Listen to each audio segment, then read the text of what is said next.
A 19-year-old girl was found dead in the freezer. The hotel is affiliated with the police department. The hotel bio research place is affiliated. The crematory place is affiliated. Everything that about that hotel is affiliated with that police department in Rosemont. They have the same address. 2 live videos that was posted by those 2 people that's affiliated in gangs posted live videos in details about what happened to Kanika, what was going to happen to Kanika. All that's facts to the case. Everything else is the images, is made up, said, and everything. Y'all people have to understand. Y'all got to figure out what's true and what's fake. And even the fake shit, I keep telling y'all over and over, the fake stuff also is telling us the real deal. Hello, ladies and gentlemen. This is Edward Joseph, and let's talk live. Edward Joseph, talk your shit. All right, let's talk. Well, today, peoples, has been such an interesting day. I am here, I am live, and I am going to talk about some things, peoples. Peoples, Edward Joseph, talk your shit. You guys come on in. You guys come on in. You guys come on in, for there's so much to talk about, peoples. You guys come on in. Peoples, I am here and I am back and I am ready to just talk my shit. Is that all right, peoples? Can I just talk my shit for tonight? I know I'm going to piss off a lot of people, but that's okay. I'm going to piss off a lot of people by the things that I'm going to say, but that's okay, peoples. It's okay. I said it's okay, peoples, because I'm just here to just talk my shit. Is that all right, peoples? So you guys hold on for one moment.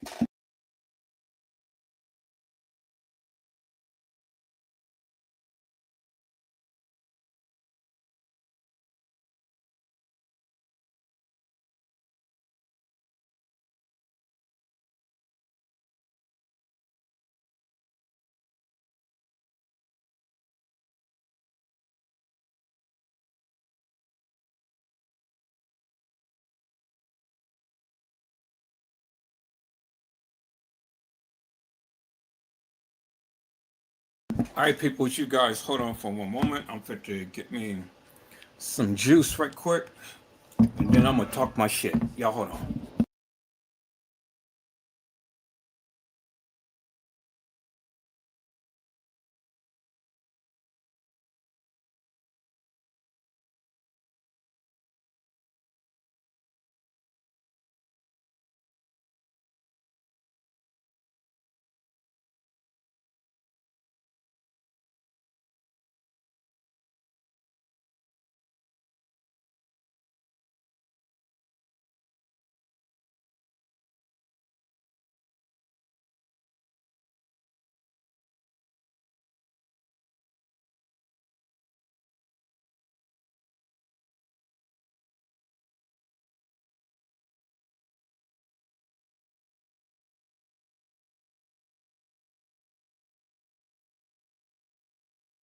Okay, people, so I am back.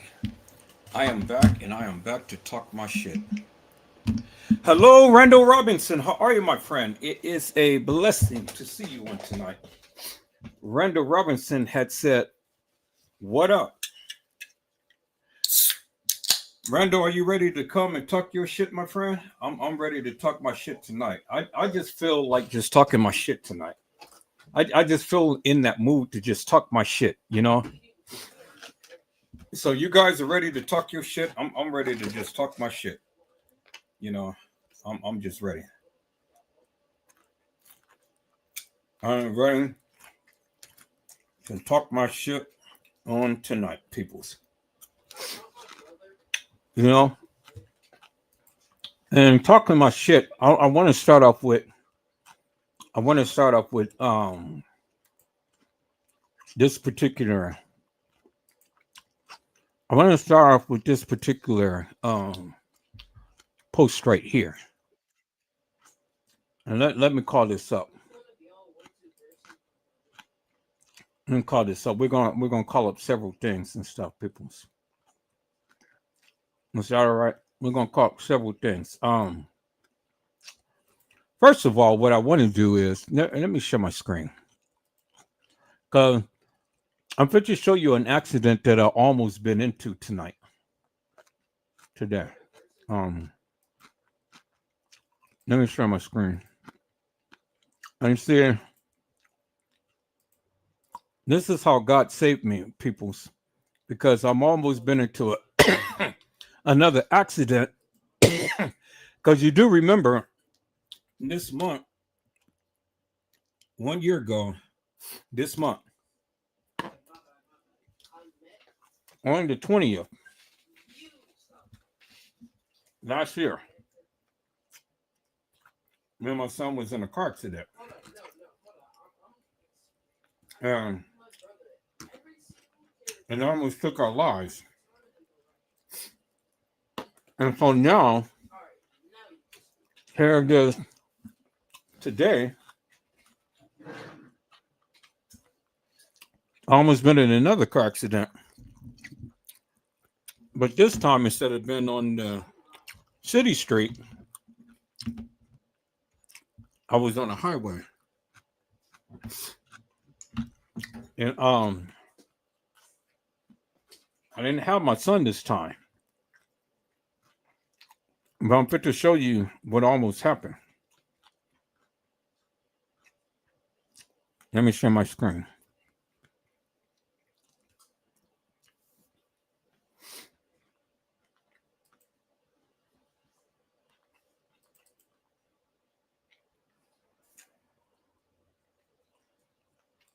Okay.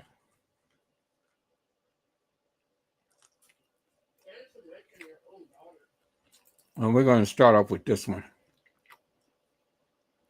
Now, this doesn't have any volume to it. You know, it doesn't have no sound. So what I'm going to do is, in lieu of the sound, I'm gonna play a little soundtrack.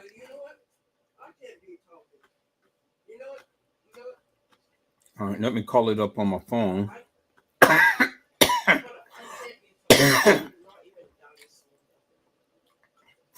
Call it up on my phone. And then call it up on my phone. We're going to take a look at this. Very good dash cam, huh?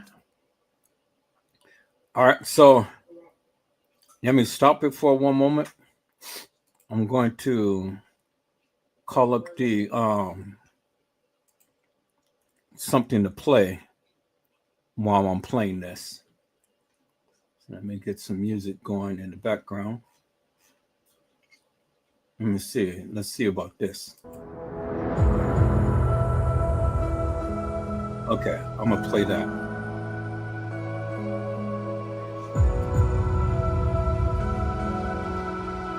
Now let's play the video.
Okay, y'all.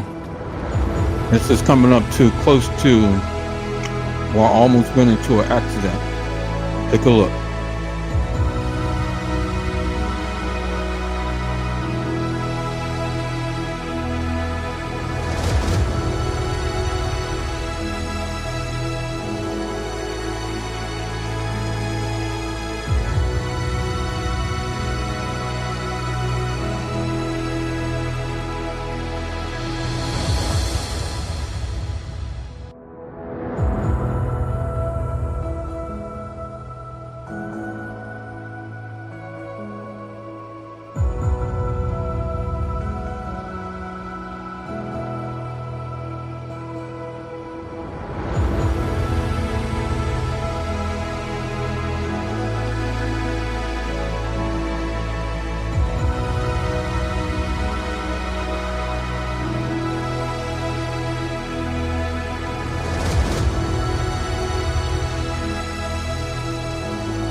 Okay, so it went back. So I guess it's playing the next video.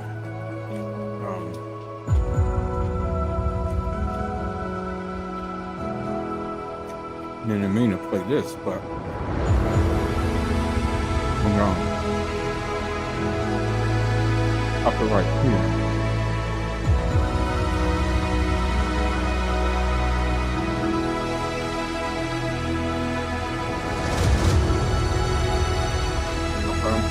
We're going to stop that video right there.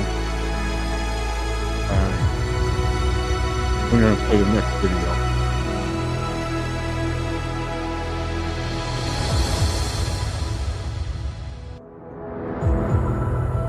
Okay.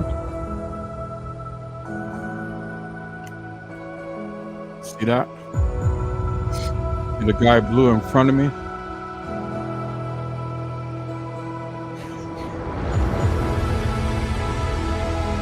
Play it again.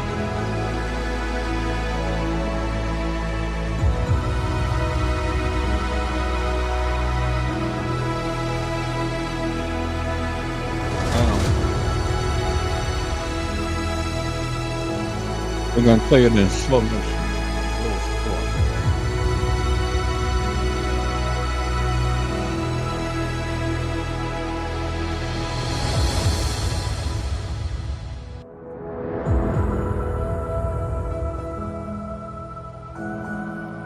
Okay, let me change this music. Yeah, hold on for a moment.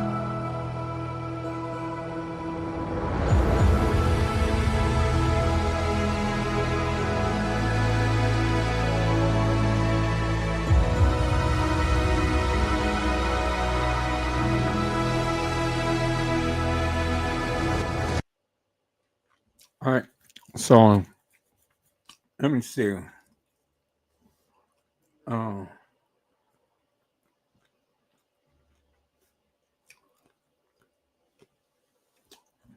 I'm seeing what can I? Okay, let's play this. All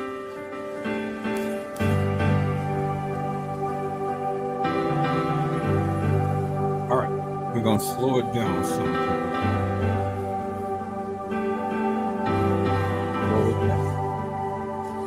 I love you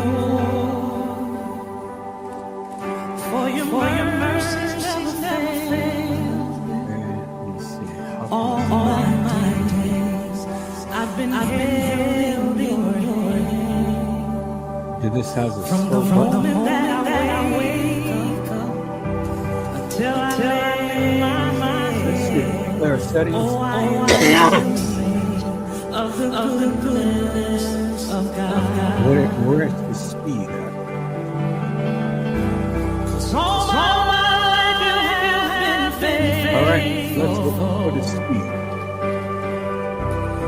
All my life you have been so good.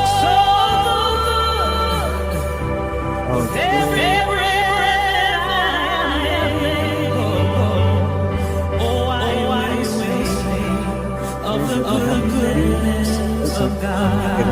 clear, so it doesn't play in slow motion.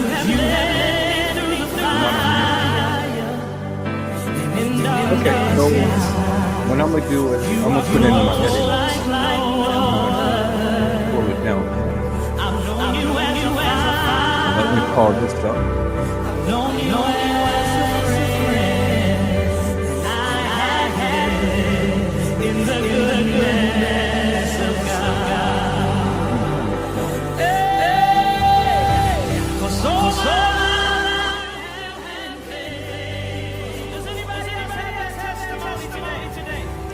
Okay, there we go. So I'm gonna put this in my editing software so I can slow it down. And then you guys can see the car has almost hit it.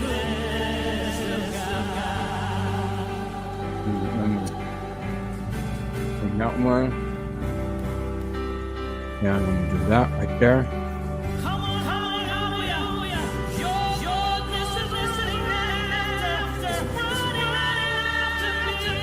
Okay, let me add this to. So we're gonna put that full. Now we're gonna turn off the sound. Now we're gonna slow it down some. So let's do about the time. Now you guys watch. Now.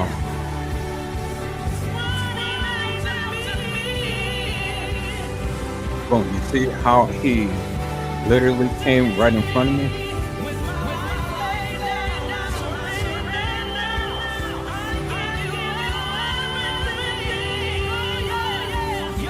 Let's slow it down even further.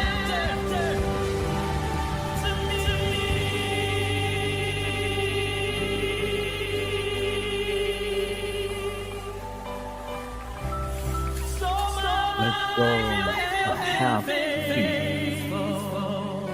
Okay, now let's look at that.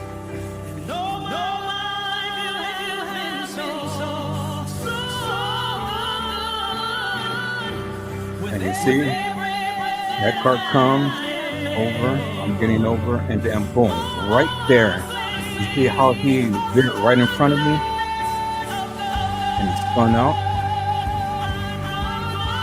And bam, right there. You see that? And let's watch that again. Let's watch that a little slower speed this time. So there, we're going to rewind that back. And then boom. You're going to see him come to my right.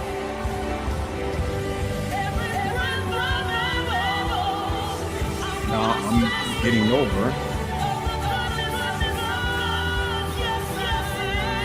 I had no clue that he's coming. So that car gets over, and then look. He just zooms right there in front of me. Right there. And he zooms right in front of me. See that?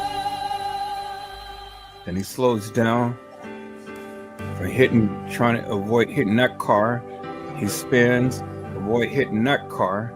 Then he goes and then bam. Yeah.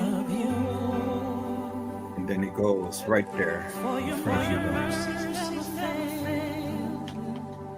Almost got hit. Again, almost a non-accident. And then we go, close down.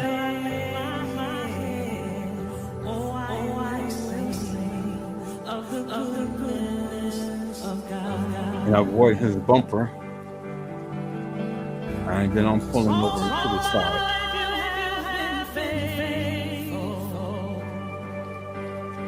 Just get out.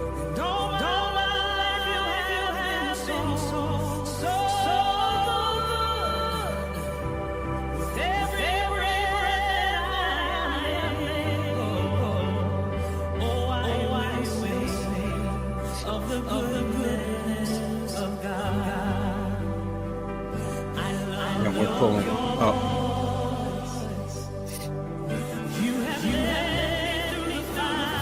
Pulling up close and on the park.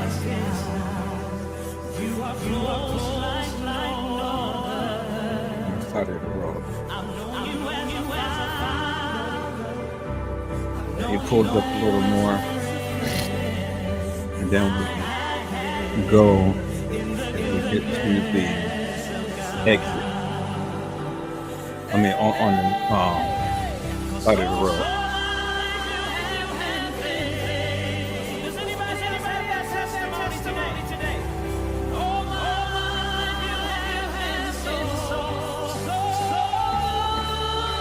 Okay, you see that, right?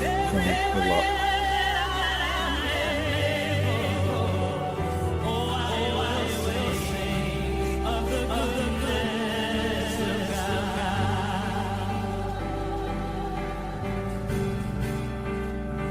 And the guy, he pulls up. Okay, so now that one. So now let me go and show you the rear.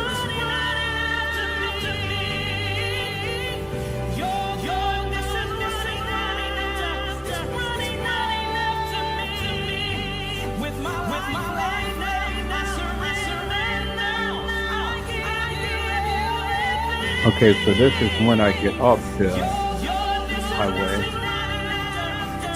So let's look at the rear right here. Okay, so this is when I get off the highway. So then let's look at this rear.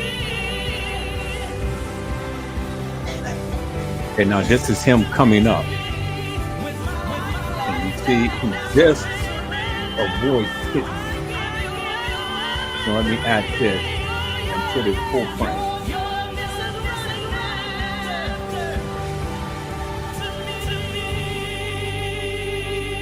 Okay. And we're going to add that. So that's the beginning, and then this is the end. So we're going to move this down. And we're going to do the rear first. So this is the rear. And then we're going to go and do the front. So this is the whole clip right here, from start to finish.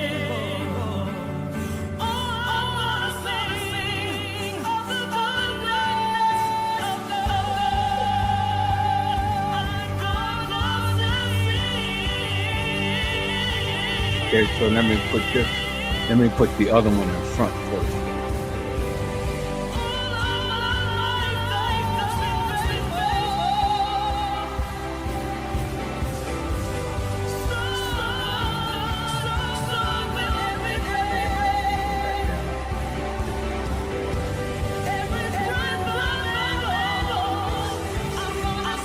So that's the beginning. So let's move this one over here. And let's look at this.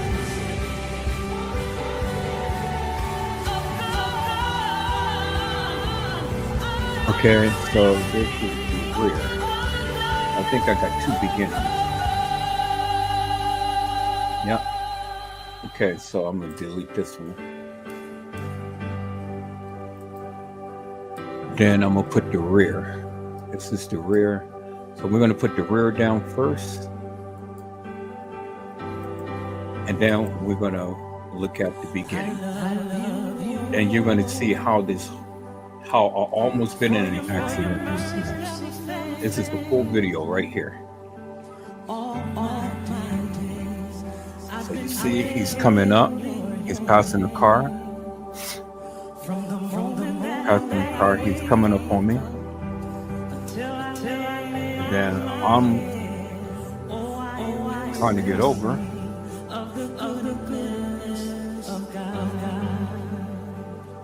And he zooms up. And he zooms right past me. I'm trying to get over.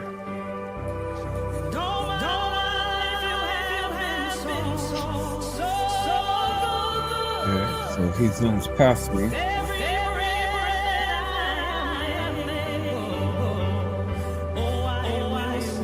And all of the cars is just looking, it's like, you know what? So then he zooms past me. He crashes out. Now I'm moving over to the shoulder.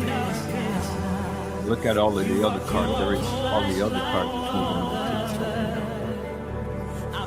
Because everybody just seeing what just happened.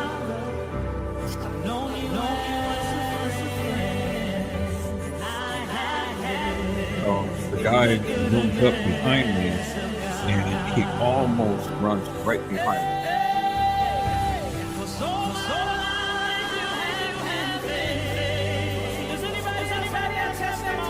Everybody's seeing what happened. But his car didn't crashed out, and all the other cars were just, hey, we're not coming.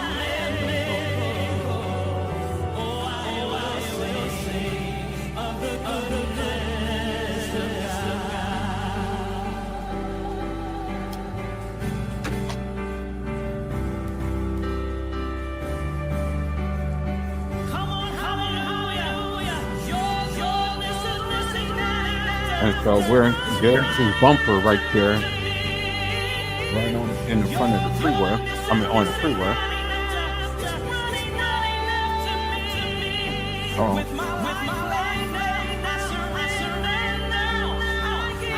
We're still moving forward. And just trying to get off the freeway. Now, I'll come over to the exit.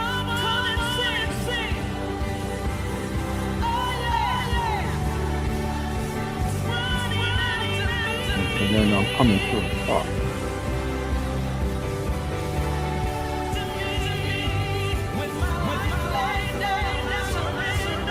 And I come completely to a stop.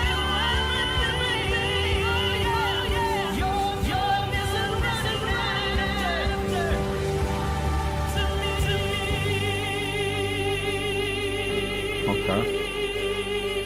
So I come completely to a stop.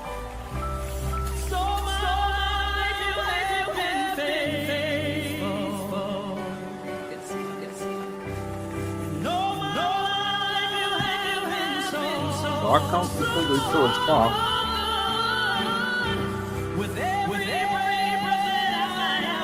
And then now this is the front view.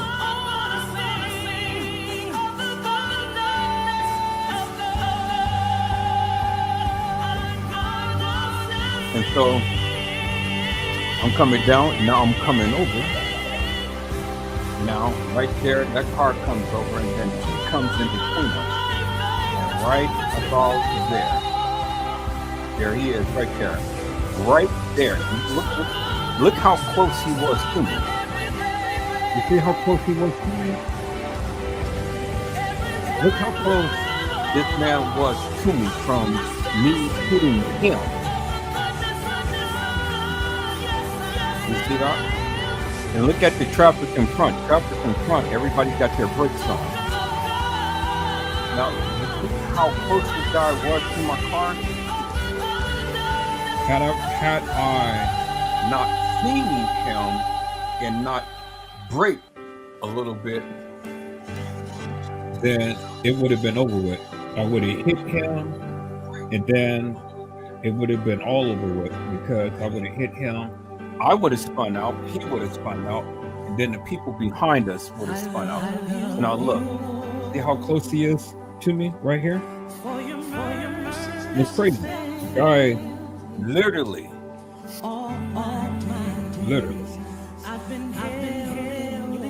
It was right there. Now look at that. See that? And he was like literally right in front of me. Now let's watch this in real slow motion. So we're gonna play this, and we're gonna play this in real slow motion.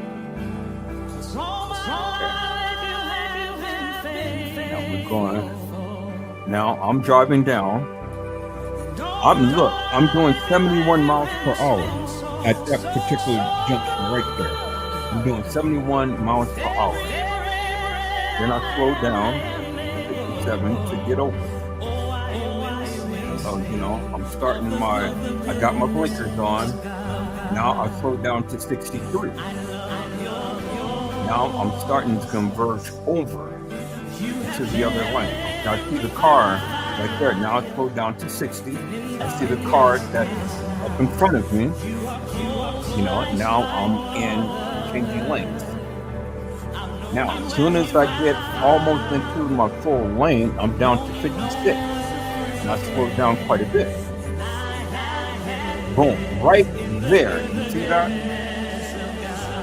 Right there. I'm at 56 miles per hour. The guy is literally right there. And he's just doing right in front of me. I'm at 56 miles per hour. Look at the cars in front. All of the cars is braking. You see that? So I'm slowing down. I see the car over here. I didn't see him until he got like about right there. Right there is when I seen him. Then I really braked. And then he came right in front of me. Then he braked because they're braking.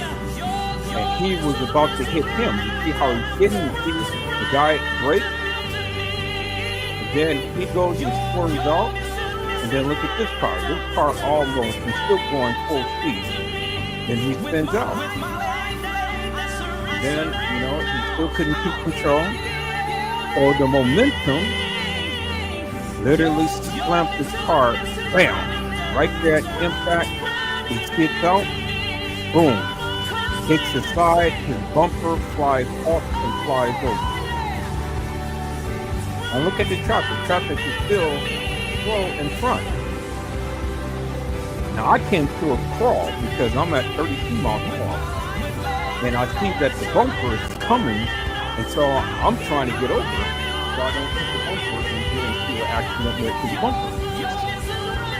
And I slowed down at 28. And so the car is on the side of me right here. And so here I am making a trajectory over. Like, okay, you guys need to move, car, move. What are you doing? You're cutting me off. You're cutting me off. Move. So look how close I am to the bumper. So I'm still going over, and this car is just taking a sweet little time in front of me. And then he brakes. You see his brake lights on. He brakes. So I'm trying to get over to avoid the bumper, and this guy is still braking. And now I clear the bumper, and then he goes and he just like slows down to a fall. I'm like, dude, what's your problem? Now look at the traffic up there. It's a lot of traffic. All of the cars are stopped and things. You know?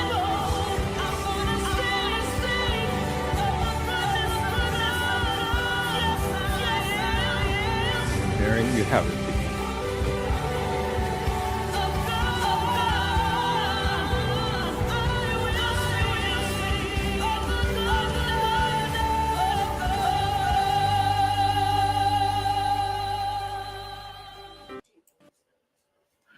And there you have it, peoples.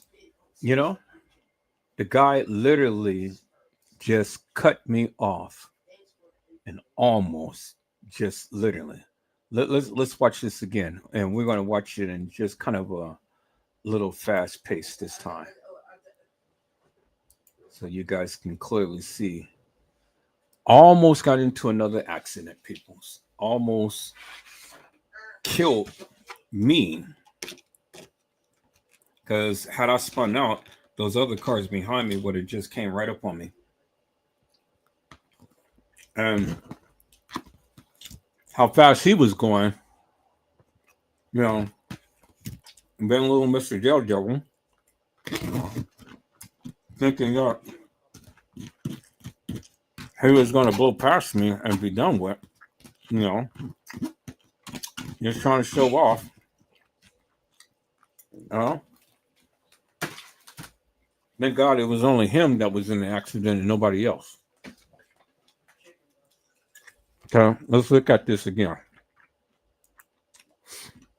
You see, he's coming up.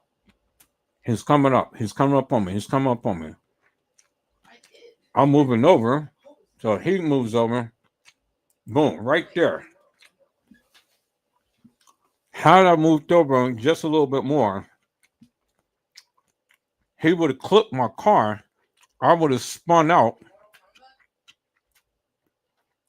Now, as fast as all of those other cars was coming, I would have spun out. I would have hit that black car and then subsequently hit the gray car on the side of them. And look, I'm at 56 miles per hour while I'm moving over. You see that? And then look where he's at. He's just only just a couple of feet away. And then right there, see that? Now I'm still mid lane. So he is still on the side of me. See that? Down right there.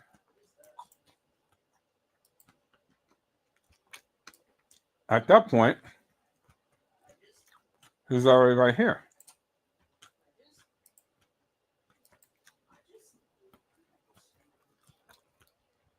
I'm over, getting over. Right there, the car is in the other lane. I'm getting into this lane. He comes in between the both of us.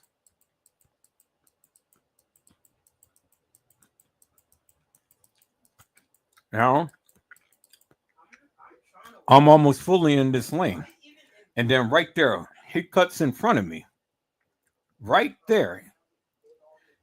I did not see the guy until he was right there in front of me, like that. And I was like, oh, shit. I brake.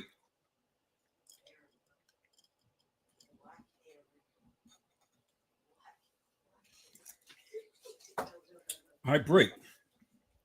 When I brake, he literally just blows past me. The cars in front have already broken. So I'm at 54. You can already imagine where he's at now and he has no room. He's going, the speed that he's going to run right into the car that is in front of him because he's going way too fast. Way too fast. Because he accelerated to get in front of me. And then look, he starts to brake, and is at that point he loses control. And then he starts to skid to the side because see that car is braking. So then he tries to correct. And that car is coming up. So he couldn't keep straight to zoom because that car, by the time he get over here, that car would have just impacted him. So he brakes to try to avoid hitting that car. And see, you see how he skids? See? How do you want to cross? That car would have just boom right there. So he corrects right there. You see how he spins on? And I don't know why in the hell this car is still going that fast. Seeing this man is spinning out of control and he's still matching his speed. I said, that's stupid. The guy never braked right here. He's still going. See that? Never brake. He spins out to avoid hitting the car in front of him. Then he spins out and boom, right there. Then the fender comes over into my lane. And then here I am trying to get over. This car is blocking my path because he's matching my speed and he's slowing down and I'm slowing down. And I'm trying to avoid the bumper. And it ain't no reason why he needs to slow down because he's on the side. So I'm avoiding the bumper. And had I not, I couldn't get over no more because the guy is like right there. And there's the bumper right there, right in front of me. So here I am, moving. So I cleared the bumper. And then I come to the side. And then he's still slowing down, looking like, I'm like, dude, what the hell is your problem?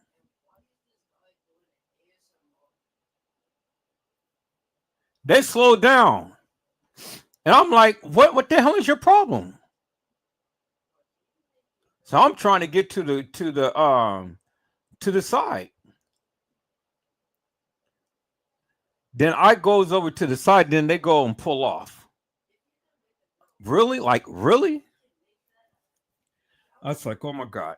So there you have it, peoples. So I was almost in another major car accident today. And I thank God that that didn't happen. You know, I thank God that didn't happen. Whew, man. I tell you, almost again, second time, peoples. Second time, almost. But this time I had the dash cam. Instead of the dash cam being over on the city street, I had the dash cam, and my life just flashed before my eyes. And this is just 7 days after I had my accident on last year. This month. I almost been in another major accident.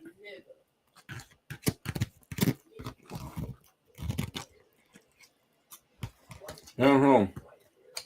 I mean, it's incredible, people. Absolutely incredible that the Lord allowed me to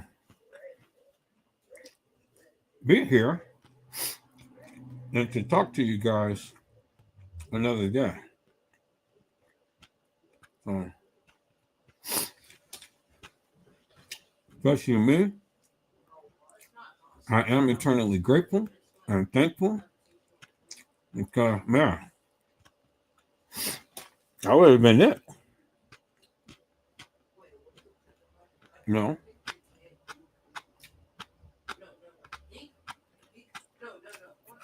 Would have been it, people. But again, the Lord didn't see fit for that to happen. So I'm eternally grateful and thankful.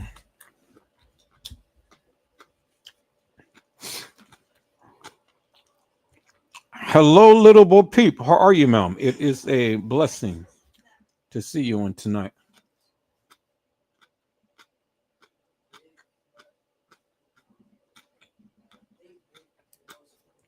Little Bo Peep has said blessings. All right, peoples. I'm here to talk my shit tonight, boy. I'm here to come on in and talk my shit. So let me go here and I'm gonna share this. Now I know I'm going to probably lose some friends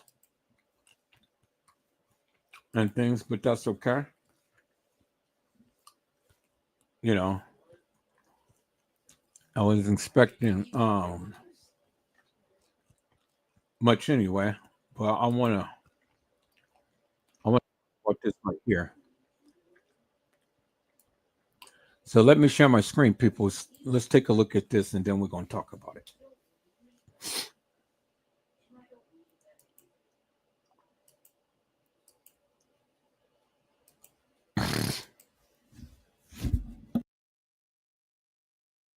This marriage between Kelly and Thomas allowed me to be daddy one more time. And passing. This is a beautiful occasion. I feel nothing but love in this room for the both of them. Mankind is not necessarily kind, and society is not necessarily one that embraces what we're doing. Truth of the matter, I was never one to embrace it either. But because of my love for you and my admiration for you, I found myself looking beyond and seeing the love that's in between the both of them. I would want my son to be happy for the rest of his life.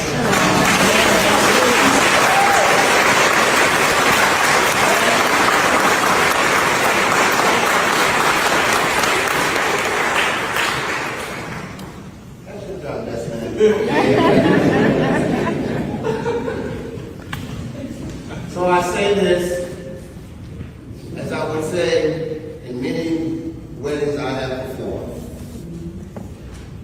What is still true is that there are some people that are envious and jealous of this marriage between Kelly and Thomas.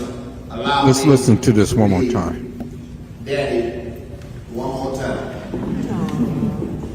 And Pastor, this is a beautiful occasion.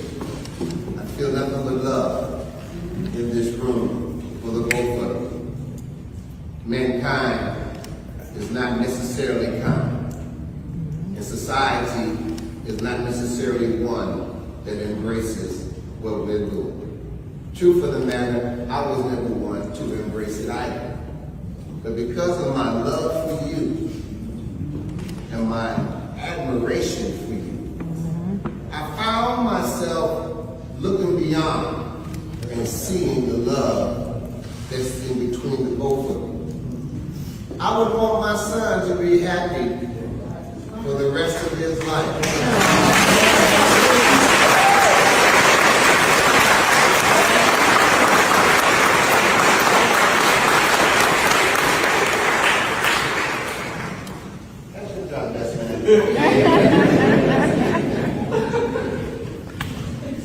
So I say this, as I would say in many weddings I have performed.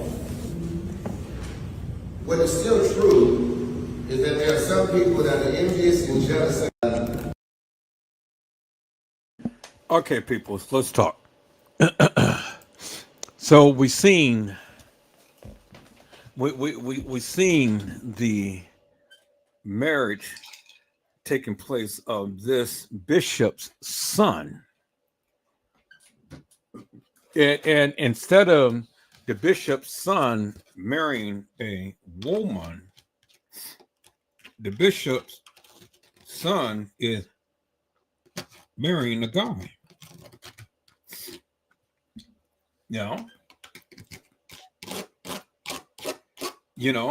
To each is his own. However they choose to live their life, to each is his own. Now, if that's the type of life that you want to live, well then, that's the type of life you want to live. That ain't my problem. And that's not what I have an issue with and things, because, the guy has the right to choose who he chooses to marry. That's not the problem that I have, peoples.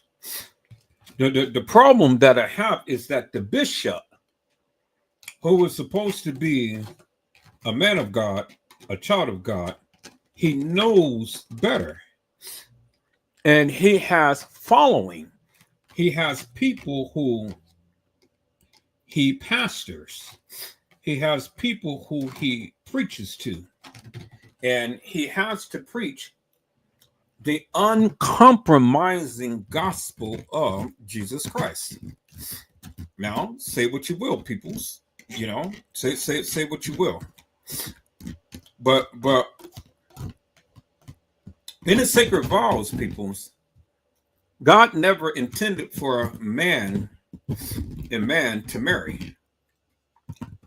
Man and man cannot marry under God's law. And man cannot reprocreate, meaning they cannot have babies.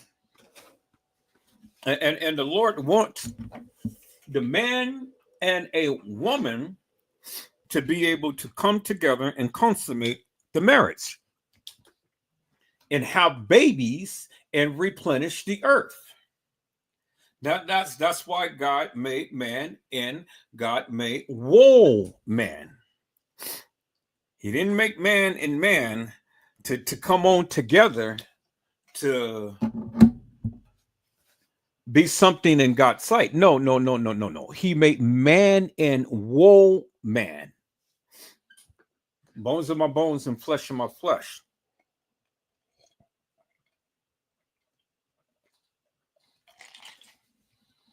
Do you understand what I'm saying, people? Now, I know that many of you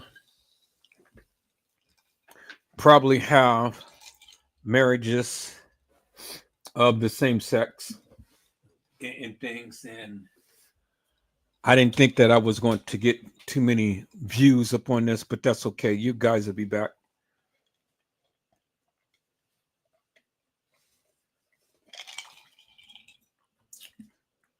But I thought that I needed to talk about it.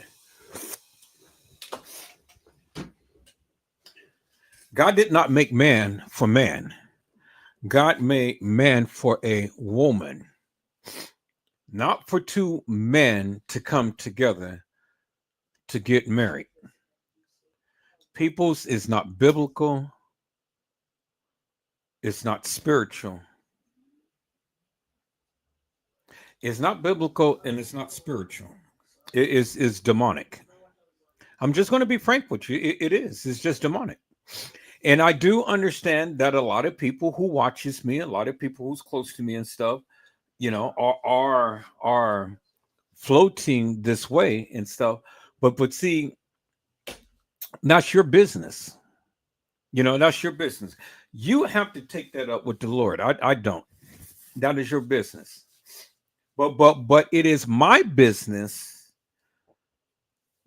when a bishop or a man who calls himself a child of God or a preacher or a pastor to come and to try to marry two men. Now that's my business. And it's my business to talk about them. Because see, the thing is, peoples, it is not biblical. It's not biblical. And so for and this guy, he's changing his morals and values to please his son. And it's not right. It is not right. Now, I don't hear any other preachers, you know, chiming out about this and stuff. I make this post and stuff, and I don't hear a lot of my other friends who are preachers and pastors and bishops and things. I don't see them chiming out, you know, but I'm chiming out because maybe they're on the down low.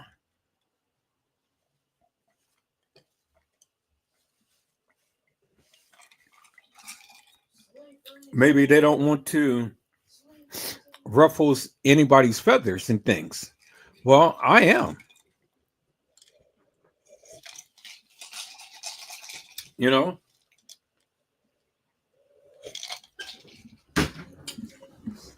I'm here to ruffle some feathers because it's not right. Now, you may engage in it. It's your business. You know, I'm not going to sit here and talk about you, even though, you know, I know that you probably swing that way and things. I'm not talking about you. I'm talking about this preacher. Talking about this preacher. Now, if you feel bad or if you feel embarrassed about your lifestyle and what you do and stuff, well, then, you know, hey, that's good. It's good. You know, if you feel guilty, that's good. That's good. Maybe that's the Lord, you know, trying to tell you, hey, it's wrong. You know, and you need to correct it. Now, if you don't feel guilty and you just happy just the way that you are and stuff, well, then hey, you know, more power to you too. But I'm not here to talk about you per se. I'm here to talk about this preacher, the one who is marrying his son. People's is not right. It's just not right. It's not right in God's eyes. There is no scripture that you can ever give to me that says that this is right. None. There's no scriptures whatsoever that you can give to me that ever says that this is right. None whatsoever. And I challenge anybody to give me one scripture that God had endorsed this type of madness. He never did. I said he never did, peoples. And so that's what it is, and that's my stance. I said that's my stance, peoples. You see what I'm saying? That's my stance. So it is what it is. And I know, and I knew that I wasn't going to get nobody to watch this right now and stuff while I'm on this topic, because many of you just may be engaging in it in things, but that's okay. It ain't gonna stop me from talking about it though, peoples. Do you understand what I'm saying? Now, I want to put the record straight. I'm not talking about you per se. I'm talking about this preacher, because this preacher knows that he's wrong in trying to marry his son off to another man. That's wrong, peoples. It is wrong. It's wrong and it's immoral. And this preacher's license needs to be taken because it is wrong and it's immoral. And I don't care what you say, people. It's wrong. It's wrong. And if you live that type of lifestyle, well then, again, that's upon you. That's upon you. That's upon you, and that's upon God. I'm not here to try to vilify you. I'm not here to try to put you down. I'm not here to try to scold you or anything and stuff. Do you understand what I'm saying? All I'm here to say is that, in God's eyes, is wrong. And that's I did my part. I did my job and stuff. And I'm telling you, it's wrong. And that's how you get down. Well, that's how you get down. I mean, I'm not going to sit here and vilify you peoples. I'm not. I'm just not going to do it. But I'm just here to tell you that this preacher needs to have his license taken because it's wrong for what he is doing. Is that all right, people? So I'm going to leave that right there. I'm going to leave that right there because I know many of you are getting pissed off at me and stuff, which is frankly okay. That's fine. I don't know what you're getting pissed off for, because I mean, shit. If you live that lifestyle, you live that lifestyle, and if that's what you like, that's what you like. Never mind what I say. You like what you like, and if that's what you like, well, then that's what you like. Do you understand what I'm saying, peoples? If that's what you like, then that's what you like. So never mind whatever Joseph says. You do you live your life and you do you. So there ain't no reason for, if you live that type of lifestyle, it ain't no reason for you guys to get mad at Edward Joseph because of what I'm saying. If that's what you get down with, that's what you like, well then hey, more power to you, Told you I'm here to shoot my shot. So there ain't no need to getting mad at me for me just sitting here shooting my shot. I thought slavery was over. All right, peoples. So let's move on to a different topic now. Let me go on and take a look at something else here. We're going to move on. Like I said, that's what you do. That's what you do. But there ain't no sense in getting mad at me for me just sharing what I feel. All right, people. So let me go ahead and let me take a look at this right here. Let me go and share some more things and stuff that was shared with me. I want to take a look at this right here.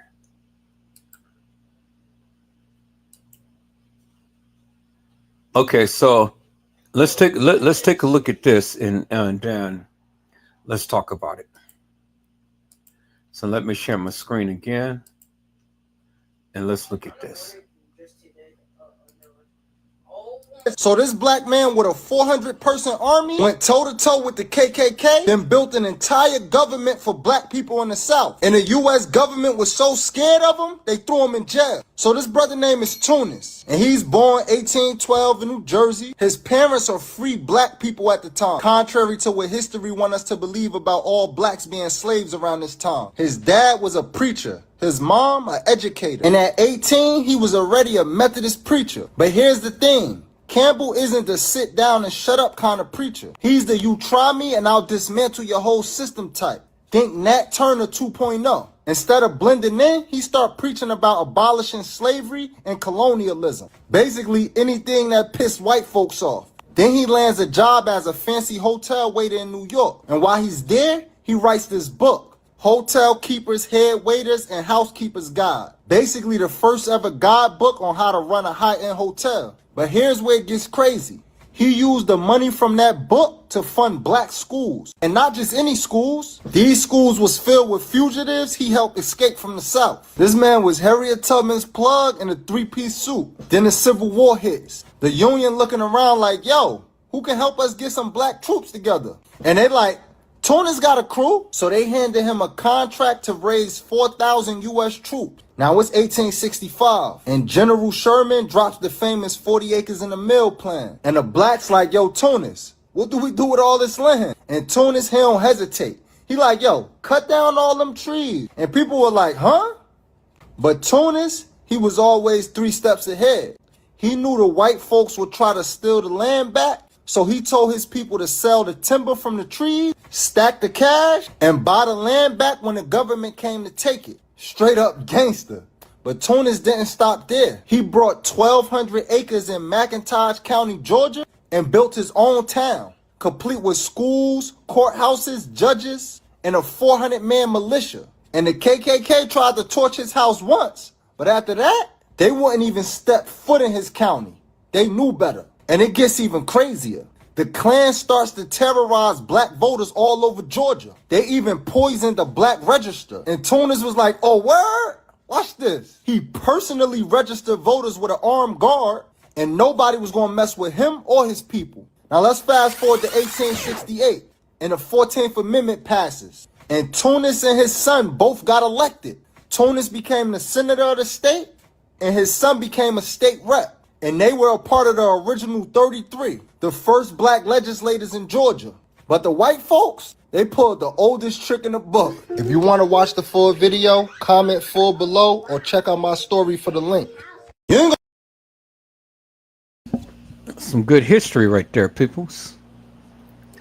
Did you know that black people can do some great things if they put their mind to it? And stop talking all of this madness to each other and stay off of drugs and alcohol and stop trying to pimp the ladies and things. You know, you can do a whole lot. And we got some smart black people. Do you know that, peoples? All right, so let's take a let's take a look at this right here, peoples. This was dropped in my lap as well, so we're going to take a look at this. So let me share my screen, peoples. You know, see, y'all just thought that niggas was just some people who just talks all crazy and shit like that. No. We got some educated black folks, you know, within our society, people. So let's take a look at this here. Donald Trump talking about how great American innovation is, and everything that he named that America invented, it was a black person that invented it. This is a nation that invented the light bulb, the telegraph, the television, the telephone, the computer chip, the smartphone, the GPS, the integrated circuit, and even the internet. Basically, we invented everything. What is left? We invented everything. Bro, black people did all that. We innovate and create everything. And so it's just par for the course of what happens with Black innovation. I'm big on protecting your IP, but a lot of times you're creating and you want to be creative. But I think this is just another version of what happens when Black people make something. When it comes to rock and roll music, we've invented the ice cream scoop, ice cream, the alarm. We did invent ice cream. Yeah, I found that out like a couple of The alarm system, macaroni and cheese, Plasma. plasma, the hot comb. There's a list of so many inventions and creations by Black people. What is left? We invented everything. Boy, if you don't. There's a clip going around of Donald Trump talking about how great American innovation is. And everything that he named that America invented, it was a Black person that invented it. This is a nation that invented the light bulb, the telegraph, the television, the telephone, the computer chip, the smartphone, the GPS, the integrated circuit, and even the internet. Basically, we invented everything. What is left? We invented everything. Bro, Black people did all that. We innovate and create everything. And so it's just par for the course of what happens with Black innovation. I'm big on protecting your IP, but a lot of times you're creating and you want to be creative.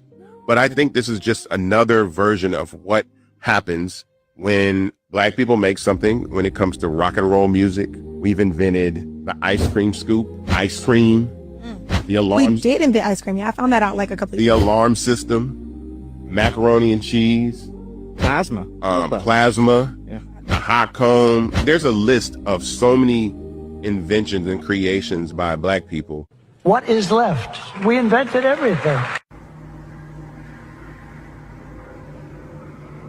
Boy, if you don't. There's a clip. And there you have it, peoples. Black people have done wonderful things with our society. Black people had invented a whole lot of things that we use on today. And even though that this is not Black History Month, I just wanted to just drop those little gems, those little jewels in your lap and stuff, peoples. I just wanted to drop that. But we getting ready to search the internet on tonight, people. So let's go here. I'm getting ready to go, and I'm gonna take this home. So let me share my screen right here. We're gonna take it home. We're gonna take a look and see what's happening on the internet, and we're gonna talk about it tonight, people. This is Shoot Your Shot night. Shoot Your Shot night, peoples. We're just gonna look at what's going on around YouTube, Facebook, and we're gonna talk about it, peoples.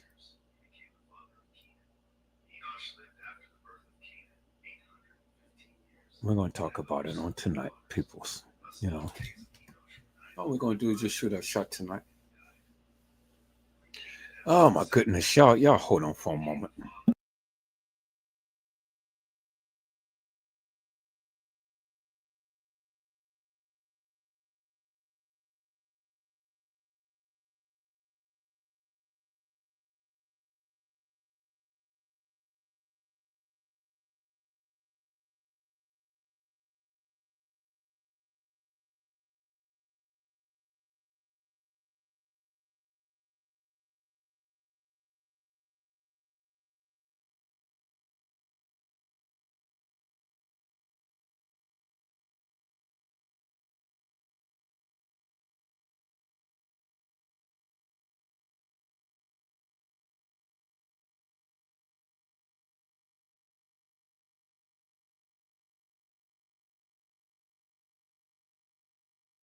Okay, people, I'm back. So let's take a look and see what's going on around on YouTube streets.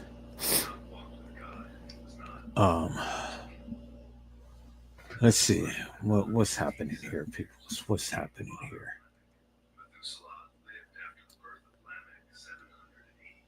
I got so much stuff that I wanted to share, but I'm gonna do something a little different because I had all of this stuff locked up on my phone.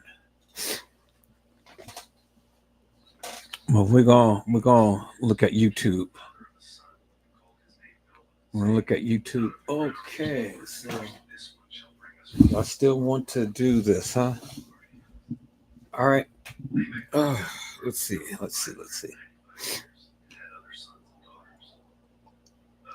see what's happening tonight, people.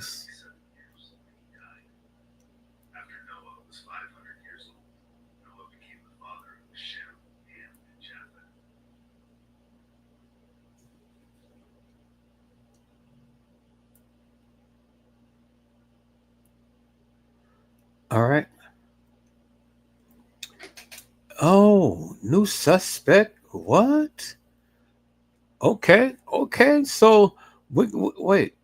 Okay, it's supposed to high five. All right. Well, let's take a look at this right here and see what's happening here. Paul.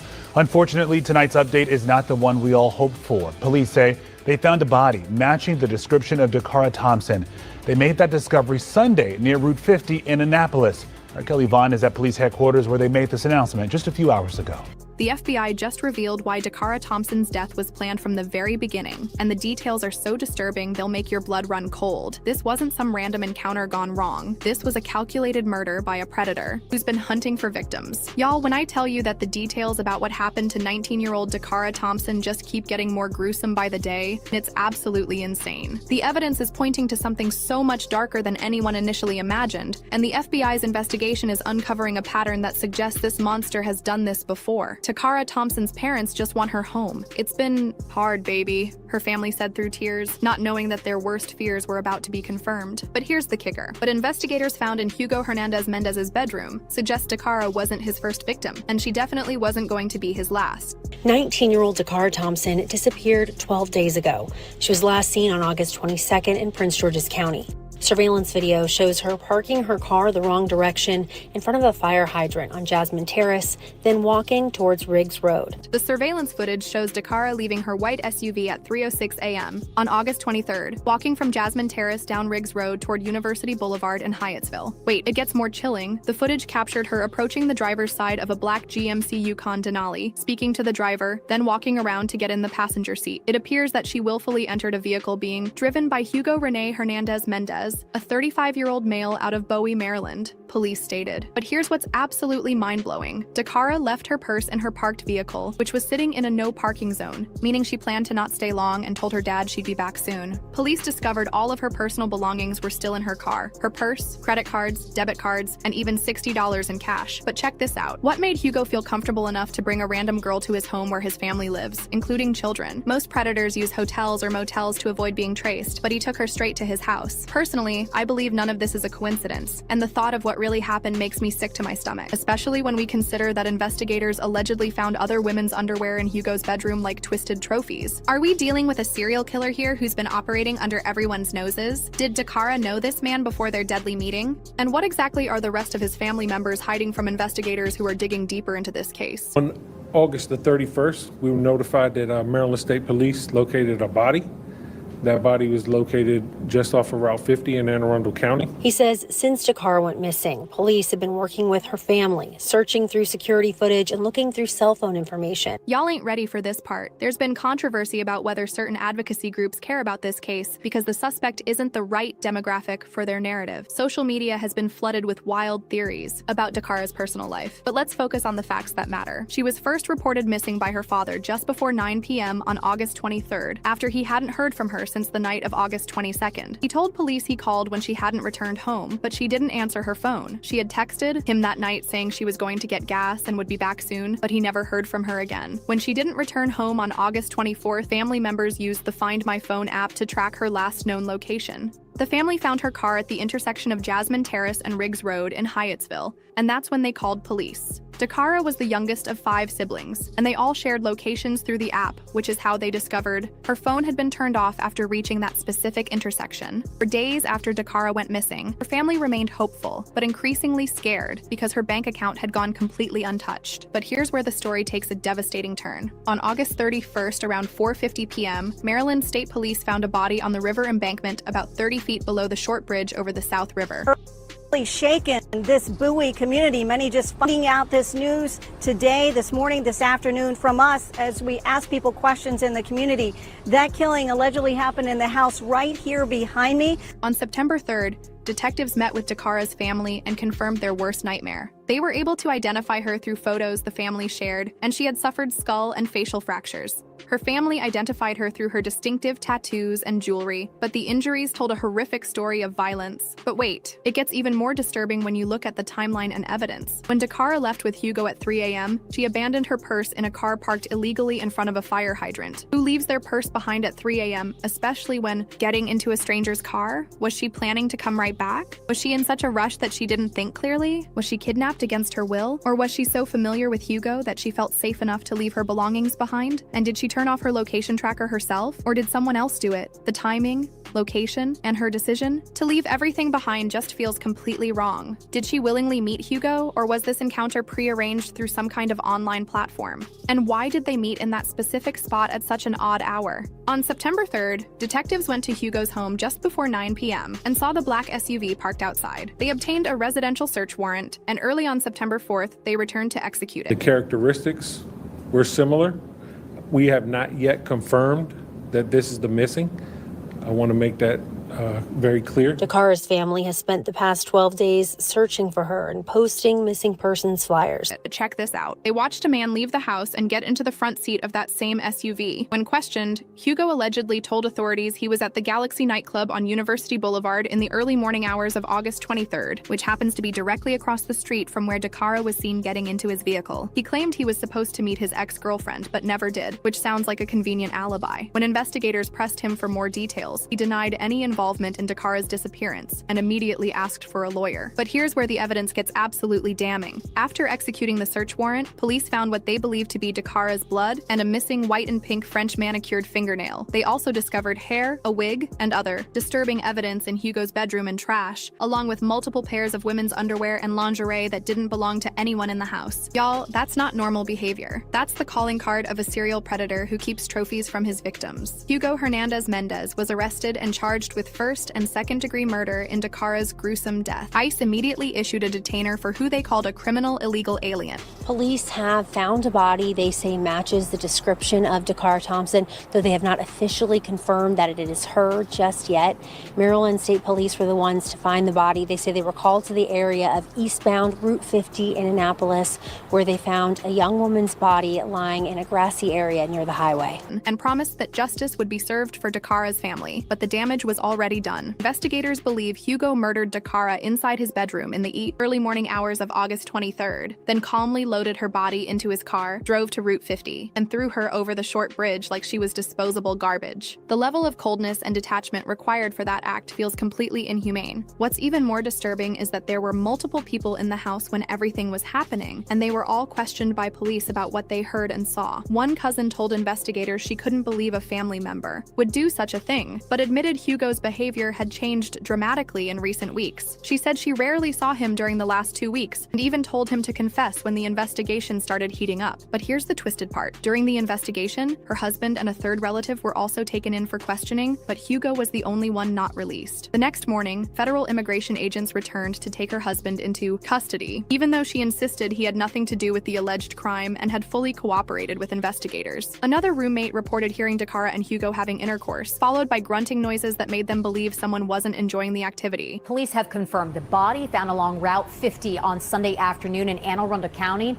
is in fact that of missing teen Dakara Thompson. Now, earlier this morning, police announced that she had been killed, and a man has already been arrested and charged in connection with her murder. After waking up hours later, they noticed the GMC wasn't parked outside the house, which was strange since Hugo reportedly didn't work on Saturdays and the vehicle was usually parked out front. But wait, it gets more suspicious. A third and fourth witness claimed they didn't know anything about what happened during those overnight hours because they lived on the opposite side of the house. The question investigators are asking is whether the people in that house saw and heard more than they're admitting. Are they protecting Hugo out of family loyalty, fear of retaliation, or self-preservation? Between the cousin's nervous comments, the husband's sudden immigration arrest, and the roommate's disturbing testimony, it seems like this family is holding crucial pieces of the puzzle. Hugo already had an extensive criminal history that reads like a handbook for reckless and dangerous behavior. We're talking multiple DUI charges, not just once but repeatedly, showing a complete disregard for public safety and the law. He was also caught with open containers of alcohol in his vehicle, cruising around like he was on a permanent road trip to Vegas. Add in charges for operating a vehicle without due care, ignoring traffic control devices, running stop signs, blowing through red lights, and parking wherever he wanted. He was also making unsafe lane changes and treating the road like his personal playground where rules didn't apply to him.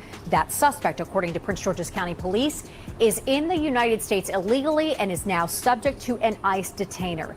News 4's Darcy Spencer joins us live in Bowie, where that man was taken into custody. But here's the kicker. Hugo was caught driving on a suspended license multiple times, meaning the state had already told him to stop driving, but he completely ignored those orders. How was he still roaming around freely with all these charges, especially considering his immigration status? It just doesn't make sense that someone with such an extensive criminal record was allowed to continue operating vehicles and putting innocent people at risk. Detectives are still working to determine whether Dakara and Hugo knew each other before her disappearance, but there are still massive questions that need answers. Why would Dakara leave her SUV in such an obvious ticket magnet spot with all her belongings inside? Was she planning to be gone for just a few minutes? Did Hugo promise to bring her right back to her car? Or was she distracted and didn't realize what kind of dangerous situation she was walking into? Was she actually kidnapped against her will? Or did she turn off her location tracking voluntarily? Are Hugo's family members lying about what they really know about his activities? Is this something Hugo has done to other victims before Dakara? People from the area think it's possible he could be connected to other missing persons cases, including men and women who have disappeared without a trace. I spoke to a woman who lives here. She asked to not be shown on camera, but she says she had no idea a crime had happened inside the house and that this suspect is her cousin. There was even a father who was found murdered just 2 days after Dakara's body was discovered, raising questions about whether Hugo was operating as part of a larger criminal network. Otherwise, why would he be collecting women's underwear and lingerie like twisted trophies from his victims? The FBI's investigation is revealing that Hugo had been planning and preparing for these types of encounters. All right, so we're gonna finish playing that video and stuff, but I wanted to stop it right here, and I wanted to highlight a couple of things that I don't think that people are really paying too much attention to. Her car was parked the wrong way, illegally parked in front of a fire hydrant. She's found on video footage getting out of her car and walking to his car and getting in his car. Now, what is that telling you? What is that telling you, peoples? What is that telling you? Now we want to try to paint the young people as totally innocent and, you know, scot-free and stuff. We want to make them out to be angels, and, you know, they know no harm, they know no foul. They're not mixed into, you know, anything hilarious or nefarious. Okay, so she is in a vehicle and she's parked the wrong way. Let's see if we can get some video footage, because she had clips of that in here in this video. But I want to see if I can get the street clips of her. So let's go ahead and let's add another channel. Let's go back and we're going to share this particular one. So we're going to share this tab right here. And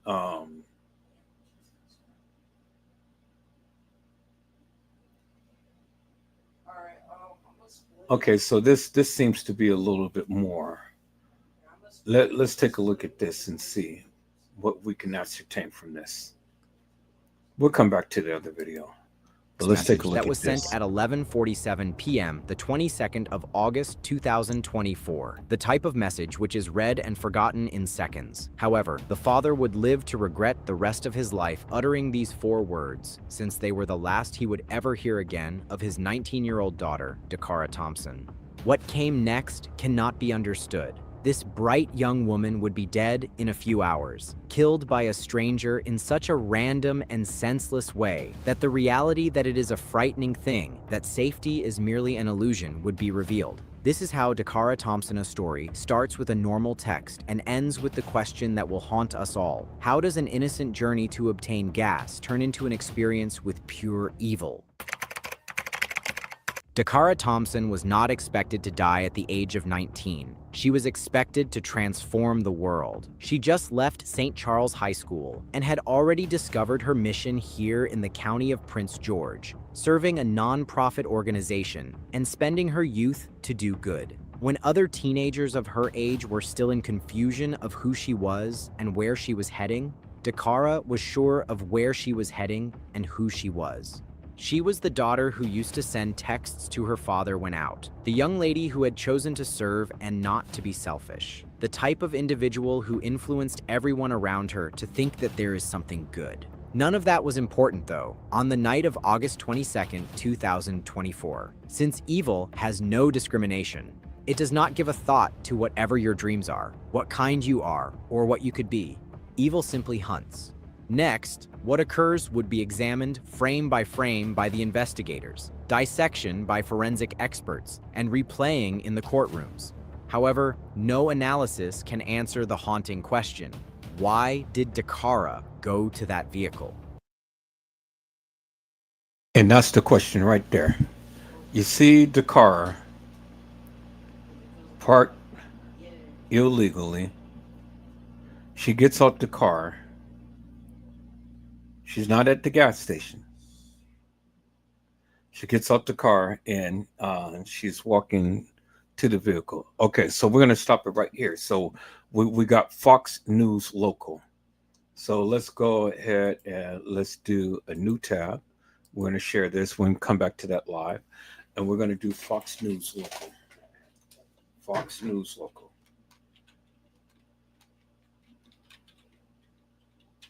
I'll go to Dakara.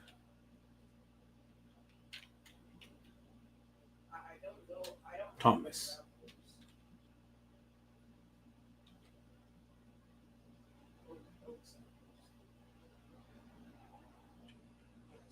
Thompson. Okay, let's look at Fox News Local. All right. So full video. Okay, no, that's the funeral. Okay, I wanted to when they show.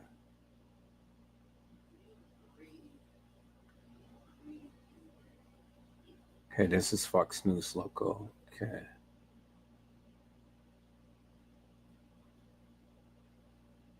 We're going to look at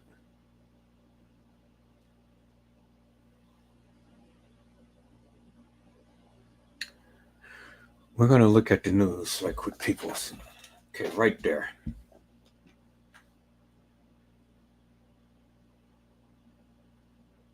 Okay, let's take a look at this right here. If you have a gun for self-defense. I just want to break down some things. We begin with a news alert tonight. A body found in Anne Arundel County may be linked to missing Prince George's County woman Dakara Thompson. That is a big story tonight at 10 o'clock. Shamari Stone's live tonight in Waldorf with the latest. Shamari. Well, Jim and Angie, moments ago, we tried to speak with Dakara Thompson's mother, and Dakara Thompson's mother and father. They don't want to discuss this latest development at this point. Meanwhile, this investigation is continuing.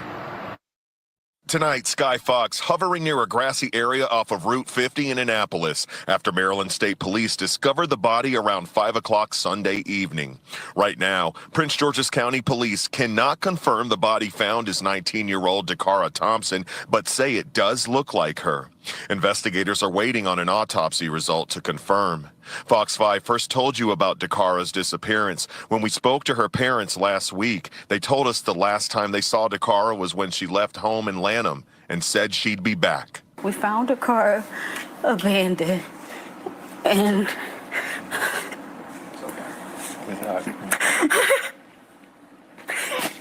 we found her belongings in the car. So I don't know. The only thing she has with her was her phone and the location where we found her car. She was last seen on August 22nd. Surveillance video from Hyattsville, Maryland, showing her locking the SUV that was parked in the wrong direction on the street and walking away around 1:30 in the morning, 9 miles from her house. At that time, we continued to do video work in the area.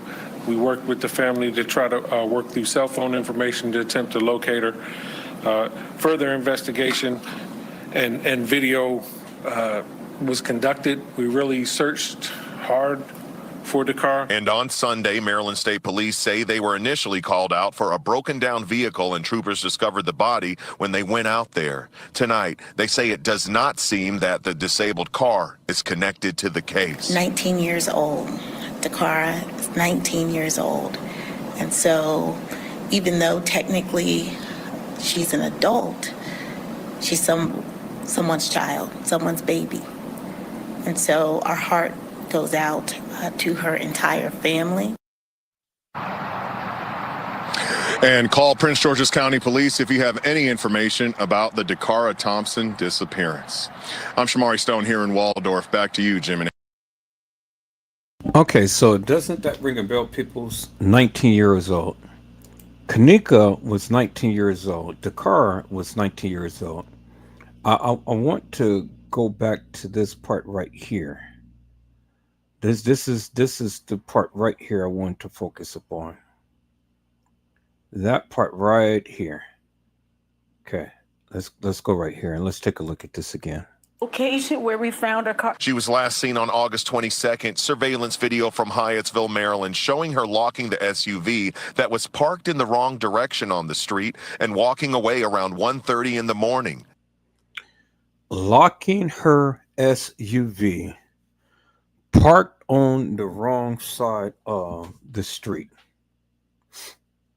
Locking her SUV right here, parked on the wrong side of the street, and walking away from her vehicle. Okay, y'all see that, right? So, when you see this young lady at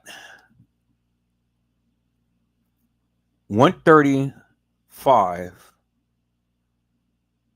midnight, 1:35 midnight, 1:35 midnight,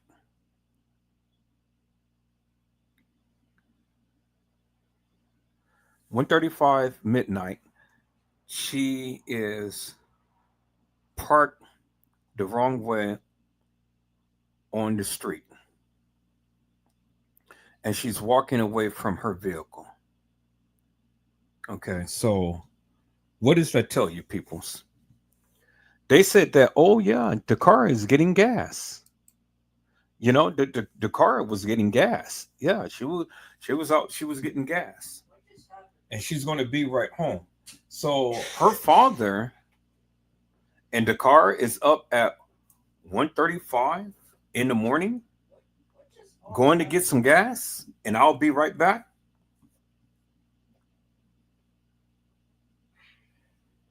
I want you guys to think about that for one moment. See, mama and daddy ain't saying much of nothing.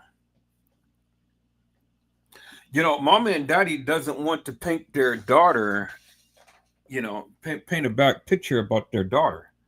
You know, mama and daddy ain't saying nothing. But mama and daddy knows that their daughter wasn't squeaky clean. You know, why would Dakara be texting her father at 1:30 something a.m. in the morning and saying, I'm going to be right back. I'm going to get some gas. I'm going to get some gas at 1:30 a.m. in the morning, and I will be right back. And then she goes and she drives out, and we see her parked on the wrong side of the street, locks her vehicle, and walks outside of her vehicle at 1:35 a.m. in the morning. So, did she know this guy? She had to know something about this guy. Something, because I mean, you know, you're not going to get out of your vehicle and walk at 1:35 a.m. in the morning, the wrong side of the street, park your vehicle, and then go walking somewhere. Who does that, peoples? I want you to listen to the narrative of what the people were saying. They said that she texted her father and told her father, hey, I'm going to get some gas and I'm going to be right back at 1:30 in the morning. So it is imperative that she gets gas at 1:30 in the morning. Peoples, I want you to listen to the narrative. It is important of the details. See, you guys just get so hung up on what happened to Dakar, but you don't understand the behind the scenes that had happened that led up to what happened to Dakar. Hello, Carlin Henry. How are you, ma'am? It is a blessing to see you on tonight. Carlin Henry says, blessings, Edward, Joseph, and chat. Mariah Lavender had said, peoples, it doesn't sound right. Peoples, I want you to listen to this again because I want to focus upon this part right here.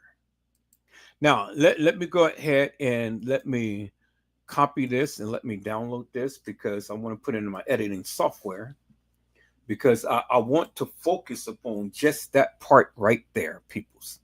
That's all I want to focus upon. I don't want to focus upon nothing else. We already know what happened to Dakar. We understand what happened to her. But we got to understand why. Why? Because, see, the thing is, just like Kanika, did Kanika put herself in harm's way? Or did Dakar put herself in harm's way? You decide, peoples. And was Dakara on some down low stuff? She was thinking about, I don't see nothing wrong with a little bit of bump and grind. You know? Well, what was Dakara innocent as they're trying to portray? Or was there something a little bit more sinister to that of what she was doing? What was Dakar trying to get a little extra change on the side? You know, what was she ready to do a little something? Let's take a look at that, people. So, okay, I got that downloaded. So here, let me add that to my editing software, and I'm going to add that to here. Okay, we're going to spin that around. Hold up. We're going to take a look at this, people, because I wanted to talk about this because everybody, you know, see, you guys be killing me. You guys really be killing me. So here, I'm gonna put it in my my other software, my Power Director.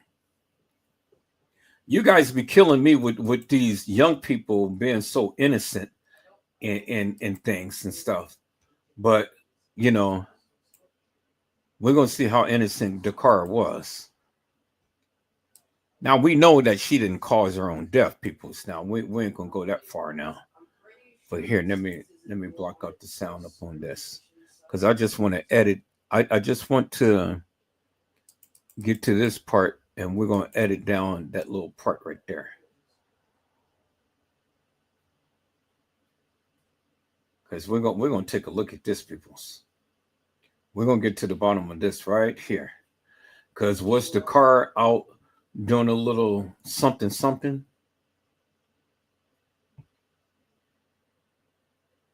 we're going to edit this part right here. Now, I see mama and daddy. Yeah, you know, they're crying. They're hurt. They lost their daughter. But was your daughter out doing some stuff that she ain't had no business doing? That's the question.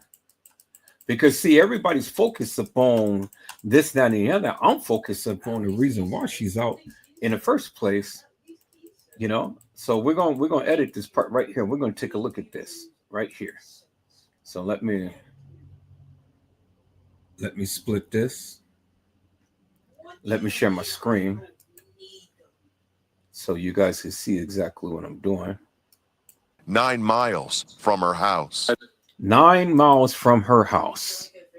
Let me share my screen, peoples. We're going to talk about this tonight. You know, can we talk about this, people? You know, let's just be real for once. You know, let's just be real for once and don't fake and shake and things like that. We're not being accusatory. All we're doing is just literally just trying to figure out what happened to this baby.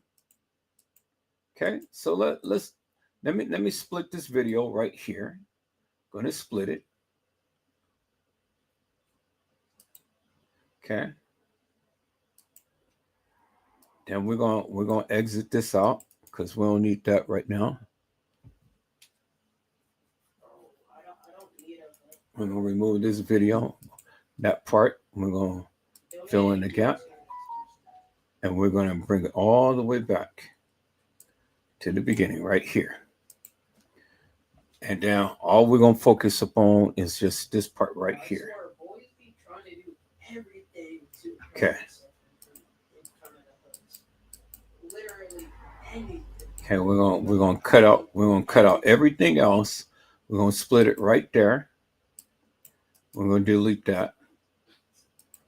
Now, this is the video right here. Now, let's turn on the sound. Let's take a look at this again, people. So let's listen in.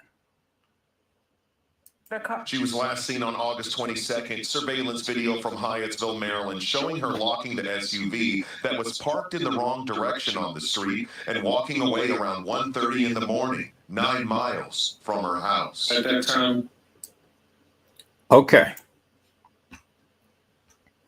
We see the car. We see the car 9 miles from her house, locking her vehicle and walking away, and she's parked in the wrong direction. Y'all see that, right? Let's play that again. She was last seen on August 22nd. Surveillance video from Hyattsville, Maryland, showing her locking the SUV that was parked in the wrong direction on the street and walking away around 1:30 in the morning, 9 miles from her house. She's 9 miles from her house, parked in the wrong direction, and then locking her vehicle and walking away. Okay, that's what they said. You heard what they said, right? This is what they said. She's 9 miles away from home, locked her vehicle, and she's walking away from her car, 9 miles away from home, peoples. All right.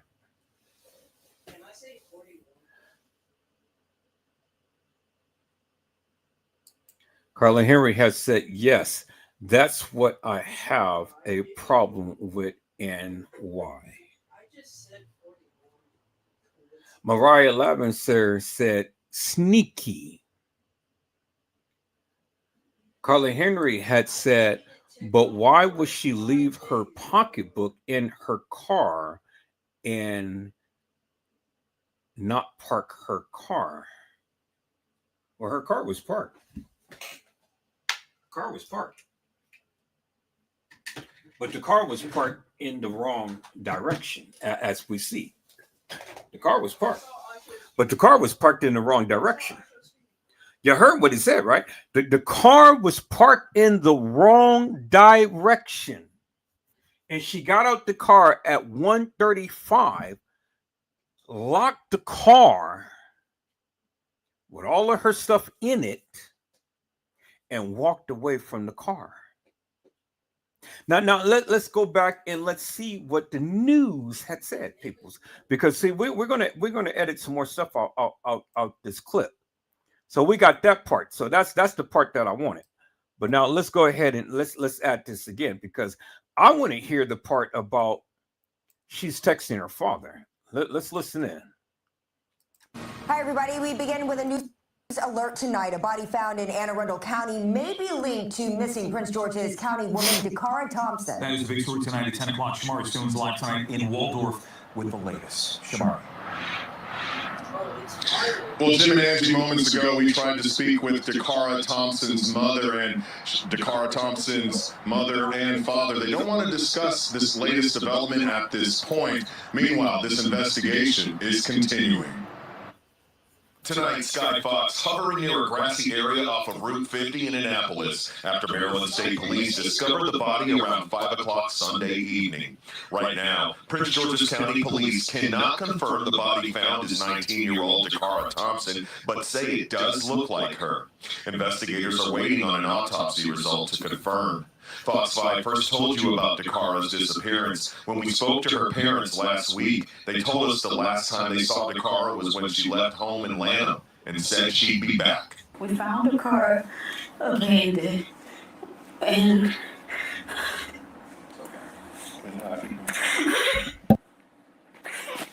we found her belongings in the car. So I don't know. The only thing she has with her was her phone and the location where we found her car. She was last seen on August 22nd. Surveillance video from Hyattsville, Maryland, showing her locking the SUV that was parked in the wrong direction on the street and walking away around 1:30 in the morning, 9 miles from her house. At that time, we continued to do video work in the area. We worked with the family to try to work through cell phone information to attempt to locate her.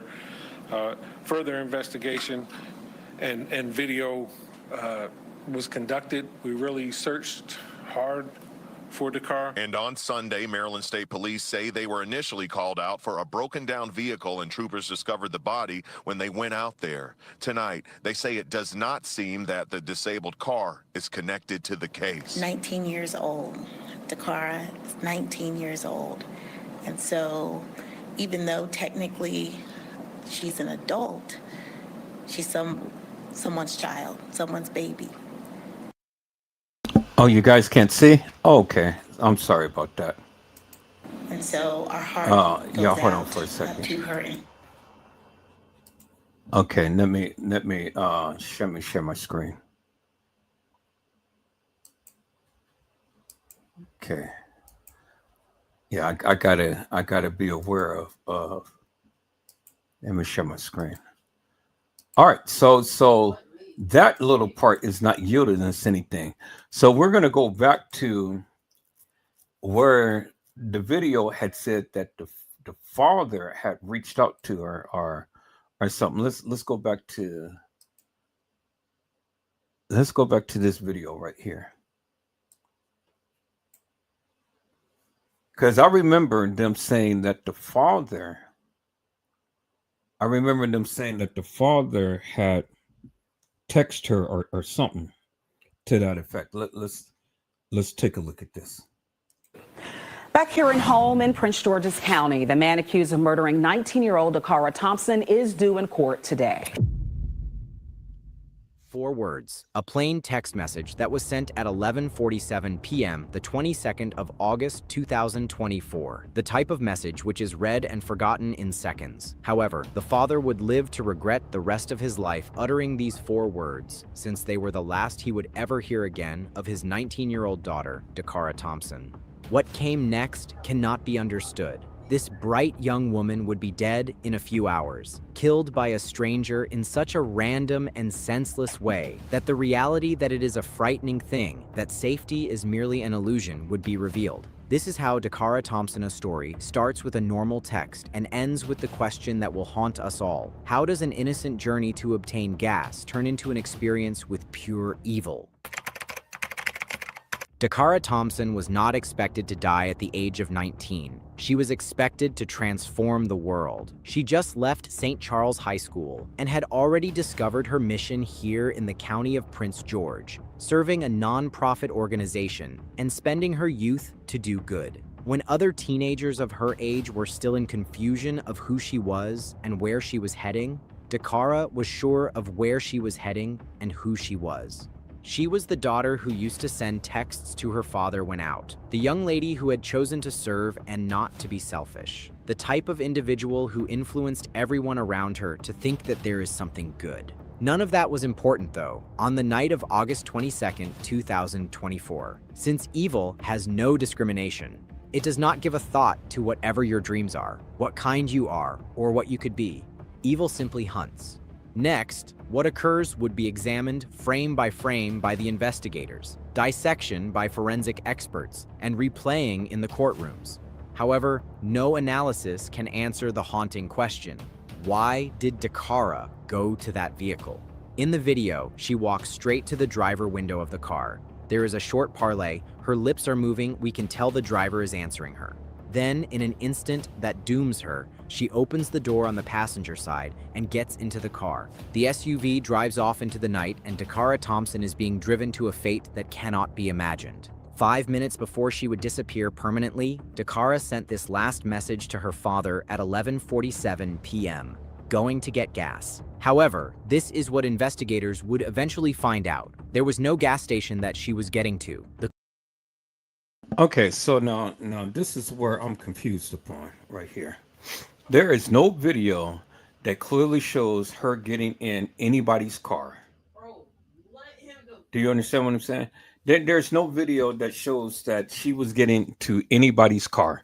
See, this is when these YouTubers start to put their own spin to different shit and stuff. You know, there's no evidence, no proof whatsoever. We haven't seen it of her getting into the guy's vehicle, seeing her lips and stuff, because the video that we've seen is grainy. Let's repeat what he said, because this is what he said. This is them putting their spin upon it. Driver is answering her. Then, okay, let's go. Let's rewind it back. Simply hunts. Next, what occurs would be examined frame by the investigators, dissection by forensic experts, and replaying in the courtrooms. However, no analysis can answer the haunting question: why did Dakara go to that vehicle? Go to what vehicle? We don't see her go to any vehicle. We see her walking. We can assume that she went to the vehicle.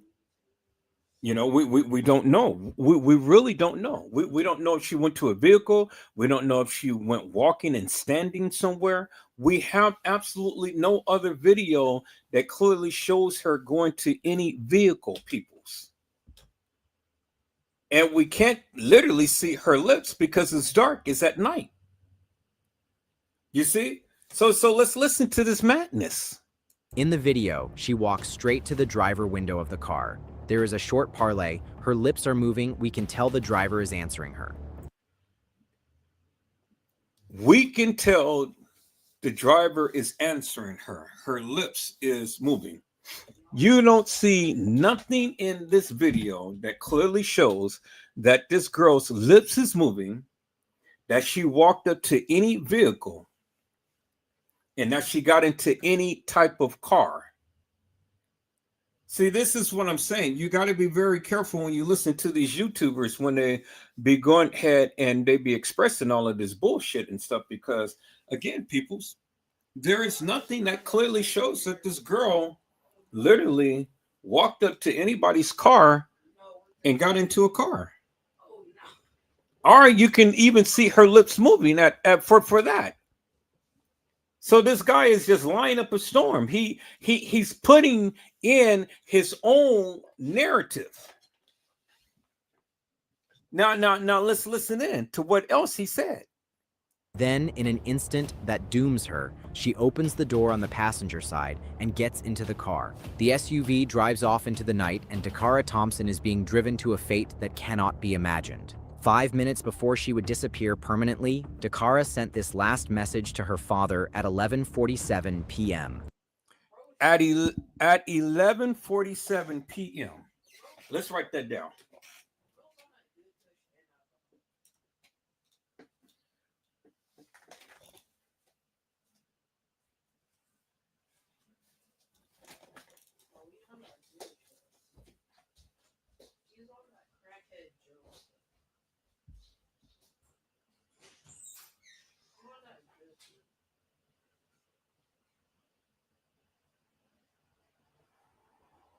Yo, you want a puff, dude? You want a puff, dude?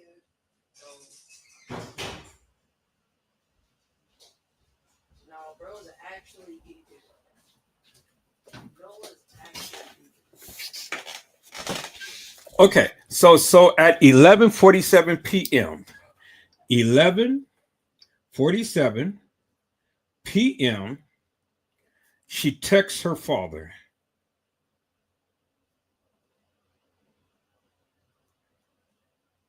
Her father.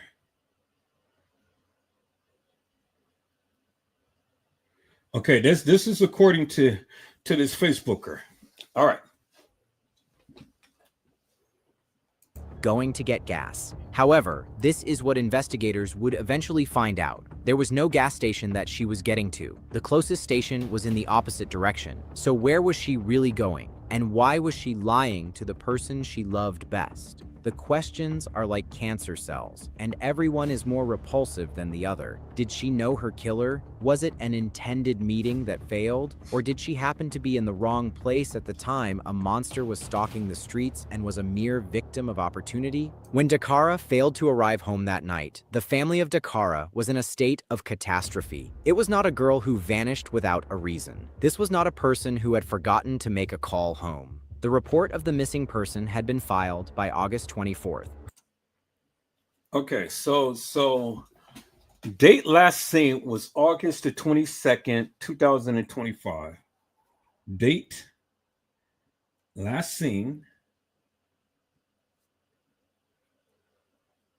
August the 22nd, 2025.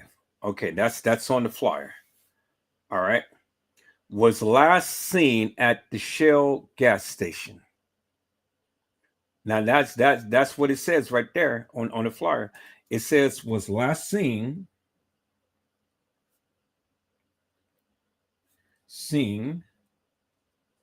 at the Shell gas station.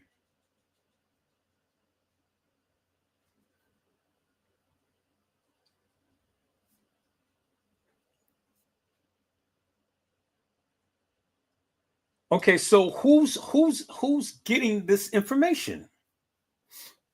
Because it says on August the 22nd, 2025, the car was last seen at the Shell gas station. That's what it says, right?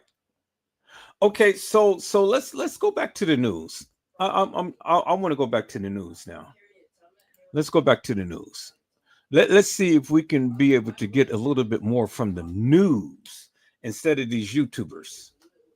See if we can get anything else. All right. Why did Amazon send me $20,000? Okay, let's listen to what the news say. The body has been found in Anne Arundel County. That is the scene that is believed to be connected to the case of a missing Prince George's County 19-year-old who's been missing for close to 2 weeks now. Stephanie Ramirez is live outside of the police headquarters there in Upper Marlboro. Stephanie, what are the updates at this hour, and have police confirmed that the body is in fact that of the missing 19-year-old? Yes.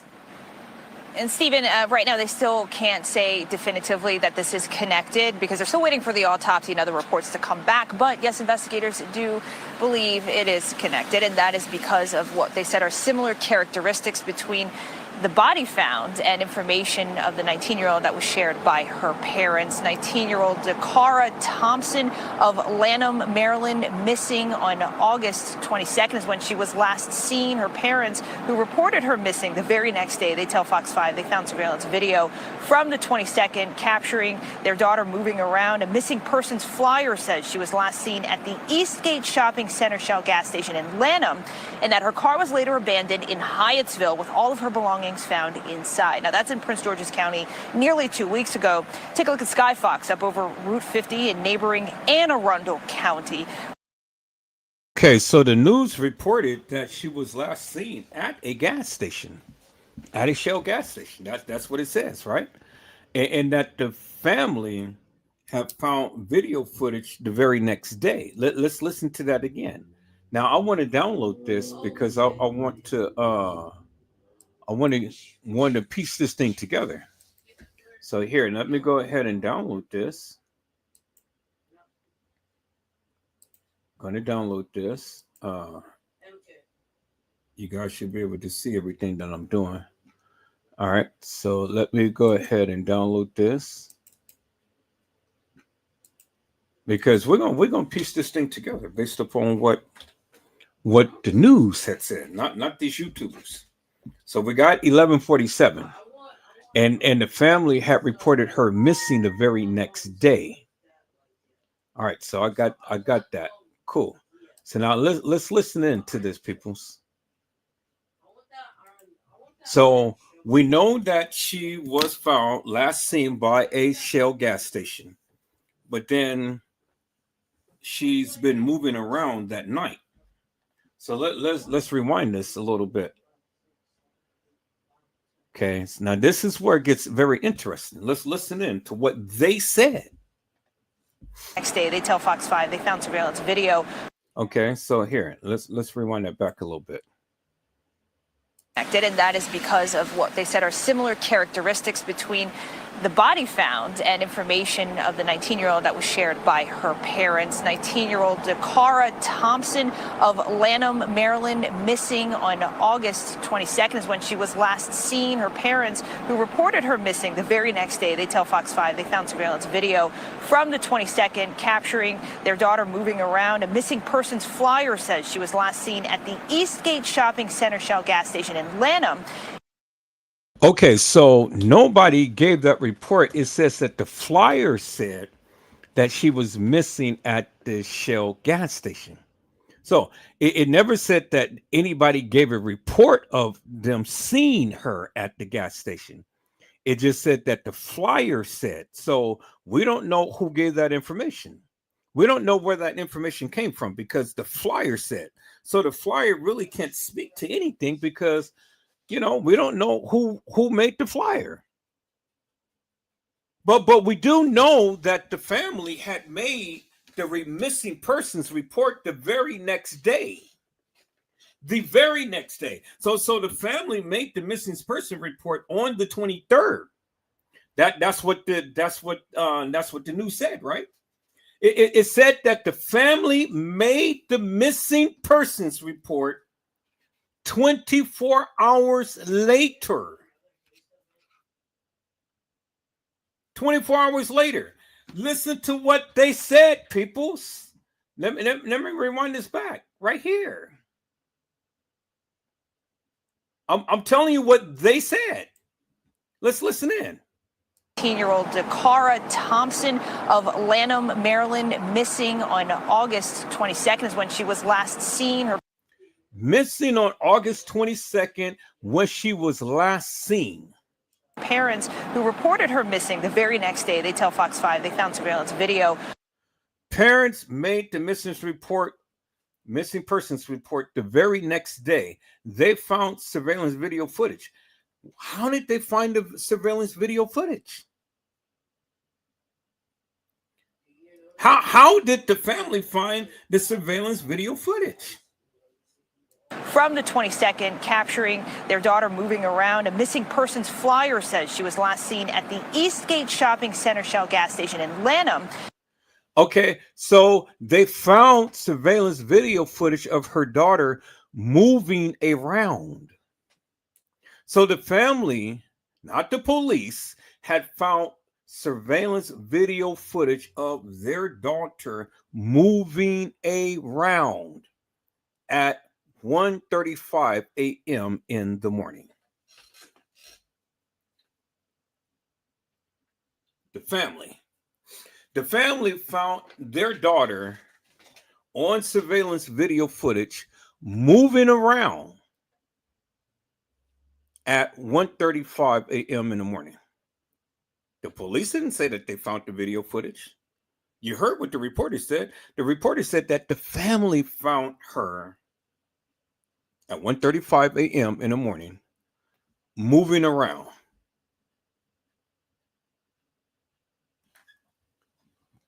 Y'all didn't hear what I said, peoples. The family found their daughter moving around at 1:35 a.m. in the morning. Hello, Trish Hollywood. How are you, ma'am? It is a blessing to see you on today.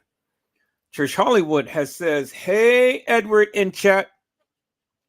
Trish, help me to make sense of this, ma'am. Help me to make sense of this, because see, we're getting down to the nitty gritty on this one. The reporter had stated that the young lady and the young man's daughter was moving around at 1:35 a.m. in the morning because they found surveillance video footage. Not the police, the family. And the family made a missing persons report 24 hours after she left the house that night. What is that telling you, Trish? What is that telling you, Mel? That's telling you that what? Is it telling you that the car was out doing some stuff? She was out getting her little grind on, huh? She was out getting her grind on.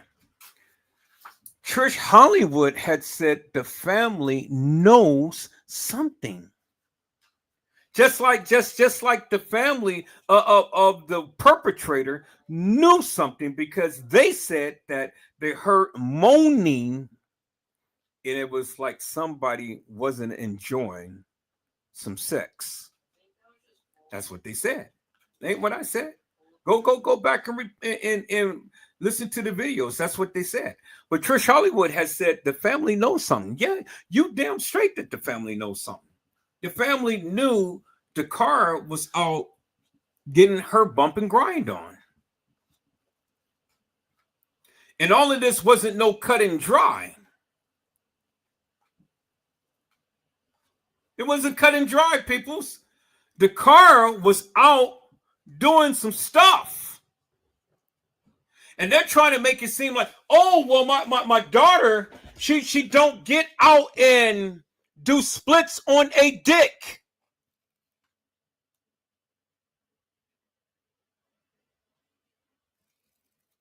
Isn't that what TM said? Can you do a split on a dick? Shit. How in the fuck you think you got here? Ah! So was the car out there doing splits on a dick?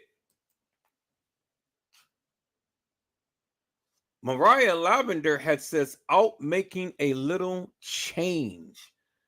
Yeah, Sure enough, out making a little change. How much did she get? You know what? $20, $30, $40, $50. I mean, shit. Did this man have that type of money to make this little young girl come out of her house at 1:35 a.m. in the morning? Was it worth the little? His dick is little? Was it worth it?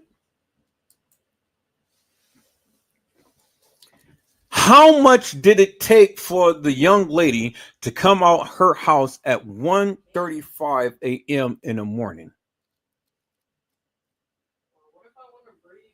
How much did it take, peoples? The car was out getting her little bump and grind. Yeah, we know what Dakara was doing. Yeah, we sure do. We know what she was doing. And so what was it, all of that, to leave all of her belongings in her car and park the wrong way and get out and walk to meet up with somebody?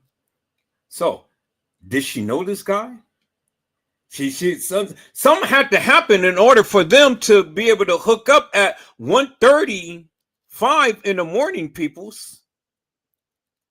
So did she have an encounter with this guy at one point? Because I don't believe that this was just a chance encounter. I don't believe that. Nobody is going to go out at 1:35 a.m. in the morning to go meet with somebody who they don't even know of. Who does that, peoples? Who does that? Think about that for a moment. Let's look at this. Because, see, this is interesting. Let's listen to what she said.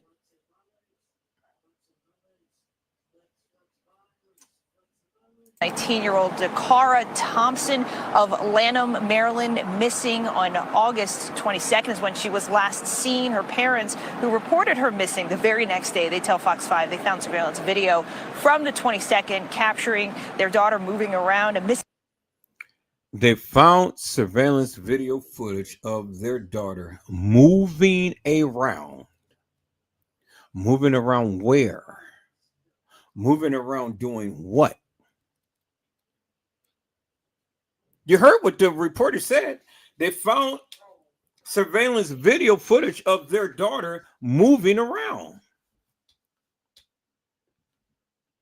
Person's flyer says she was last seen at the Eastgate Shopping Center Shell gas station in Lanham, and that her car was later abandoned in Hyattsville with all of her belongings found inside. Now, that's in Prince George's County nearly 2 weeks ago. Take a look at Skyfox up over Route 50 in neighboring Anne Arundel County. We are now learning this past Sunday, Maryland State Police discovered an unresponsive female body in a grassy area just off Route 50.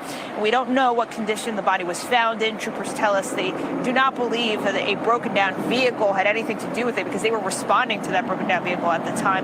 State police, they're now working a death investigation. Prince George's County Police are still working a missing persons investigation. Neither department involved has called this a homicide yet. 19 years old. Dakara is 19 years old. And so even though technically she's an adult, she's someone's child, someone's baby. And so our heart goes out to her entire family. That was the county executive in Prince George's County commenting on the update yesterday. Now, while both departments are working their investigations, they are also working in coordination, working together. And anyone with information they're asking, please just call it in. I'll send it back to you guys. Okay, so let's go to another news. All right, so we got that. We got that. Let's look at this right here.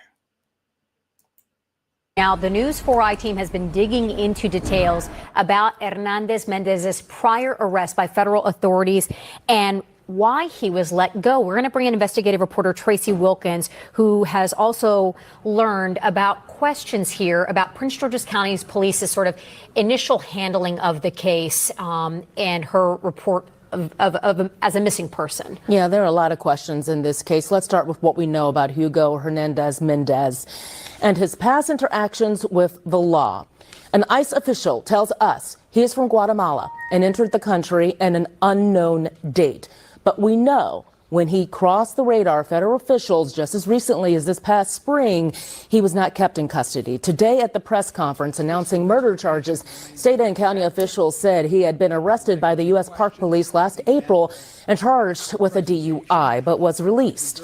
We looked for those records, but could not find them in the court system. We asked Park Police for charging documents, but they directed us to file an open records request to receive them. But sources close to this investigation say Hernandez Mendez was arrested on the Baltimore-Washington Parkway in Prince George's County on April 25th by the U.S. Park Police, who patrol the BW Parkway. Now, that's a federal agency. Given the federal push to detain undocumented people in this country, there are questions now as to why he was released after this DUI charge. Here's what County Executive Aisha Braveboy said about that arrest earlier today. Well, I think that the U.S. Government has made status of individuals relevant. This was someone who was in their custody, and they made the decision to release him. So I think the questions should be asked of the Justice Department. Now, we reached out to the DOJ and also Maryland U.S. Attorney's Office for clarification on why Hernandez was not held, since ICE tells us he was undocumented. But they told us they have no comment on this case. ICE issued a detainer for Hernandez Mendez yesterday as this murder investigation was unfolding. This case has taken a devastating turn. There are also questions about how it all started. Prince George's County Police have said that once they were notified about the case, they began investigating areas where Thompson was last seen. They produced a flyer that was distributed. But initially, the department did not reach out to news outlets or publish Thompson's picture on their blog or their X account. I've spoken with Prince George's County Police about why, and it was explained to me that because Thompson was a healthy adult, her case was not considered critical. When we asked the chief about that today, here's what's his response. The facts as we have it is she was in that vehicle before she was ever reported missing. So we did canvass the area. We searched, we questioned people in the area. We looked for video. We did all of these things as a practice. Critical missings get distributed. But the family did a lot of hard work and they distributed information and you all covered that. So the information was out and the community had it. Black and Missing Foundation partners with law enforcement to help find people whose cases are sometimes mishandled or ignored. And their work has had a great impact on how cases of missing Black people are handled by police. They describe how their work has changed how DC's police department approaches missing cases and why this can be a good example for other jurisdictions. Regardless of the situation of that person being missing, everyone gets a flyer. And that right there, that public notification is so important. Soon as that missing person's case is filed, it gets a flyer and it becomes disseminated all over the media, social media platforms, sharing it with the general public. And that right there is the first step, because the community can't help you in finding someone if the community is not aware that someone is missing. And so just those first 24 to 48 hours, those are the most critical moments. Again, Prince George's County Police say they did distribute flyers and investigate, although in terms of social media and media outreach, this was initially more of a grassroots effort, large part because of her age. But this gives everyone an opportunity to learn a little bit more about how these decisions are made. You heard what Black and Missing had to say about it. They want every case to be treated like it's critical because of those initial hours. But, you know, as you heard from the chief there are a lot of questions in terms of timing on whether that would have made a difference with when she was reported missing. Exactly. You know, but it's just a very heartbreaking case. And then there were a number of African-American women who came up missing. We had 3 at the same time time from around the same area, and there was a lot on social media of people making assumptions about what had happened and what was going on in this case. One of those women found, another one is still critically missing, but what is important is that the more information we're able to get from law enforcement, the better people are able to deal with all of this information. Just a very unfortunate ending to this case. The entire community was praying for her safe return, so this is most unfortunate. Yeah, they had a large group of community members canvassing the area, and no doubt that large group of community members is rallying behind this family when they need it most. Tracy, thank you so very much.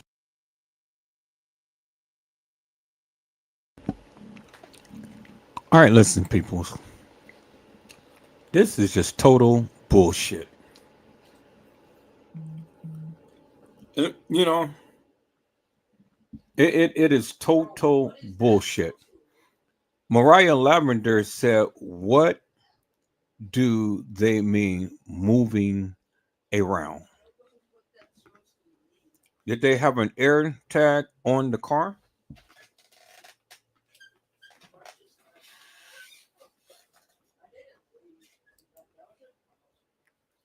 Carla Henry said, it's two other women missing from the same area, and they all favor each other.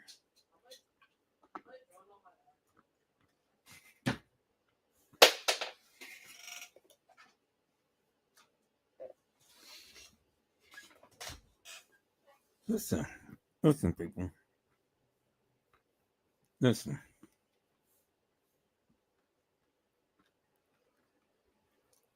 The guy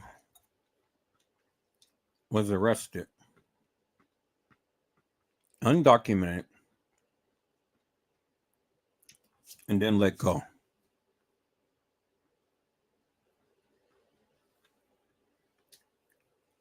He was arrested, undocumented, and then he was let go.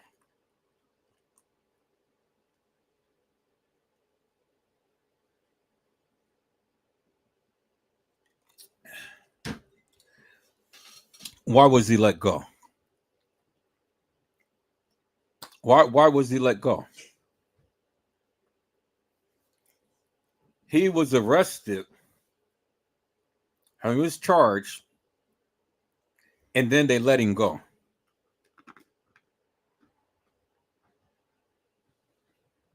Why didn't they deport him?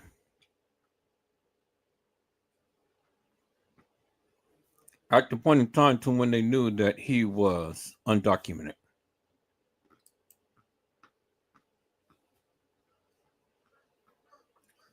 The police department failed miserably.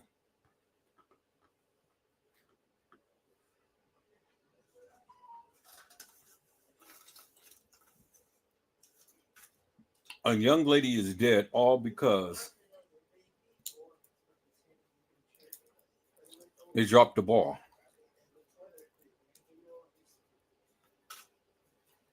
And they let a serial killer loose. Plain and simple, because two other girls came up missing around the same time in the same area. And remember, they found different women's clothing in that man's house. So I'll bet you any type of money that they will be able to connect those girls who's missing to him. Two other girls is gone, all because the goddamn police had literally dropped the ball. They dropped the ball, peoples.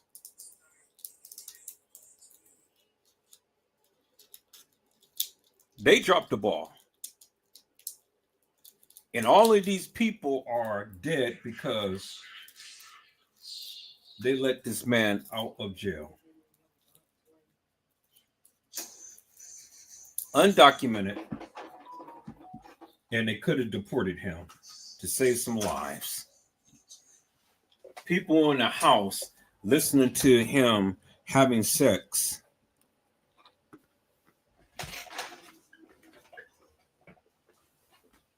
And they don't do nothing about it.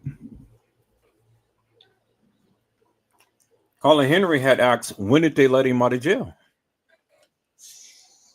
Well, I want to find that out too. Let's look at some more news clippings, people, and see what's going on here.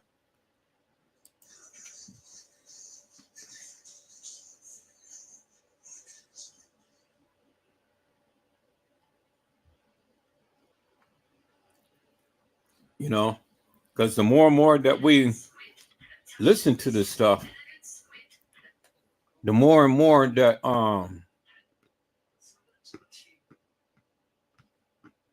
we really begin to understand some things.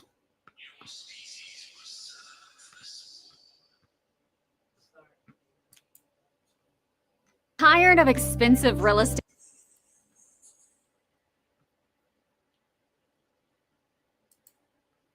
County Executive Aisha Braveboy, DCAO of Public Safety and Homeland Security Mel Powell, Police Chief George Nader, Assistant Police Chief George Nichols, and our leadership team. We are here to discuss the ongoing missing person case of Takara Thompson. I'd first like to introduce our Police Chief, George Nader. Good afternoon. Anytime someone goes missing in our community, we take it seriously. Our detectives work diligently with the family to try to locate that individual. As you're aware, in this case, Takara was last seen on August 22nd. She was reported missing on August 23rd. Her vehicle was located in the area of Riggs Road in Hyattsville on August 24th. At that time, we continued to do video work in the area. We worked with the family to try to work through cell phone information to attempt to locate her. Further investigation and video was conducted. We really searched hard for Takara. We looked for additional information we could get through cell phone subpoenas. We were waiting on that. On August the 31st, we were notified that Maryland State Police located a body. That body was located just off of Route 50 in Anne Arundel County. The characteristics were similar. We have not yet confirmed that this is the missing. I want to make that very clear.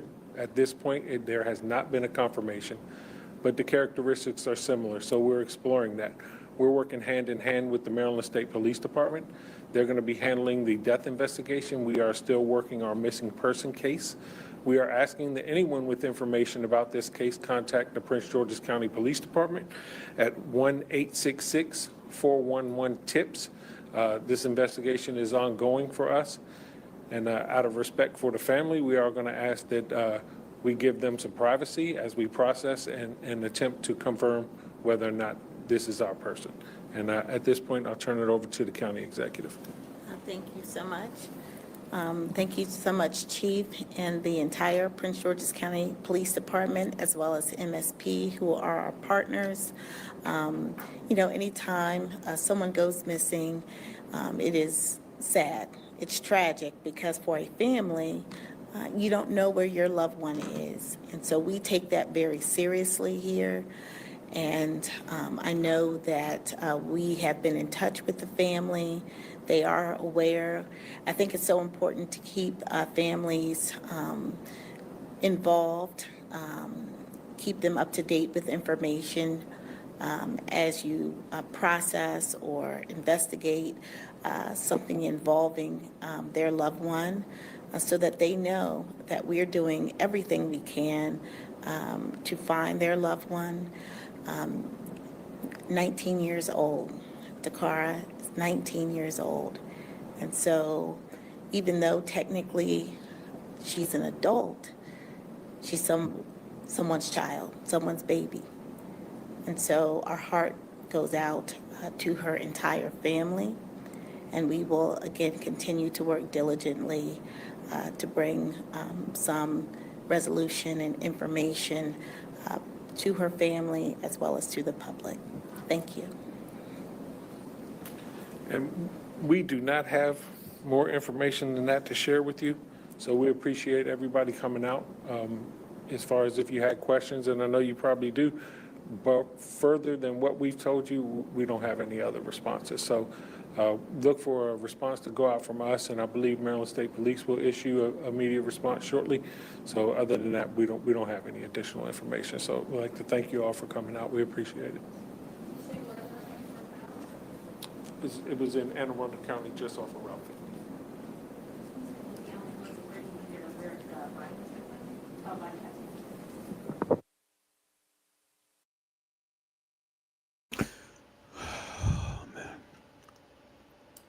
Okay, so Trish Hollywood had said they always let them, when the young girls are black, they say not enough evidence to convict. But had she been white, they would have been convict him and lock him up. And Trish Hollywood had said they just made that cut and dry. And see, Trish, this is what I don't understand, man. This is what I don't understand right here, man. Colin Henry said, "Who found her car, mom or dad?" Well. See, and this is another thing that I don't understand, Colin Henry. You know, she was supposed who the girl is 19. She ain't a baby no more. She's 19 years old. Her name is Kenneka Jenkins. She's 19. Kenneka. Okay, so TM didn't have no tracking device upon Kenneka. And so who keeps a tracking device upon their daughter that's 19? I get it, you know, that, I mean, they're still your daughter. I get it, but she's 19. She's no longer a baby. So you're going to keep track of your 19-year-old? Really? Really? Peoples, did you hear what they said? They said that the family made a missing persons report the very next day, and they found surveillance video footage of their daughter moving around.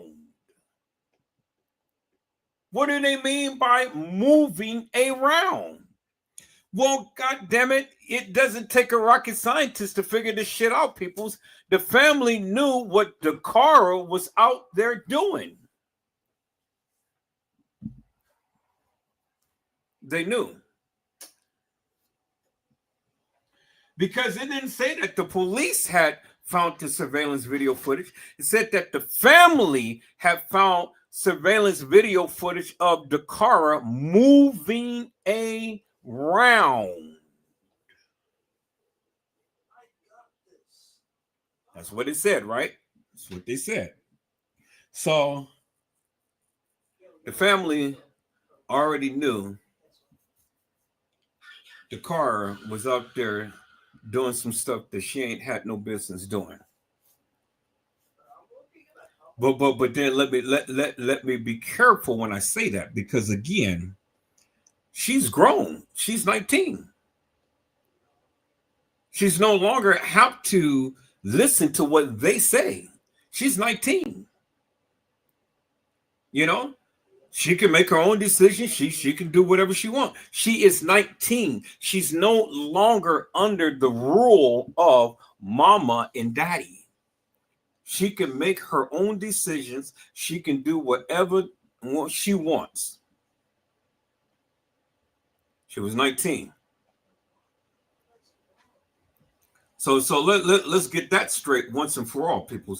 She was 19, so she can do whatever she wants. She didn't have to listen to mom and daddy. She didn't have to check in. She was 19. But they kept trackers up on her.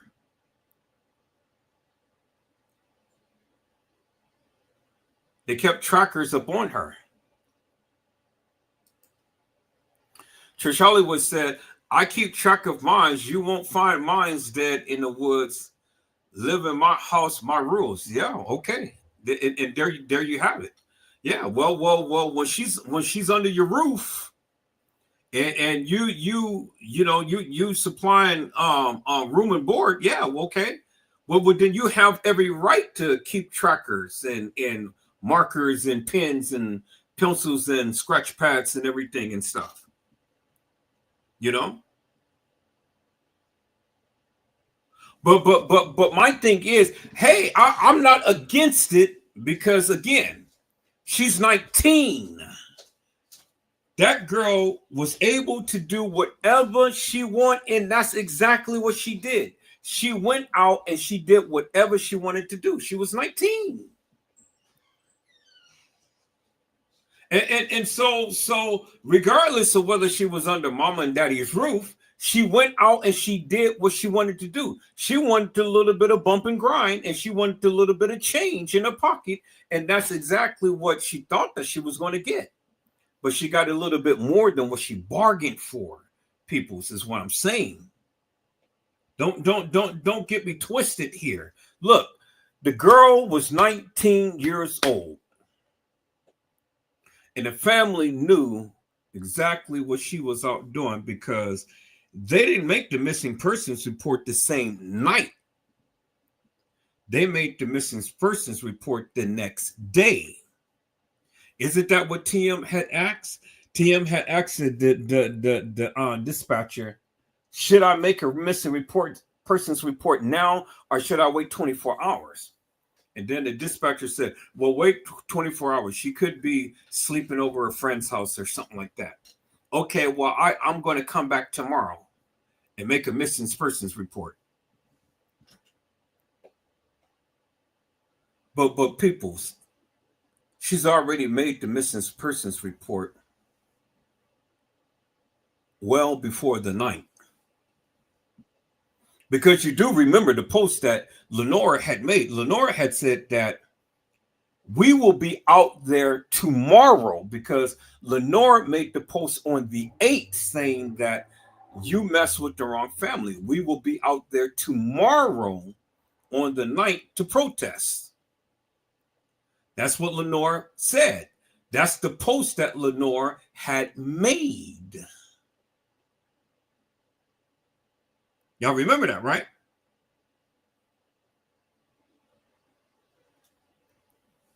Carla Henry had said, but Edward, the man could have forced her in his car.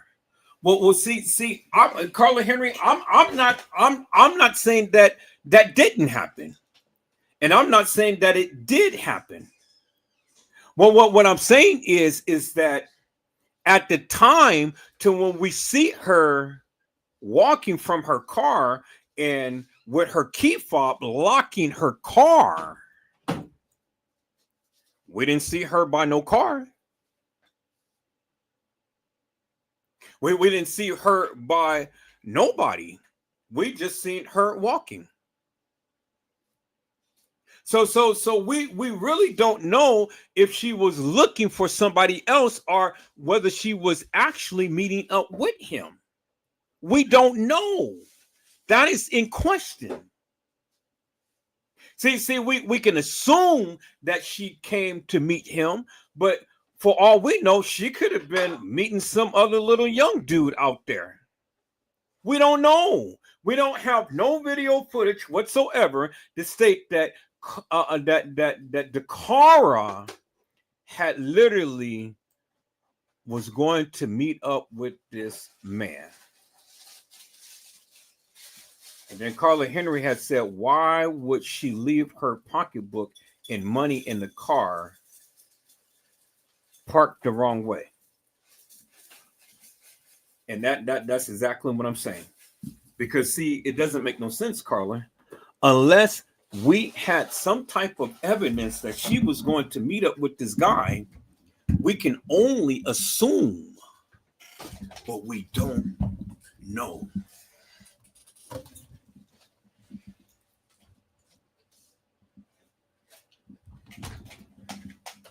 Do you understand what I'm saying? We can only assume, but we don't. Do you think this is good? Yeah, I just bought it.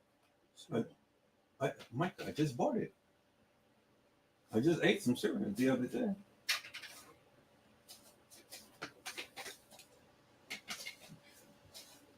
We don't know. Trish Hollywood said she had done this before. This wasn't her first time.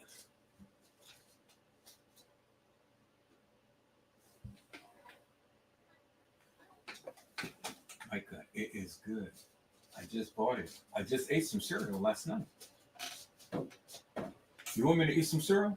To show you that here, pour some in my glass.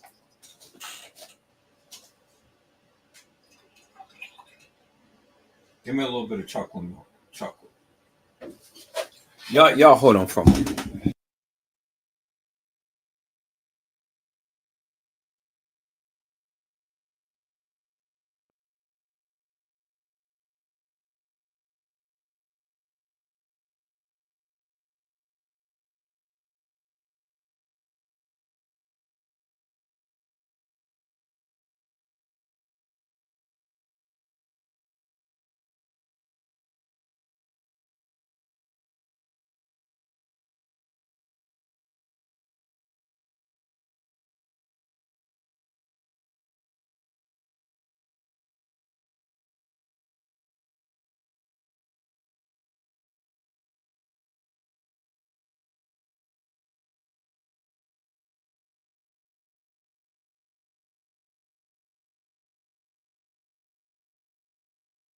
All right, people, so I'm back.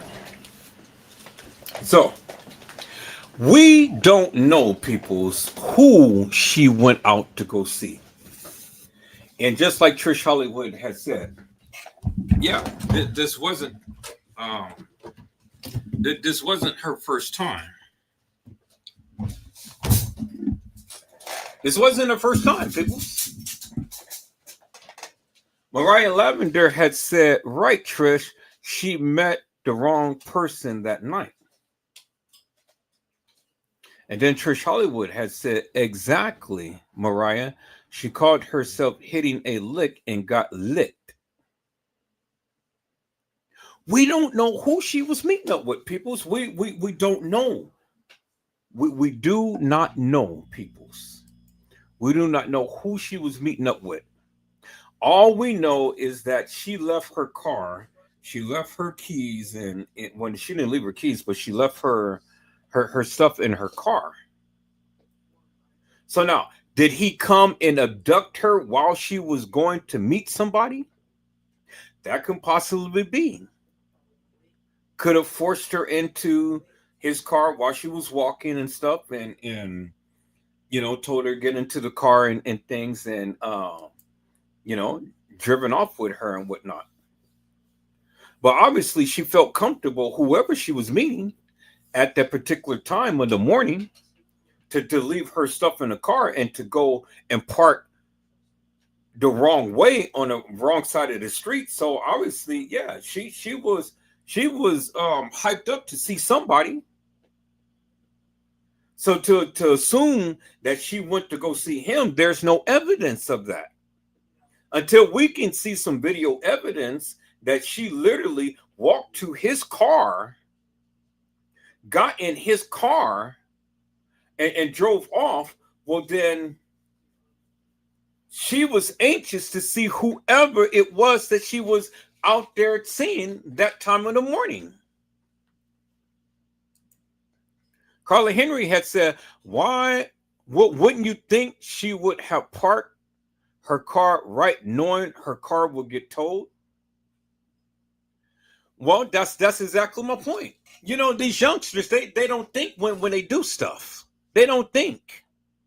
They don't think of the consequences and things. All they know is react. React.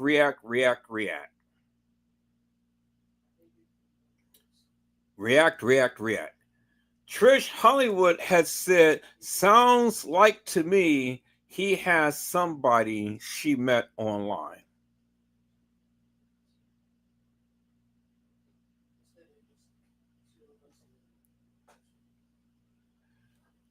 Well, they have the cell phone. So all they had to do is just go through the cell phone to see whatever messages and things to download to see if she was meeting up with somebody. There's no evidence of that. There's no evidence. The only thing that we got was from that was the last text message that she texted her father. But that was at 11. That was at last text message was at 11:47 p.m. We're talking about, but she was out at 1:35 a.m. So this was well before the night that she last texted her father. But see, the thing is that the family had found surveillance video footage of her moving around. So at 11:47 p.m., and she was last seen leaving her car at 1:35 a.m., but the family found surveillance video footage of her moving around. Well, then the family already knew what she was out doing. Where was she moving around to? See, these are the questions that I ask people. You know, these are the questions that I ask. Who gave the family surveillance video footage? And then who reported her last seen at the gas station? Who gave that information to put on the flyer? See, it's a lot of stuff that we don't know, peoples. It's a lot of stuff that we don't know, and the family ain't being forthright with it because the family don't want their daughter to be like a hoe. You know? Colin Henry had said, look at that man's face who slept with him, and his face was all scratched up and too old for her.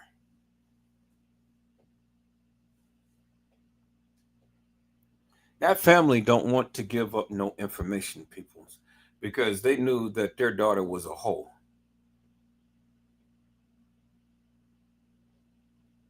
She was a hoe. And you know she was a hoe. How do you know? Because they told you so. So, do we have another Kenneka Jenkins on the horizon, peoples? Let me be a thought in peace. Is that what we're looking at, peoples? Let me be a thought in peace. His dick is little. Was the car a little black young hoe? Was she?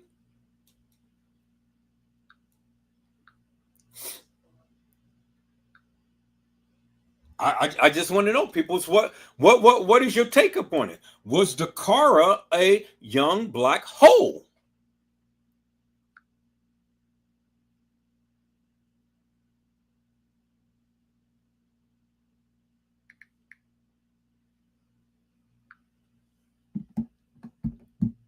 Well, she was something.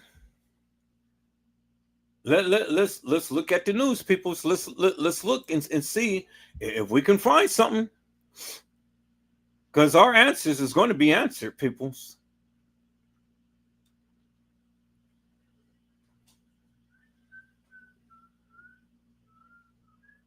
We're going to get some answers one way or the other.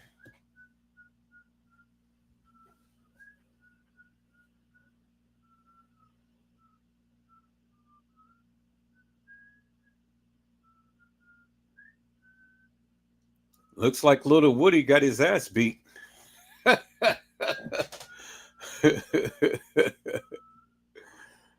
Oh man, little Woody got his ass beat because look, he's all bruised up. But we're gonna take a look at that. Then we're gonna get back in this.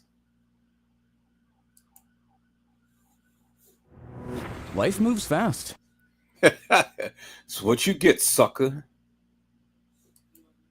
involving a dirt bike that left musician Lil Woody lying in the middle of the street until someone came and picked him off the ground. The musician, who gained notoriety during the YSL RICO case in Fulton County last year, survived with stitches and has a lot of pain. Now the artist says he won't make music anymore because of the state of the industry. He sat down with Fox 5's Judea Murray to explain why and discuss what he learned from testifying during the Young Thug trial.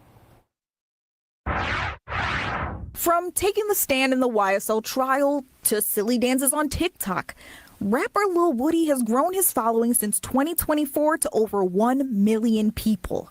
But one thing you won't see the rapper doing anytime soon, making new music. 100K, hit the club, I threw a dub up. Kenneth Copeland, whose stage name is Lil Woody, was supposed to be the star witness during the Young Thug trial. I recall. I'm sorry, I don't recall. But despite a 2015 video of him speaking with police detectives, Woody received some praise for his testimony, or lack thereof. You asked me that? I like the thought that you and Kel have been in. I have lied. I made things up. I have got my life together. Man, y'all pissing me off. Woody sat down with Fox 5 outside the Peace Tower at Freedom Park this week to discuss how he has been working to do better since getting off the stand in August of last year. Sammy, I had no control. I was just, like somebody was just pushing me in the back and I was just going. I was afraid. I ain't know who was who. I just knew that, I'm gonna do whatever to protect myself. Going through that process, I didn't trust the state, I didn't trust the defense, I didn't trust nobody. That's why I take my life more serious now. And, I hold myself accountable. Woody has since disavowed gang violence. He wrote a book called Books Up, Guns Down, and he plans to make a documentary about his life. And while he does all that, he's working to keep kids out of gangs. Walk away. You gotta tell yourself, okay, today I'm done. That's what I did. Woody said walking away also means an end to his music career because of the state of the rap music industry. Me personally, I don't want to put music out because they don't change the hip hop culture where they make you want to have to be a certain type of person to do music. Woody says the industry pushes musicians towards gang life and getting street cred, something he wants to see change. Once they get the music scene back on where it need to be, I'd rather support those, and let the kids know that you ain't got to be a violent person to be a rapper, drug dealer to be a rapper, anything. You could be a educated graduate to be a rapper. You can be whatever you want to be. You ain't got to uphold that image. So, me personally, I won't be doing music. Despite not making any music, he says he's got a lot in store for the future. In Atlanta, I'm Judea Murray, Fox 5 News. Yeah, I just found out that he was in an accident, but, still, my thing is simply this. The nigga got what he deserved. That's just how I feel about it, people. The nigga got what he deserved. So he got into an accident. He got bruised up and stuff. Okay, well, he got what he deserved. It's just that simple. So, accident or not, God has a way of humbling the people and making the people,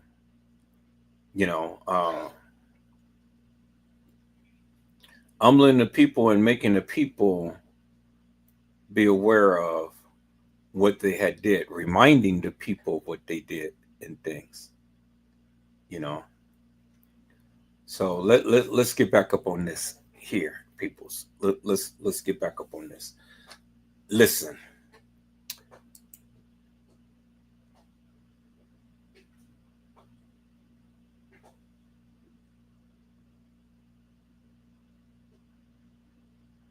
Trish Hollywood had said all of them are hoes. Do you understand what I'm saying? They're hoes. She knew what she was doing. She was out seeing somebody. She was out being a little hot mama. Her little kitty cat got hot and stuff, and so she wanted to be out. And just like what Carla Henry said,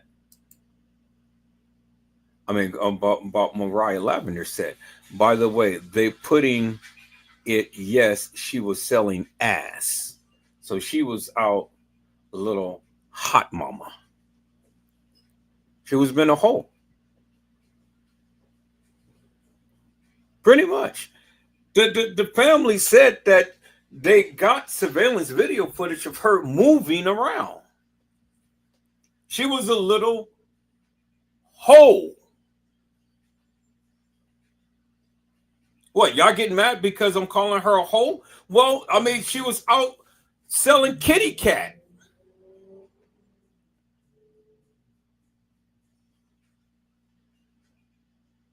Isn't that what young girls do at around that age? Sell kitty cat?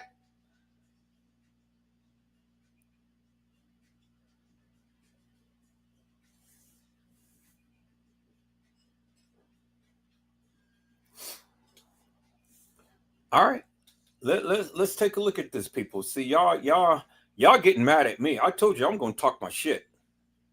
I told you I'm just going to keep it real on 100. I'm going to call it the way that I see it, peoples. I'm not going to sugarcoat this shit. You heard what they said, right?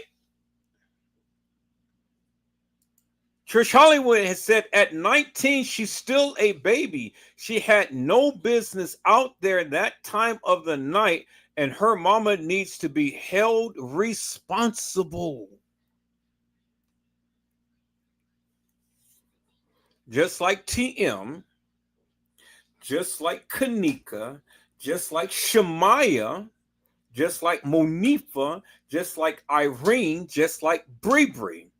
Young girls at a party saying, "Let me be a thought in peace. His dick is little." And they over at a hotel party drinking it up and sexing it up. Let me be a thought in peace. His dick is little. That doesn't sound like some girls who was just innocent going to a party and just having fun. They down there getting their buns busted. Their kitty cat tapped. Y'all got to just call it for what it is, people. You know, they're down there doing the nasty. And then y'all want to sit up here talking about that y'all can't sleep and shit. Give me a goddamn break with that shit. They down there selling their kitty cat. Young, hot things. And the car ain't no better. She's out selling the kit.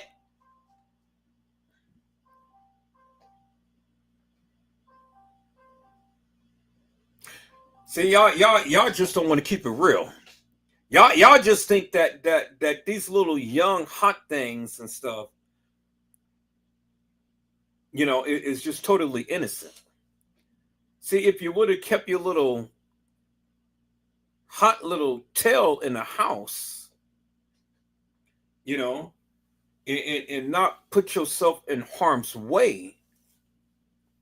No, but y'all let y'all little girls go out and just do whatever, knowing what they doing. And then when things like this happens, now y'all want to try to play Little Miss Innocent. Try to paint them as a bed of roses and shit. Trying to paint them as Miss Too Goody Two Shoes and stuff. But Trish Hollywood is keeping it real on tonight, y'all. Trish Hollywood said, "These men tell them they look good and the panties come right off." Sure enough. They whisper sweet nothings in their ear. And then there they go. They impregnated. They beat up. They hooshed up. They decapitated.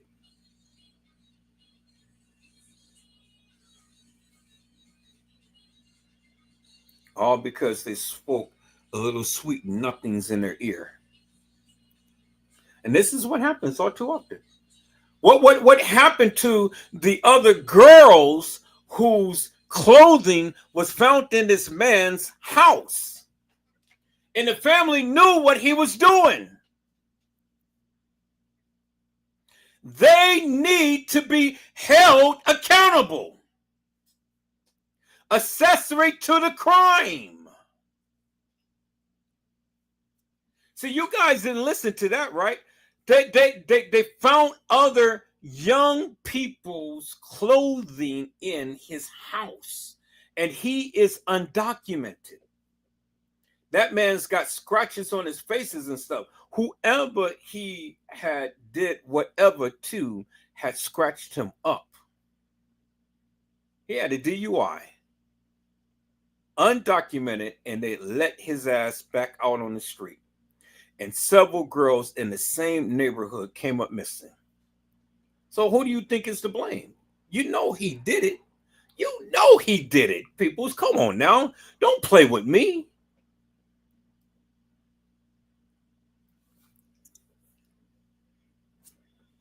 You little hot mamas out there that let your cat talk first before you ever think. Something was going on, because see, people's look. She was parked the wrong way. She got out of her car in the dead of midnight, 1:35 a.m. in the morning. Who in the F are you going to see at 1:35 in the morning, parked the wrong way, and left all of your belongings in your car? Oh, she was in a hurry to do something. Yeah, she was in a hurry to do something. Now, see, I know if mom and daddy, sister and brother sees my live, oh man, they're going to get pissed off as a mug. But your daughter was a hoe.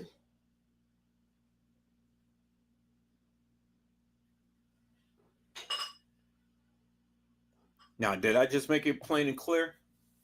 Y'all can get mad at me all you want to. I don't care. She was a hoe. 1:35 in the morning, parked on the wrong side of the street.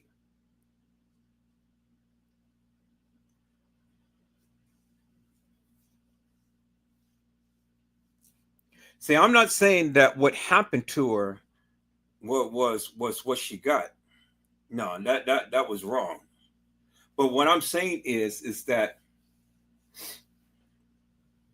the family had knew that she was driving around, because that's what was stated. That's what was stated. She was driving around. What was she driving around to? Why was she out that time in the morning? She wasn't out getting no gas at no 1:35 in the morning.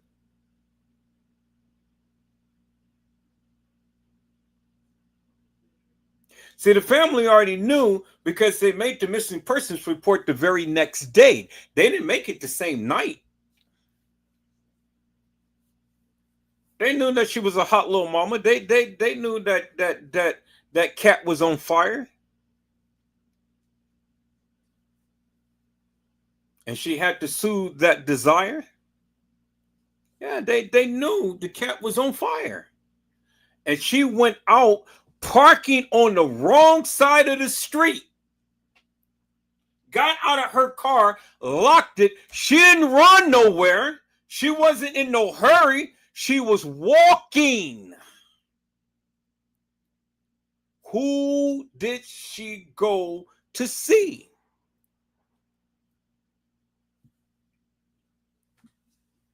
That's the question, peoples. Who did she go to see? Was there any other surveillance video footage that showed up after we saw her get out the car and walking? Where is the other video footage that shows her trajectory and where she was going?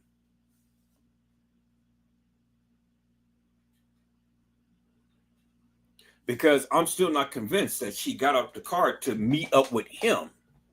Why would she want to do that, peoples? Because if that be the case, well, then there's got to be some evidence in her phone that she had communications with him.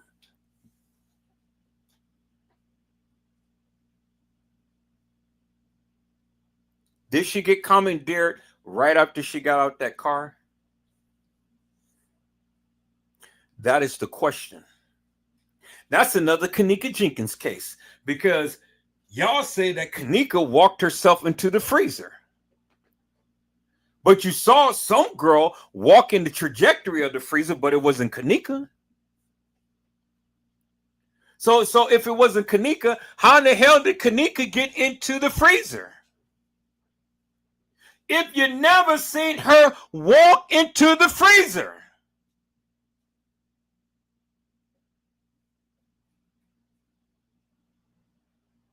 See, y'all ain't talking to me, people. Y'all ain't talking to me. Mariah Lavender said, yep, deport all of their asses. Get them all out of here. Carlin Henry's had said that he is a serial killer. Yes, he is. But see, the question is, Carlin Henry, did she literally go to see him? Because she was in a rush to do something, because she parked on the wrong side of the street. She left her belongings in the car. And then she got out strolling out of her vehicle.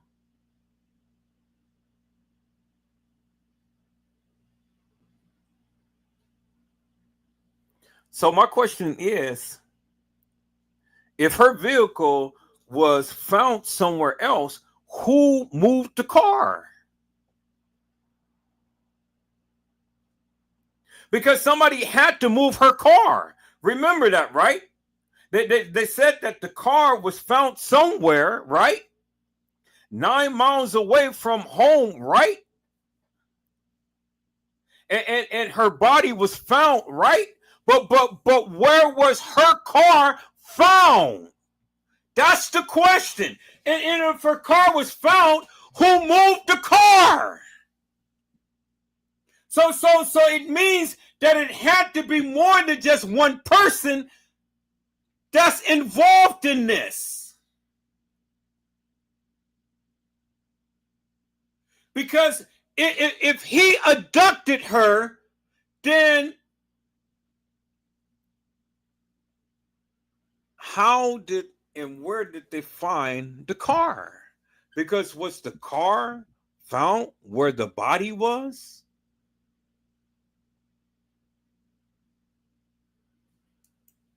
Carlin Henry said, Mariah, yep, but they still can sneak back over there.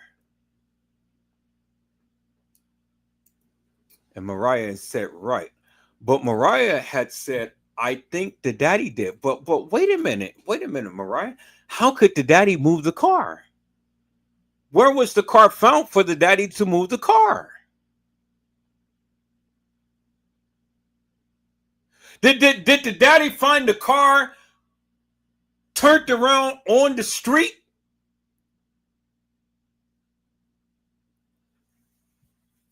See, these are the questions that needs to be asked, people. Carlin Henry said, they said the cop told the family to take her car home. So they found the car in the same location.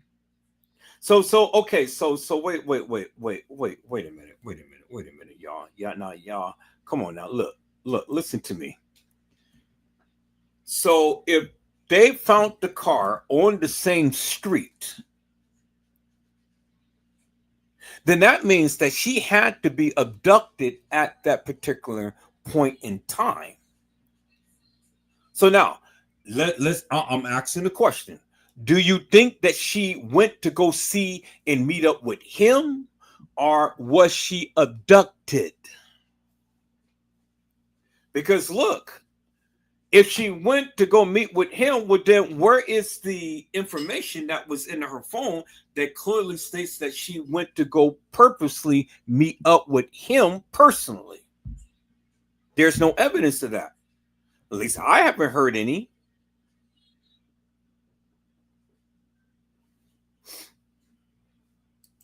Carla Henry's, Mariah has said, yep, I heard the daddy said he did because he found it.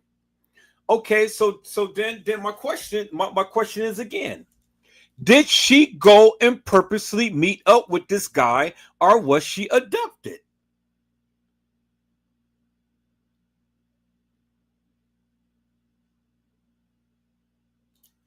Let's see if we can find the answer to that, peoples. Let's see if we can find the answer to that.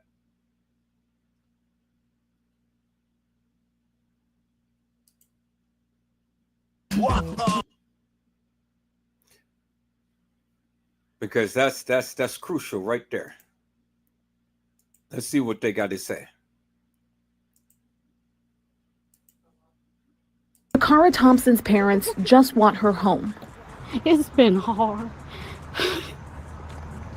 It's been hard. When I tell you the details about what happened to Dakara Thompson just keep getting darker by the day, it's downright chilling.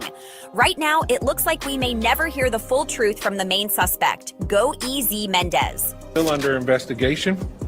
It appears that Dakara willfully entered a vehicle being driven by Hugo Rene Hernandez Mendez, 35-year-old male out of Bowie, Maryland. The story goes that he allegedly convinced Dakara to get into his car by saying she left her purse behind in her own vehicle. Wait a minute. So where's these people getting all of this information from? Did you hear what they said out of Bowie, Maryland? Let's look at this again.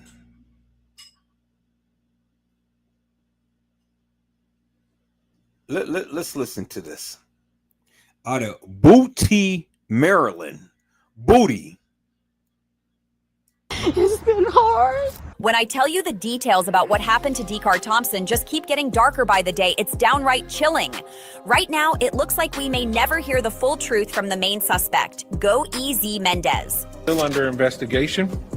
It appears that Dakara willfully entered a vehicle being driven by Hugo Rene Hernandez Mendez, 35-year-old male out of Bowie, Maryland. Male out of Bowie, Maryland. Out of Bowie, Maryland.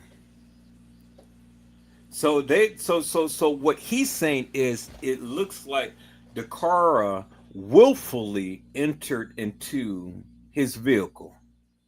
That's that. Okay, so we finally got an answer to the question. He stated that the car willfully got into the car with Mr. Mendez from Bowie, Maryland. People, you can't make this shit up. God damn. You can't make this shit up. She willfully got into the car. That's what he just said. Listen to this. We may never hear the full truth from the main suspect, Go EZ Mendez. Still under investigation. It appears that Dakara willfully entered a vehicle being driven by Hugo Rene Hernandez Mendez, 35-year-old male out of Bowie, Maryland. The story. So Hugo Menendez was trying to get some booty from Dakara. Now I want you guys to notice something. Look at Dakara. Look up on her. Look up on her side. It is a butterfly. It's a butterfly. The same side that Kanika had on. She had a butterfly on her left side, peoples. Dakara has a butterfly on her left side.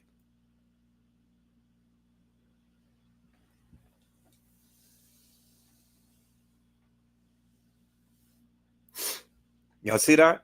See, Edward Joseph is so darn observant, people. You guys just don't know, man. I love cases like this because I love to break down cases like this. I'm very observant. Now, Dakar, she doesn't have no other tattoo other than the tattoo right here along her side, right there. She don't have no piercing on her navel or anything. She ain't got big breasts. You know, she don't wear her part in the head, you know, a part in the center of her head like Kanika. She don't wear it long like hair like Kanika. But she's with her father, unlike Kanika. Let's listen to this, peoples. It goes that he allegedly convinced Dakar to get into his car by saying she left her purse behind in her own vehicle. But here's the thing. Her car was parked in a no parking zone, which means she clearly wasn't planning to stay long, and she had even told her father she'd be right back. Now, see, that's bullshit right here, because she got out the car at 1:35 a.m. in the morning. But she last texted her father at 11:47 p.m. People, this shit right here, talking about she texted her father, talking about she's going to be right back. That's bullshit, because that's over an hour or so, peoples. From 11:47 to 1:35. Come on, don't give me this bullshit about talking about she texted her father and said she's going to be right back. That's bullshit. That is pure deep bullshit. According to the police, they said that she had last texted her father at 11:47 p.m. But she got caught getting out of her vehicle and walking at 1:35. And so they're saying that it appears that she literally was going to see Mr. Menendez. So she was up on some bootylicious. She was on some getting some grind, peoples. She didn't think that it was going to last too long. She just thought that, okay, well, you know, I'm going to hit this lick real quick and then I'm going to get home. That's why she left her belongings in the car. And she just thought that she was going to hit the lick. Meaning that she was out doing some dirty stuff, people. Literally. She was selling her ass. Clear as daylight. She was selling her ass. When police arrived, they found all her belongings still sitting in that car. Her purse, credit cards, debit cards, and even $60 in cash. That's what makes this whole thing so twisted. So she was getting some rubu, fubu from Booty, Maryland for $60. That's it? That's all you're selling your cat for, with $60?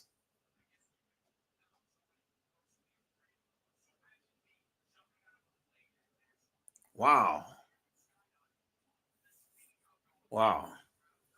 $60, and she was selling her kitty cat, her Kit Kat, her chocolate, her chocolate stuff, her Snickers,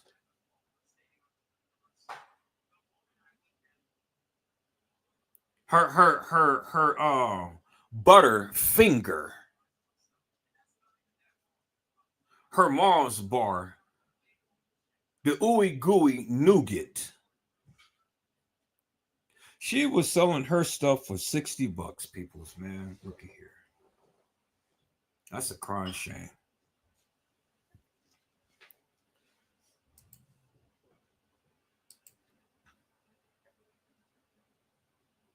Mariah Lavender had said, "Where is the video footage from the other side of the street?"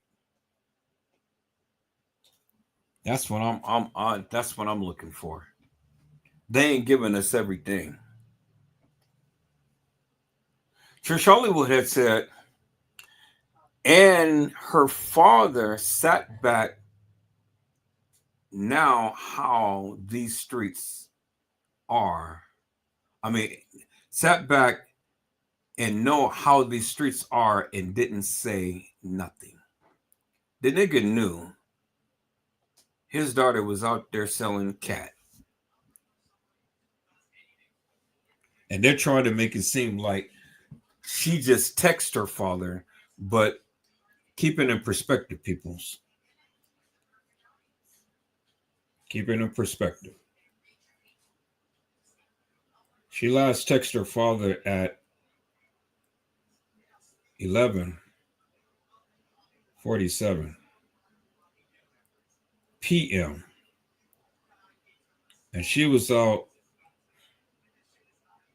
at 1:35 a.m. selling her cat. Trishali was said her father knew what she was about to do and he was okay with it. And then Mariah Lavender said, well, that's what she already had in her purse. Okay, so she had all of that in her purse and stuff. Well, then it must have been something that he had enticed her, you know, because, I mean, shit, she had $60 in cash. Well, she was trying to multiply that $60. Because, I mean, he must have been offering her something for her to park her car the wrong way and leave her purse and credit cards and everything in that car to go and get in the car with him. So it must have been something nice that he offered. You know, it had to be more than $60, right? Shit, she got out that car strolling. You see how she was strolling? She got out that car. Yep, I'm gonna whip this little thing up on you, brother, and you gonna pay me. Sure enough, you gonna give me some Skrilla. I'm gonna whip this little tiny thing up on you.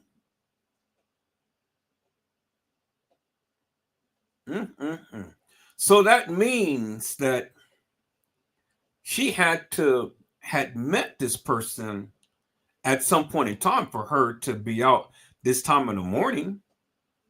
She just thought that she was going to get her little booty busted real quick, get a little bit of change and go home.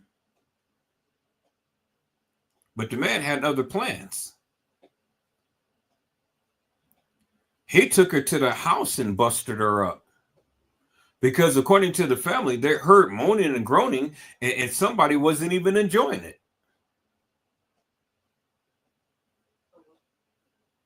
Oh, yeah, yeah. Somebody wasn't even enjoying it, peoples. He took that girl right home and busted her up.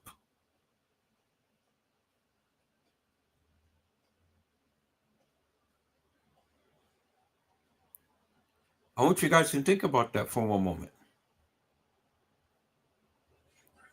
He took her home. He didn't do it in the car. He said, no, you coming home with me. And then busted her up.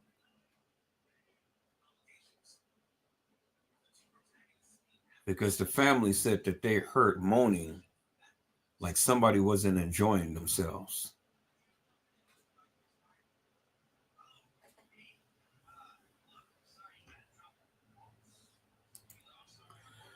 Colin Henry had said the guy told the cop he went to the club to meet his ex-girlfriend.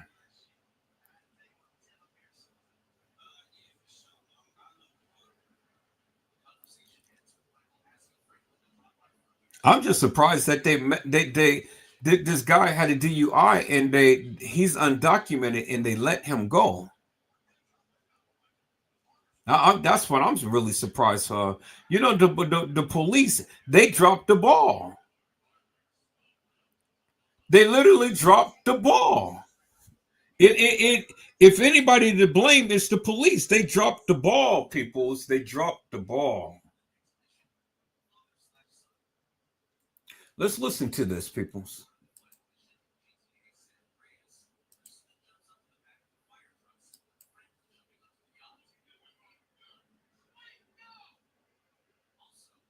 Why would she leave everything behind if she was really planning on going with him? And even more bizarre, why would he bring her back to his own home, a place where his family and even children live? Police came to the scene. We did discover that all of her personal belongings were in her car, such as her purse, her credit card, her debit cards. She even had $60 cash. That move makes no sense at all. Usually people hiding something take someone to a motel or somewhere low-key where it's harder to trace them. But he brought her into his house, surrounded by other people. Something about this feels too calculated to just be random. Personally, I don't believe it's all coincidence. The whole situation is sickening, especially when you factor in what investigators allegedly discovered. Other women's underwear found in Mendez's bedroom. Are we dealing with a possible serial predator here? Did Dakar really know this man before their encounter, or was she lured in cold by a stranger? And what on earth could his family members be hiding behind closed doors? This whole thing is dripping with questions nobody seems willing to answer. Of course, this tragedy has sparked a wider, heated conversation. Some people online are claiming that movements like BLM only make noise if the life lost was taken by someone white. Others are pointing fingers, saying illegals don't count, which is why they think no one's marching for Dakar Thompson's death. And to make it even messier, social media has been flooded with disgusting theories accusing Dakar of selling herself. That narrative has people furious. Why does that narrative have people furious? Why does it have people furious? Because I mean, shit, it only tells you. And you know, I don't give a fuck what the YouTubers say, and everybody can get mad at me. God damn it! Yeah, I said that she was out there selling herself because that's what it looks like. Exactly what it looks like. She was selling herself. She sure was. She was selling herself. Now, I said it.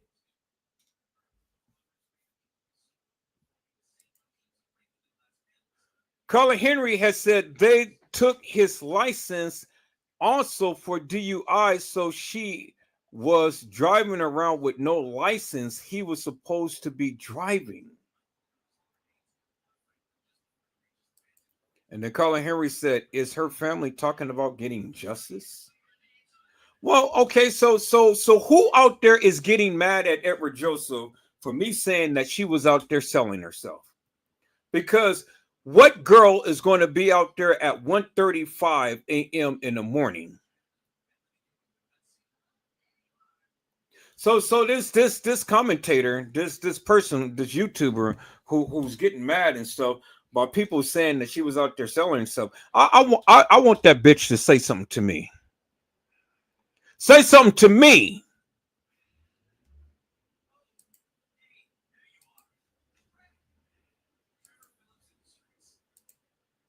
Of selling herself. That narrative has people furious because it shifts blame onto the victim instead of the suspect. Now, well, I mean, but the thing is, if her ass wasn't out there at 1:35 in the morning, leaving all of her belongings in her car, then I don't think that she would have been in this situation. It's just plain and simple.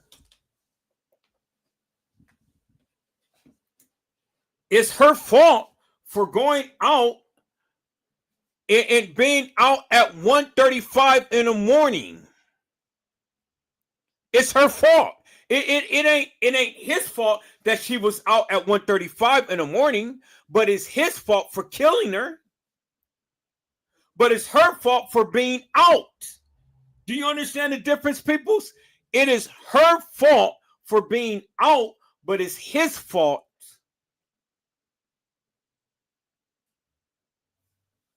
for killing her.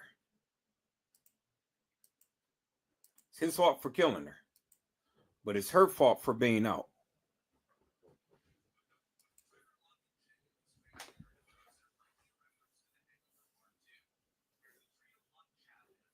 Had she not been out, she would have still been alive.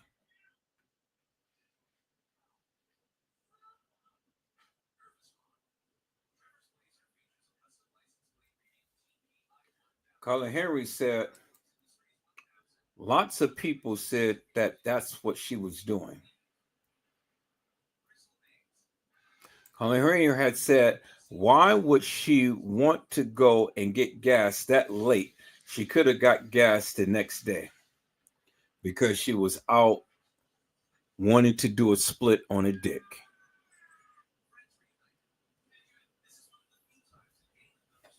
It's her fault for going out that time in the morning.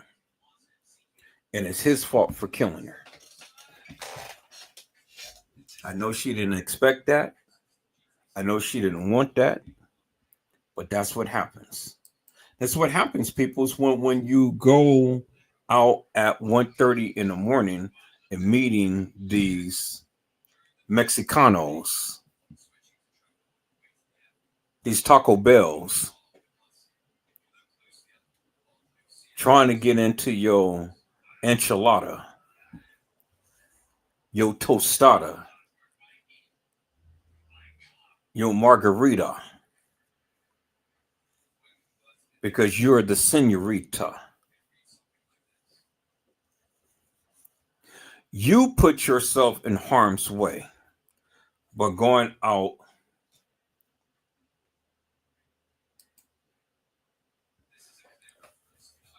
and being out that time in the morning.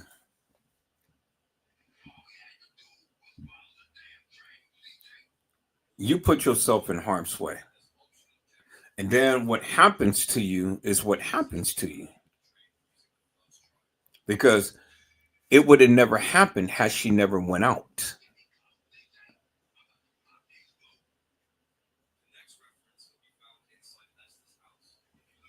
Now, is it her fault?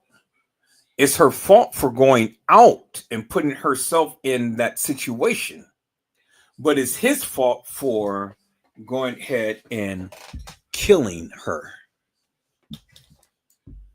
Shashali was said, ain't no way she could have felt safe going to a Tex-Mex house to hit a lick. You know, see these young people, they don't think they don't think clearly, Trish. They don't think clearly because they thinking that, yeah, okay, so I'm going to hit this little Mexicano up and I'm going to make me some money and stuff. You know, they don't think. They really don't think. She put herself in harm's way, first and foremost, going out that time of morning to go meet him. 2, getting in his car.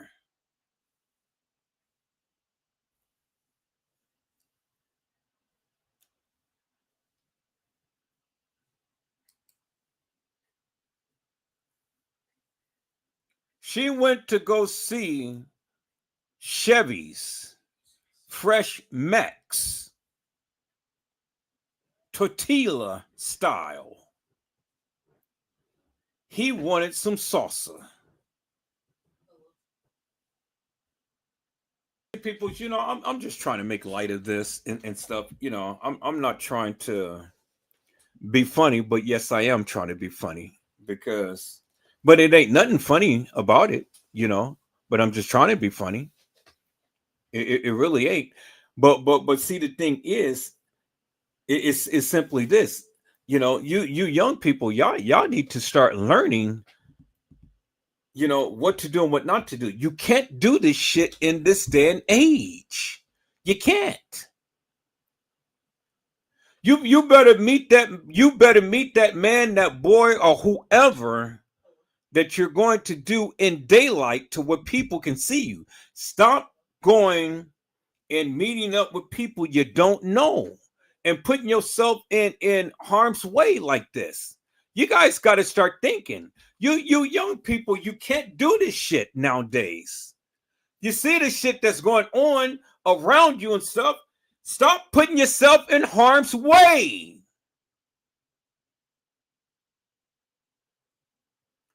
If you're hot, Stay home and be hot.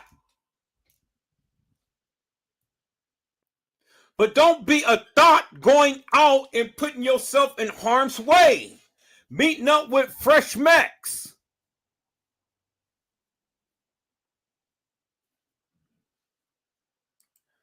Carla Henry had said her father should have said, okay, I'm going to ride with you. Now, I know the father has so much guilt. I know he does. No, he has so much guilt. You know. Trish Hollywood said, laughing out loud, if she was broke at 1:30 in the morning, she was broke at 4 that previous evening. Why didn't she hit the lick earlier that day? That's what I'm saying. She could have did it in the daytime. She could have,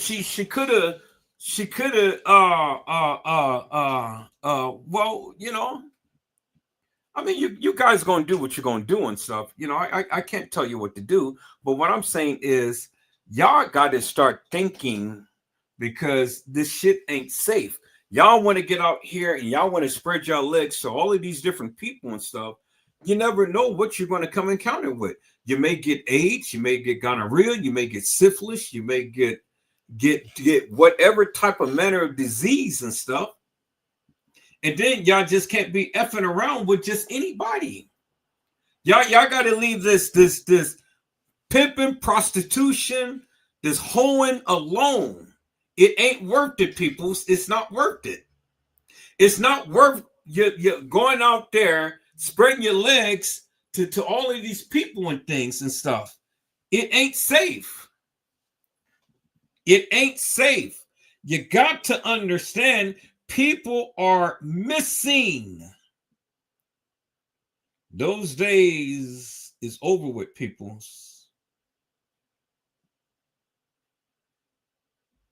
If you're going to do something, you better make sure that you have a pimp or somebody who knows that has your back. You know?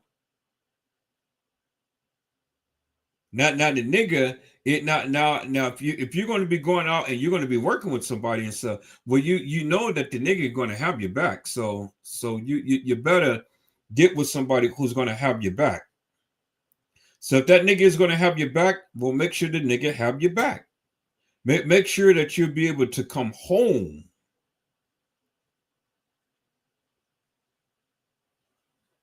You know, I mean, if that's how you got to do it, it's best to get you a pimp and make sure that he's going to keep you straight. Now, he may beat up on you, but he's going to keep you straight. He's going to make sure that you come home. You know? He's going to make sure you come home.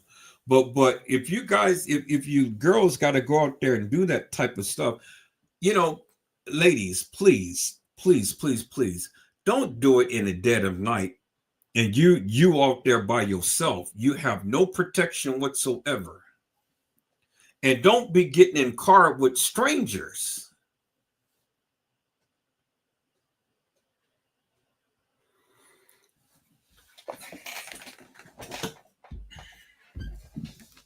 See, people got it twisted. They don't want to put the blame upon her. She's to blame for going out that time of the morning. She put herself in harm's way. Let's just keep it frank. Let's just keep it real. Whether she was a hot mama, whether she's a thought, whether she's a hoe, doesn't matter. Whatever she was, she put herself in harm's way. And you young people, y'all got to realize and understand, when that cat start to get hot, y'all better go up in the shower and start cool down or something. Take a cold shower or something. Cool yourself down. Because it ain't even worth your life. You put yourself in harm's way by going out and getting into car with strangers, trying to get a buck. Y'all better leave those dollars alone, because Dollars don't make no sense. Don't put yourself in harm's way.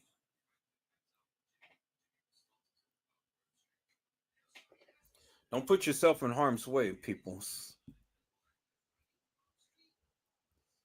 Josh Hollywood said that's why it's very important as a young girl to have a job. Yes, ladies, young ladies, stop sitting up here twerking your little ass, wearing these little skimpy outfits, thinking that you're all that in a cup of tea, because you're going to have some nasty, deviant, devilish, demonic men out there that's going to be seeking your little ass. They're going to tell you all of these sweet nothings. They're going to offer you the world and stuff. You're going to bring your little ass over there, and then you're going to find yourself in a situation just like this. See, I blame you because you TikTokers, you Facebookers, you YouTubers, y'all be sitting your asses up here thinking you're all fine in a cup of tea. Just keep posting all of these pictures of you in your little skimpy ass outfits and stuff, twerking your little ass, thinking that you're all fine. And yeah, you're getting all the attention, but you're getting the wrong attention. And so you're going to find yourself, you're going to fall in like or love with somebody. They're going to come, they're going to offer you a ticket and stuff. You're going to go, and then they're going to beat your ass, and then they're going to take you out of here. And I blame you because you stupid for twerking your little ass up on YouTube, Facebook, TikTok, Twitter, Instagram, and the likes. Y'all just can't stay off of the internet. Y'all on big goal all day long, sitting with some skimpy little goddamn outfits and stuff. And somebody is just waiting to just do your ass in. You stupid. You want to get attention, but you're getting attention the wrong way. Put some clothes on, get your ass up, get out and go to school, get a job, or do something constructive, but stay your little skimpy little asses off the internet. Mariah Lavender said, no, it's not safe, especially not with enchiladas. I tell you, peoples, Fresh Mex will take you out of here every time. They love little hot mamas like you. That's why you see a lot of these little young bucks and stuff coming up missing. Because they thinking they all fine in a cup of tea, but I'm trying to educate your little sorry ass. I'm gonna call you sorry ass because that's what you are. You're a sorry ass. Your ass is sorry. You thinking that you're gonna sit up here, you're gonna twerk, you're gonna skimp, and you're gonna do all of this shit. You're gonna entice all of these men. Now, when they get your little ass, they put your ass out there on the streets, pimp your ass out, beat your ass up, or even take your ass out of here. Now you got your whole family all up in arms, all because you wanted to be a little hot mama. You just thought that you was all of that in a cup of tea. You stupid. You a stupid son of a bitch.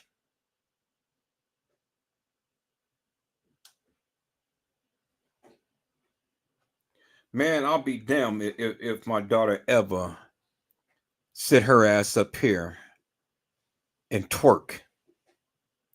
I'll have my ass right over there, and I don't care how old her ass is. I will have my belt, and I will beat the living daylights out of her ass. Y'all stupid. But see, that's the thing, though. You goddamn parents, you don't train your child. You don't train your children up, right? You see what I'm saying? See, I blame you goddamn parents. Because, see, you don't, if your daughter is on here twerking and you ain't saying shit and you don't know shit, I blame the goddamn parents. I don't blame the kids. I blame the goddamn parents. Your ass should have taken the black belt and whooped that ass up and down Front Street. And I don't give a fuck how old she is. My daughter will never be sliding down or doing flips and stuff on no poles. Sitting around here twerking. Sitting around here trying to look cute. Man, I will beat her ass today.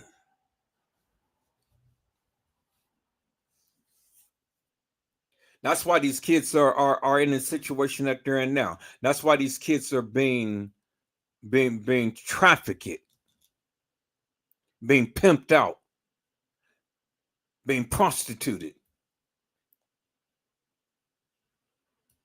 Because you got sorry ass parents that wants to sit up here and make fucking thinking that the goddamn kids is their friend. No. Goddamn kid is my child. You're my child. And you better get some act right. Because anytime you walk your motherfucking ass out the goddamn house, you're representing me. And any goddamn thing that you do is a representation of me. And so if your ass is on here twerking and doing all this shit, you best believe I don't give a fuck how old you is. I'm coming with my belt and I'm beating your ass.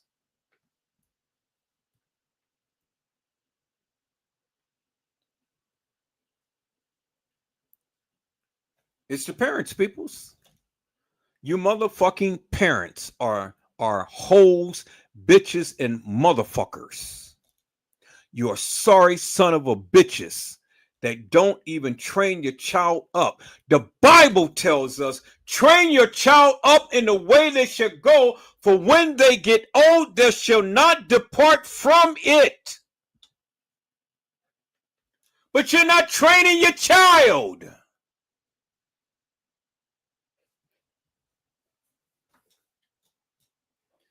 Mariah Lavender said, I wonder if she was at home or already out when she texted her dad about getting gas at 11 something.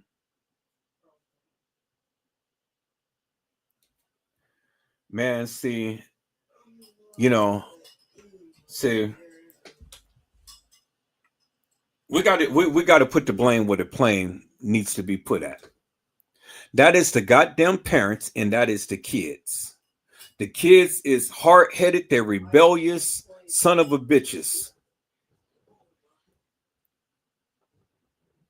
They're hard-headed. They don't listen. They don't want to go to school. They just want to sit on the internet and twerk and talk all of this madness and stuff. And then you got older people that's doing the same thing. You go on TikTok. TikTok ain't nothing but a freak show. Big O, you go on Big O. Big O ain't nothing but a freak show. That's all you see is ladies in shorts and skimpy little tops and stuff with the long lashes on and stuff and the fake hair and shit with all of this goddamn makeup and just trying to look cute. And then want people to send them money, want people to send them these little trinkets and all of this shit. But you stupid because see, you got a lot of people who's watching you all around the world. And what the guy is going to do, he's going to get in your IMs, your DMs or whatever and stuff, and he's going to message you. He's going to say, well, I'm going to send you some money. I want you to come see me. Your stupid ass thinking that you all of that in a cup of tea, go ahead and show him a little whatever and stuff, and then he throws you a little bit more money. So all of that dude is doing, he is literally he's massaging you, he's training you, he's getting you used to getting this little change and shit. Then you let your guard down. Now you go visit his ass. Now he has your ass out there hoeing for him, or you come up missing. You stupid. All because you wanted the little play up on social media. You glad that all of these no good life suckers is giving you some goddamn attention. And you can't help it. And so the more the attention that they give you, the more that you go twerk and the more that you start dressing up in all of these little skimpy outfits and stuff and doing all of this unseen madness. Sit your little hot ass down, take your ass to church, read your Bible, pray, and stay the fuck off social media.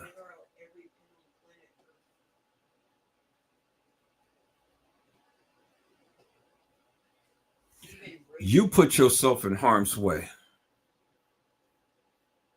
You go Big O. Big O and TikTok. Big O and TikTok is the most freakiest social media platforms I have ever even seen.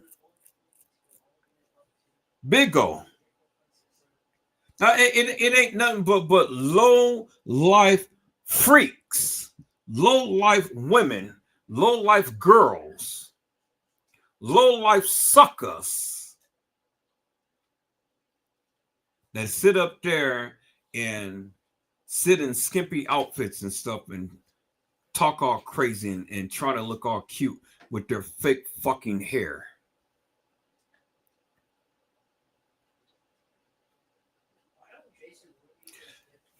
Man, if I had my way, I'll be running around with a rake and I'll snatch that shit off your head.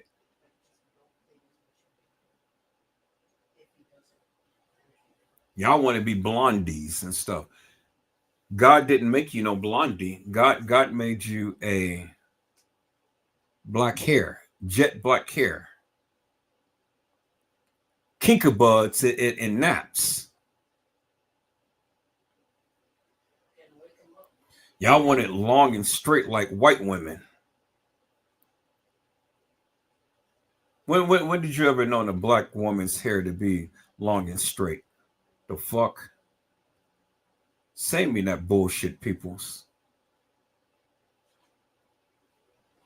You are melatonin, you're black, and you're trying to be white.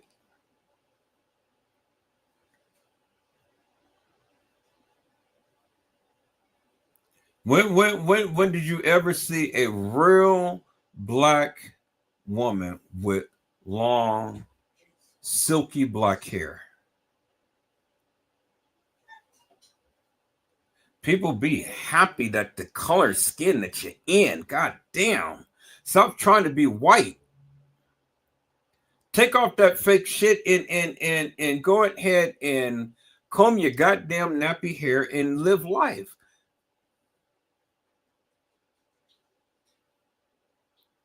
Now y'all trying to be like Cardi B's and all of this stuff and things. You see, when they took off the hair of Kanika, you see how her hair was. Conker bugs and twisties.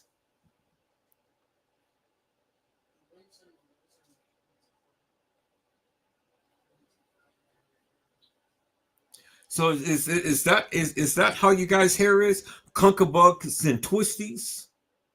When you take that fake shit off your head, now you got conker bugs and twisties up there? Is your shit that nappy that when you're trying to comb that shit, it breaks the comb and brush? You got to have a weed eater to trim that shit? Really?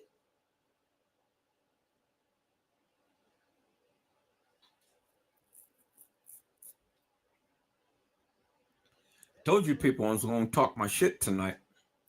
I told you I was going to piss off a lot of people. Am I coming down your alley?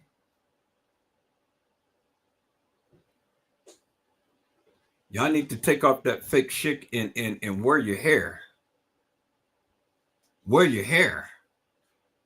Stop putting all of that glue in dry gel, slicking your shit down. That shit is dry as the Mojave Desert. all of that styling gel and shit. Don't you know that glue ain't good for your ass? You putting all of that stuff on your forehead, and now your natural hair is, you're going bald and shit because you're wearing all of these goddamn weaves and shit like that. Wear your hair natural. Get you some avocado, blend it up with some olive oil, and comb your hair with it. It will make your hair grow back. Get you some good mineral oil and put that up on a lining on your hair and comb your hair. Your hair grow back. And stay away from all of that fake madness and stuff, and drink you some water, and drink you some mineral water. You know, they have this African it's a type of gel that you can use. It literally grows your hair back, peoples. Use the products that is good for black people's hair so you can grow your hair back and have your hair nice and luscious. Y'all just don't want to support black businesses. That's what the fuck that they're there for. They're selling black products for your hair, for your particular hair. But nah, y'all want to sit up here and let the Chinese people sell you weaves and wigs and this and that and stuff. And then you got your hair all tied up in stockings and stuff. Your hair has to breathe. Take that shit off.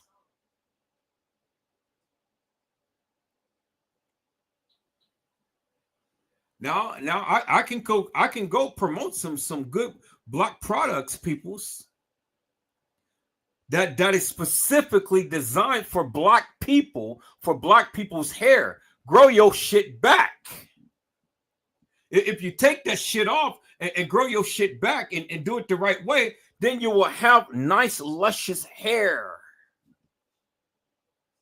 But y'all want to suave it and Maybelline and all like that. Maybelline ain't got shit to do with black people.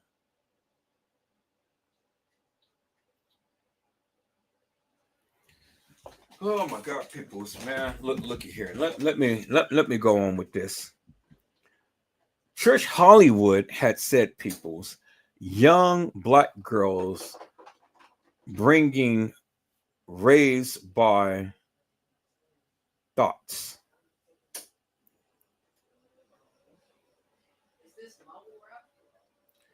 Young black girls are being raised by thoughts.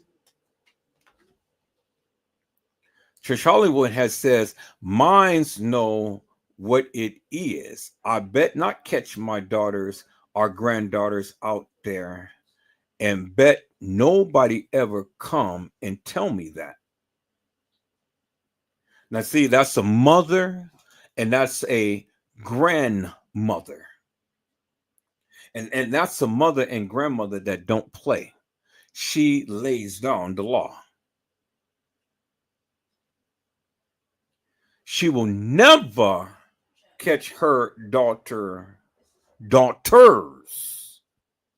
plural, meaning more than one, or granddaughters, plural, meaning more than one, ever out there thoughting, twerking, or jerking.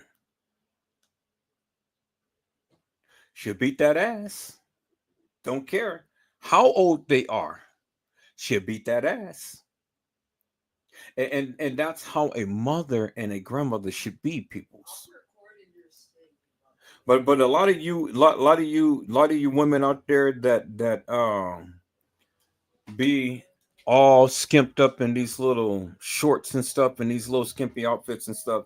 You know, you got low self-esteem. You really do. You got low self-esteem. Because when you have to come online and you have to show your cleavage, your ass, your thighs, all of that stuff, and you just be thinking that you God's gift to America and this, I ain't mad at you, but somebody's going to fuck you over. I guarantee you that. I guarantee you that. See. You know, when you want to advertise your goodness to all America, then you fucked up. You fucked up. Because see, you seek attention from the wrong people. All of that should be reserved for someone special. And it should be reserved for your bedroom only, not for all advertisement for everybody to see. And this is why Negroes don't respect you. You wonder why you can never have a good, wholesome relationship with anybody. You wonder why, you know, you can't find a good man. Because you're showing your legs too much. You're showing your ass too much. You're showing your cleavage too much. You want to wrap all of that goodness all tight and stuff so everybody can see. Oh yeah, you may wear it well, but somebody's gonna fuck you over. And when they fuck you, they're gonna duck you. They're gonna let you go.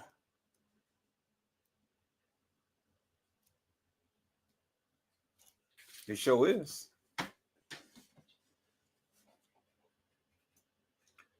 Charlie was said that your hair is like popcorn knots and BB shots. I remember when back in the day when I was growing up, and I would see my sister friends comb their hair, and it was all kinkabugs, and it was like snap, crackle, and pop. Because when they comb their hair, it'd be snapping, crackling, and popping.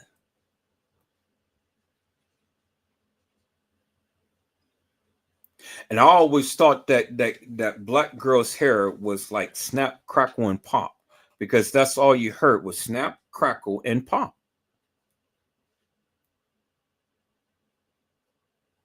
I was like, God damn. Wow.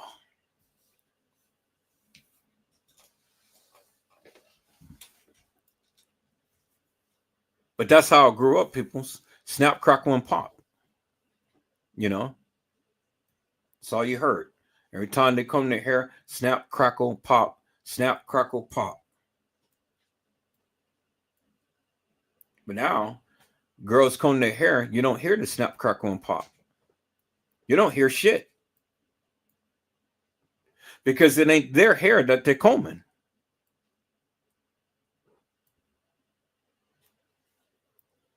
I'm going to share with you guys something. Let me go to my channel. We're going to get back to this. Let me go to my channel. Let me share this.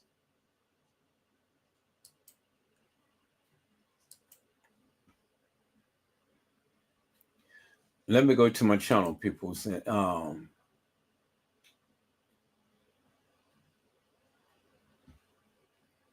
Let me go to my history, because I've been looking at a lot of stuff.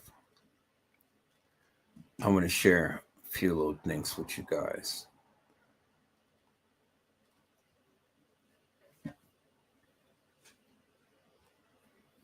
This is just straight crazy, people, you know. But I told you I was going to shoot my shot.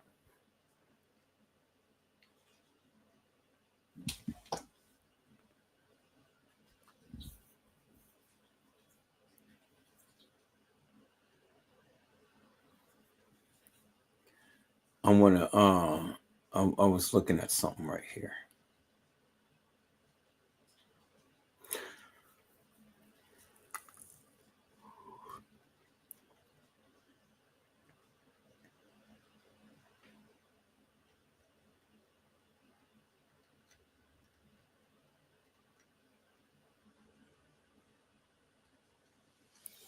Trying to think it's on YouTube. Yeah, I think it was on YouTube.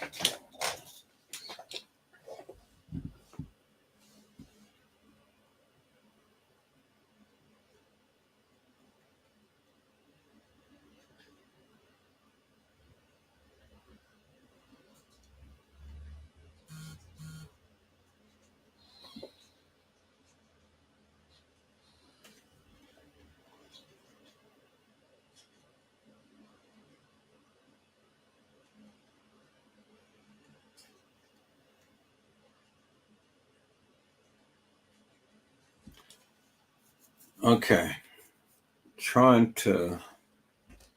It's just looking at something, people's.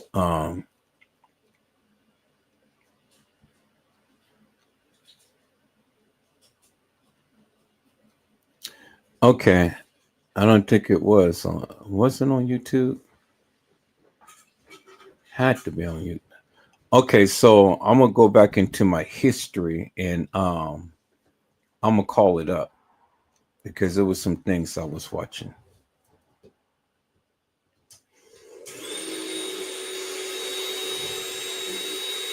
I'm gonna call it up, peoples.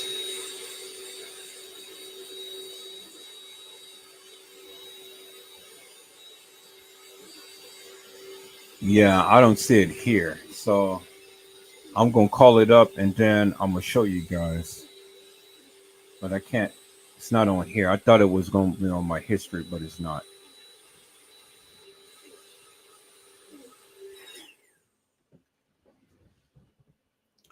Okay, so yeah.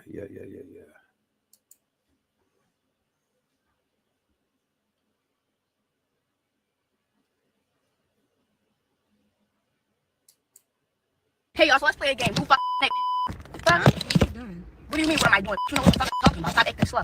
Why are you trying to record, bro? We're not You know doing, why I'm trying to we're not record. doing that, bro.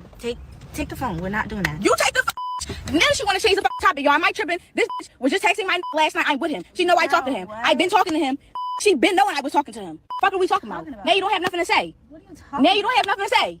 What are you going on about? Oh my God, y'all. Like you telling me that you don't have nothing to say and I seen the messages? What messages? What? You just last week. Yo, What are we talking about? I don't know what you're going for. Like what? Like You know what now she did? She did. She did. Oh, so now you back in her play. Absolutely. And you're back in her play. So y'all bitch knew. And y'all been knew I was fucking with him. We talking about? Y'all bitch weirdos. These bitch weirdos. Y'all like because we talking about? Like you want to fight? We talking about? Yeah. Yeah. That's why the I beat her ass. Do you want this? You want this little girl? No. Do you want this little girl? Why you popped up at his house? Look how stupid you look. Look how stupid you embarrassing yourself. You embarrassing yourself. Your friend should have told you. Like you're a kid, I wouldn't even go there with you. Stop talking to me. Look how stupid you look. Why he dragging you out? You better put that fucking phone. Tell us over her phone down. No, you shouldn't even came there. I told you don't come here. Bitch, you didn't tell me your fucking. Why see you? Sade, I'm really You Apple Pay him. You sent me snapshots. You sent $200. Whatever you sent him, you cashed out. You sent it to me. Yes, you did. He showed it to me. It was from your name. He had to send me some money. It came from you. That's why you're a kid. Look at how your emotions is. You not control your emotions. You popped up at a nigga house and he with a bitch and he don't want you. He don't want you. You want her? Cause let me know right now. So I can go. You want her? No. Huh? No. Oh. What you mean no? What do you mean no? What do you mean? I'm trying to get out. I'm trying to put your stuff in us so you can leave. I'm like, bitches already set up when I wasn't no, cheating on you. no, I'm not saying none of that. I just asked you to leave. I just asked you to leave. Look at this person calling me to fucking make this shit right to tell you I that I'm just not asked you to cheating. leave, bro. That's all I did. That's all I did. It's set in stone that they don't want to be with me because I cheated with you. So Can you just- here they are. The police on the way. Oh, can you please hear this man? Now I've been telling him to please leave me the fuck alone, bro. Can you please hear them out, bro? Man, can you move out the way, please? She's not letting me. She's not letting me leave the room right now. I was not cheating on you with this man, bro. I swear to fucking God. Can you please just fucking hear me out? Like seriously. Cause they're not even fucking a part of like that. I didn't cheat on you. That's why it's fucking weird. You went through my phone and I didn't cheat on you. I'm telling them to leave me the fuck alone. That's why it's weird. And they're steady calling back and calling back and calling back and calling back to let you know that that's not what the fuck is going on with your bitch. So what are you tripping for? Can you let me out, please? Like I'm not fucking cheating on you, bro. Can you please just hear me out? You ready to fucking new bitch and I ain't did shit to you. See, this is what she do.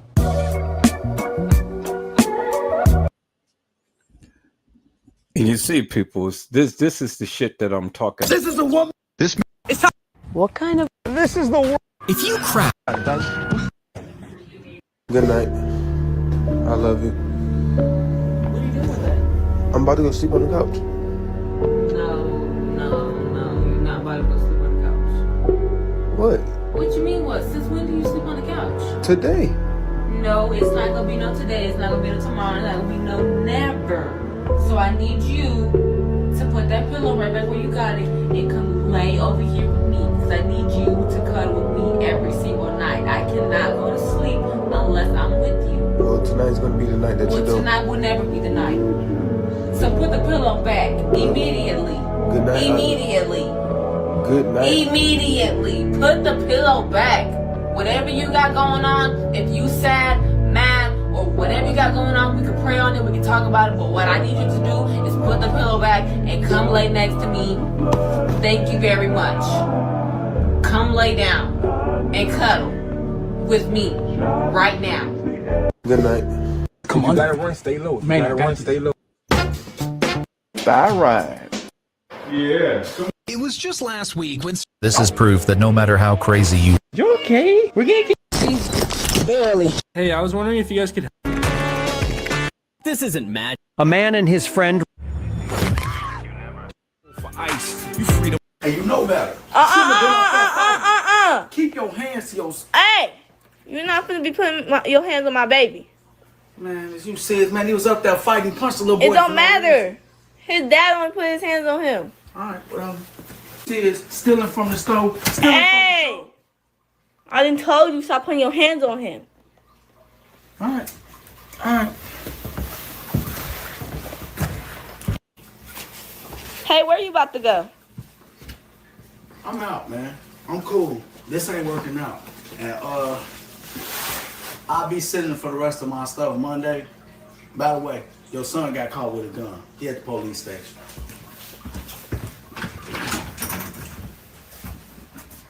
Hey, you know. She presses her... This guy is incredible. This is the big... I ain't never seen that. His home is so luxurious. This... Could you lift that up, please? Hey, boo. This man suddenly throws... Excuse me. Excuse me. Smiling good. Go. This video is on... Is it? So what song? Oh my... You better not... 20 things... Good rising. Good rising. Oh, you got a power? Can I pray for you? That's what I'm gonna do when someone... What happened to your iPad, you said, sir? If you see this on South... Just get out the... Did you know Eminem? This is... Now watch this. 5 more times, bro. Okay. Rare photos that will... Why does this fish stay... You know what's crazy to me? Hi.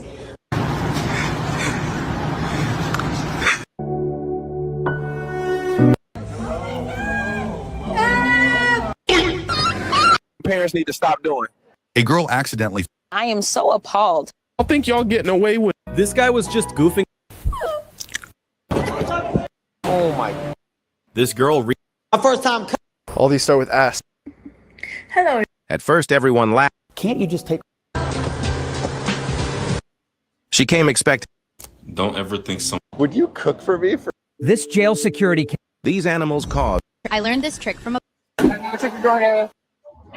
New York. Most people think... You know what? I used to... You take... Here you go, Corday. I got you this. You ever heard an alligator? Sit down, please. Top 3 deadliest and fast... Yes, this is some pig feet. Okay, so Nas... I was put in. God is... Today we're gonna be... Beloved. Rare images that'll... Look at this. You what? What happened? How? She jumped into the wood. She did what? She jumped into the wood in the house. And What wood? Okay, you know what wood house is? Yes. Okay, Oh And Lizzo. Do you know Lil Wayne's 4 kids are doing now? Number 1, Regina Carter, born 1998. This cheerleader's legs are built like tree trunks. marry me. You will be my wife? When this cashier told a customer he was getting deported unless he married a U.S. citizen, he never expected this response because she pulled out one of the most unexpected proposals you will ever see. Hey, did you hear? What? You know how Donald Trump sent out that law? Uh-huh. You know I'm getting deported. What? Yeah, and I need to like, they say now I need to like marry a U.S. citizen and stuff like that. I was gonna say like, I'll marry me. You will be my wife? Hell yeah. I'll give you. You already my boo. I'll give you 10,000 too. I don't need that. I like you. For real? Yeah. All right, so this is how the process is gonna work, right? We gonna, me and you, we gonna go to Yemen, right? We gonna go where? Yemen. Okay. You know where there's like barely any electricity and stuff like that? Because that's where I'm gonna get deported to. Oh. And then we gonna have to stay there for like 4 years and stuff like that. And you're not gonna visit your family, your cousins, no none of that. You're gonna have to stay there. And then after that, what's gonna happen is you're gonna get me in here back to America. But I thought when like we get married, you can stay. Yeah, that's after. Like 4 years, 2 years, 3 years after. Okay. You would do it? Yeah, I like you. For real? That she turned down the money shows how genuine she is. She even agreed to move to another country with him for years. Would you marry her if that was you? I'll marry me. This is crazy. Hey, Americans. Run to me. Yes. You seen this video? So I woke up this morning and God told me. Look, her husband is angry. Countdown to drop on this. When this couple joined up. This is the 8th. This is 911 emergency. How can I help? Kaisenat made. I'm sorry. I won't do it again. Kaisenat made. Handle wax to.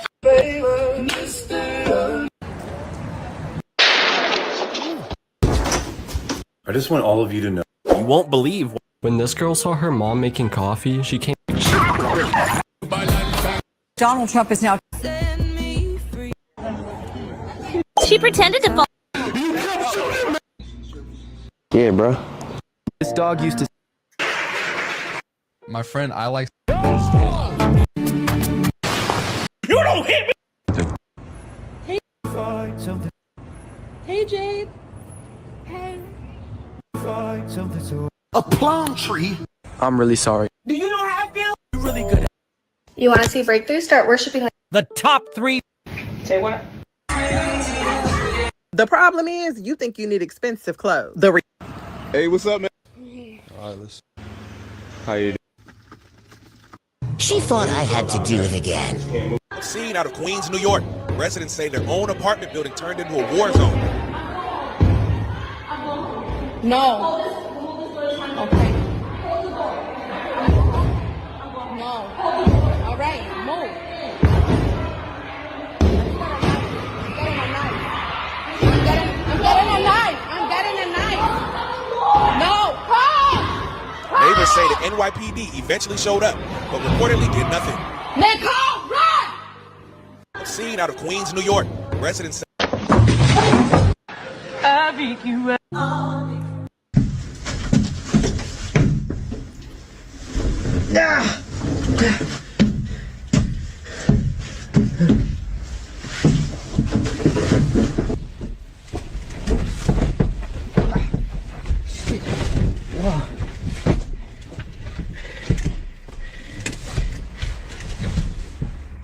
Oh shit. Where's the key?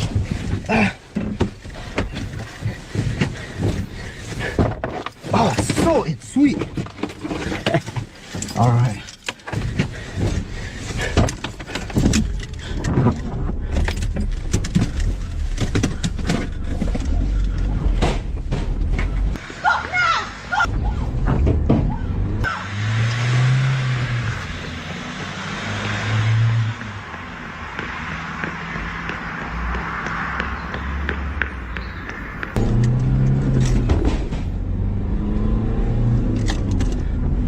Shit.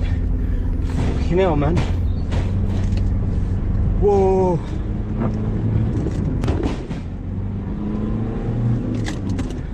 Oh, shit. You know, man.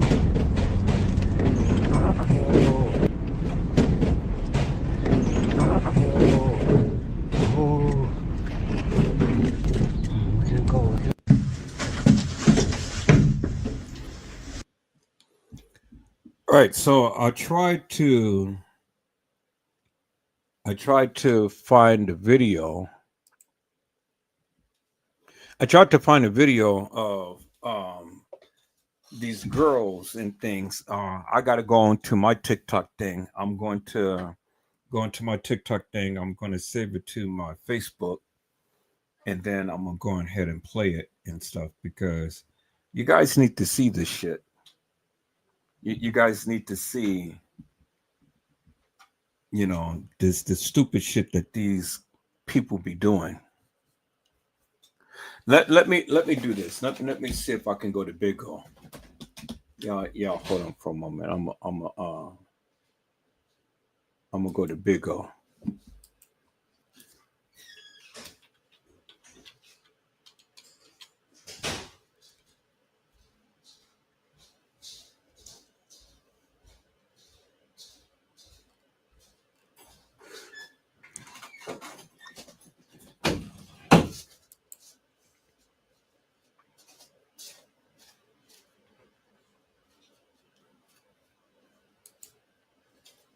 Okay, let me see here. Let me go to Big O.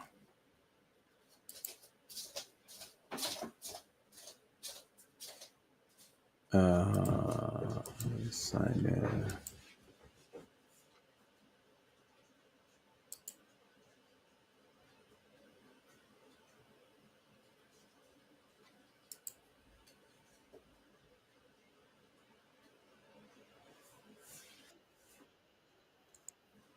Okay, so we're on Big O now. Let me go to USA. Okay, let me see. Home. Let me go to blogs. How do I do this? Let me go home. I don't want him. I want to go to other things here. So let me see. Social. Big on Instagram.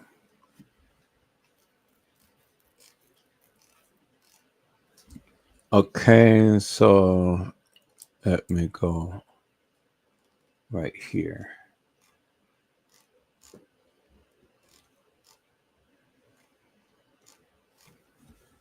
Okay, so this is, I think this is Instagram.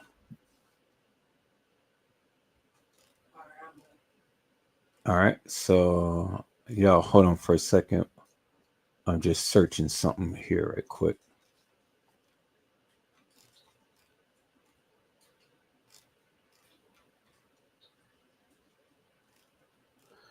Okay.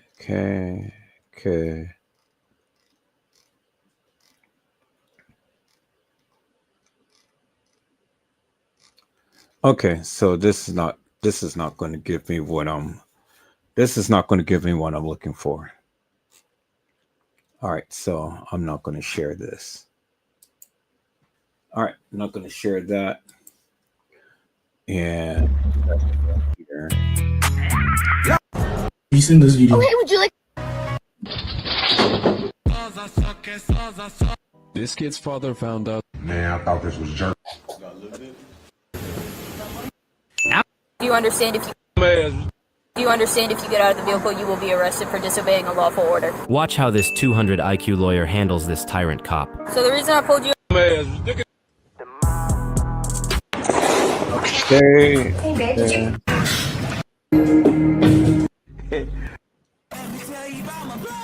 You not tough.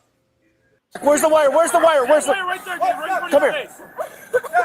Buddy, come here. Buddy. Footage shows two men attempting to steal an ATM machine in broad daylight. Do you recognize this woman from the psych?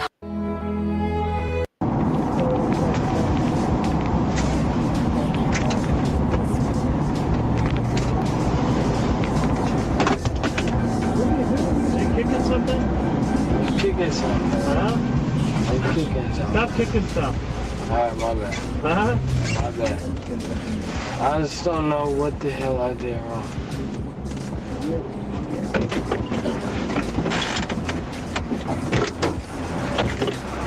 Let me see your hands. Let me see your hands. Gun! You got it? Got it. You stupid. 504. All right, dang, that's not what I wanted to share too, but yeah. All right, so I gotta go back in my history. I'm gonna go back in my history on my other thing, and then I'm gonna go. Let me see. Let me go to my TikTok right now, because there's just been some interesting things that has been going on my TikTok and stuff. So I wanted to kind of share with you guys on tonight, but okay, yeah.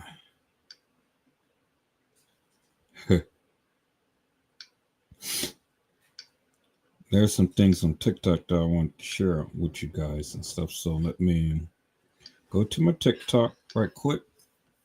I'm gonna share a few things, because that's what I want. That's what I thought that I was going to do. But I mean, you know, I was looking on my TikTok on my page. There's a lot of shit that has just been going on. I want you guys to see a few things that I've been looking at.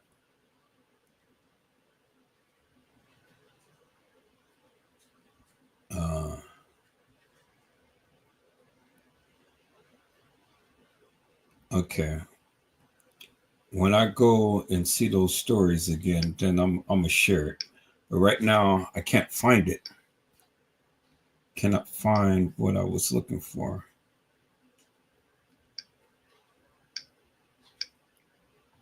But it'd be some crazy stuff on here, peoples. I've been seeing some crazy, crazy stuff up on here. But anyway, okay, I can't find it. I can't find those stories that I was watching and stuff with, because I was just watching this. I was just watching this today. This girl, she was in a relationship with this guy and stuff, and she ended up cheating upon her man. And the guy found out about it, and he ended up kicking her out. And I thought that I had it. I thought that I had it up on YouTube, but I didn't. Dang! I should have copied that in.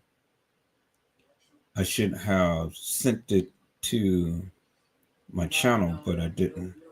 So, oh well. Okay, so I can't find it. And I tried to go on here and try to look for it, but I can't find it. So it's okay. But anyway, let me see. Let's get back up on here. Let's take a look at this, people, and see exactly what's going on here. Let's go.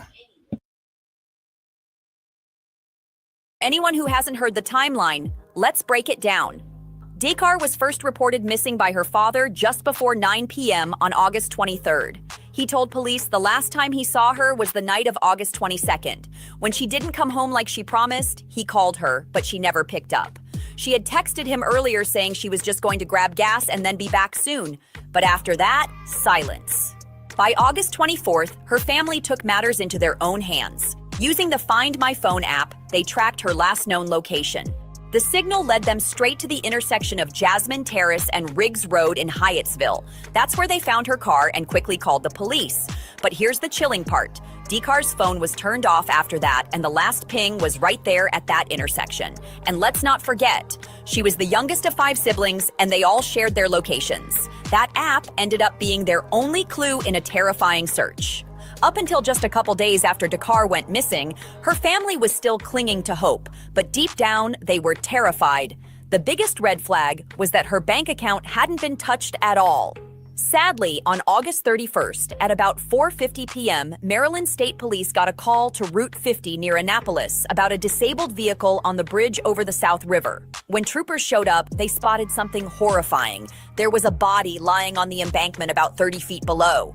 By September 3rd, detectives finally sat down with Dekar's family and confirmed the heartbreaking truth. She was identified by her tattoos and jewelry, but also, investigators revealed she had skull and facial fractures. Just devastating. Now here's where the story gets even more chilling. Surveillance footage from August 23rd at 3:06 a.m. captured Dakar leaving her white SUV and walking from Jasmine Terrace down Riggs Road toward University Boulevard in Hyattsville. Cameras then caught her in a business parking lot where she approached the driver's side of a black GMC Yukon Denali. She spoke briefly with the driver, then walked around to the passenger side and climbed inside. That car? Registered to none other than Go Easy Mendez of Cambridge Drive in Bowie, Maryland. But here's the detail that makes no sense. Dakar left her purse behind in her own car, which was illegally parked right in front of a fire hydrant. Who leaves their entire purse sitting in a car at 3 a.m. while stepping into someone else's ride? Was she planning to be right back? Was she pressured into rushing?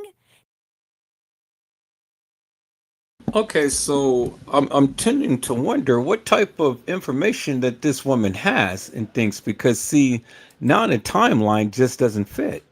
She's saying 3 a.m., but we've seen on video surveillance footage at 1:35. So, you know, and it's just other things that this woman had said in her narrative that is not what the police had said. So this is why, you know, people, you got to look at all of the different stuff. You look at what the news are reporting, and then you compare it to what these YouTubers be trying to put together and stuff. So that's why you have to do the research for yourself to get a good understanding as to what is what, as far as timelines and stuff is concerned. But let's listen to this.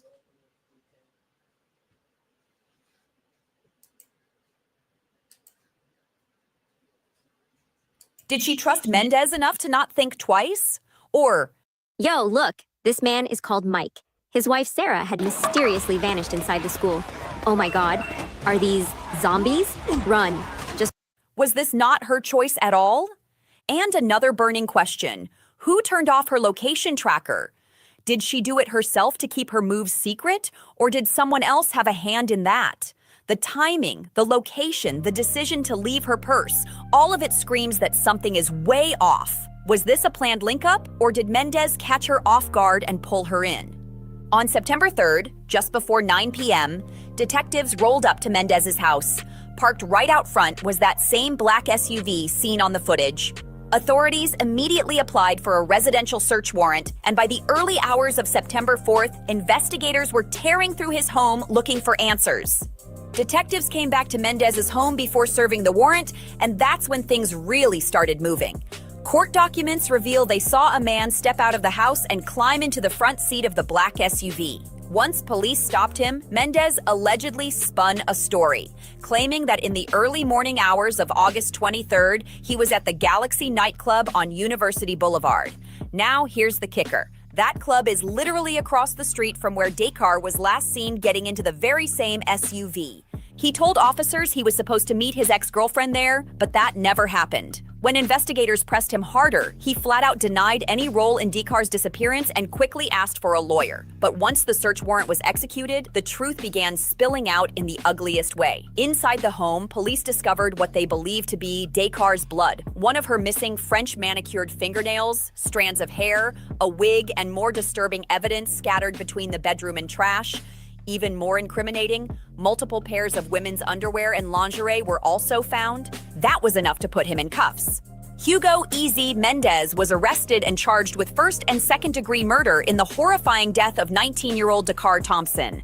ICE immediately flagged him as a criminal illegal alien and promised Dakar's family that justice would be served. Investigators say they believe Mendez killed her inside his bedroom in the early hours of August 23rd before driving her body out to Route 50 near Annapolis and tossing her over the South River Bridge like she was nothing more than trash.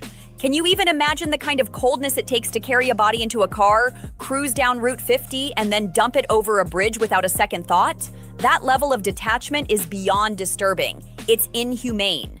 What makes it even more shocking is that there were other people inside the house when all of this was allegedly happening. Police questioned the residents, including a cousin who lived there along with 2 other roommates. That cousin told investigators she was in disbelief that her own family member could commit something so brutal.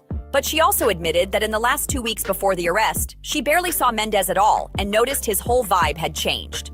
The cousin admitted she even told Mendez straight up to confess.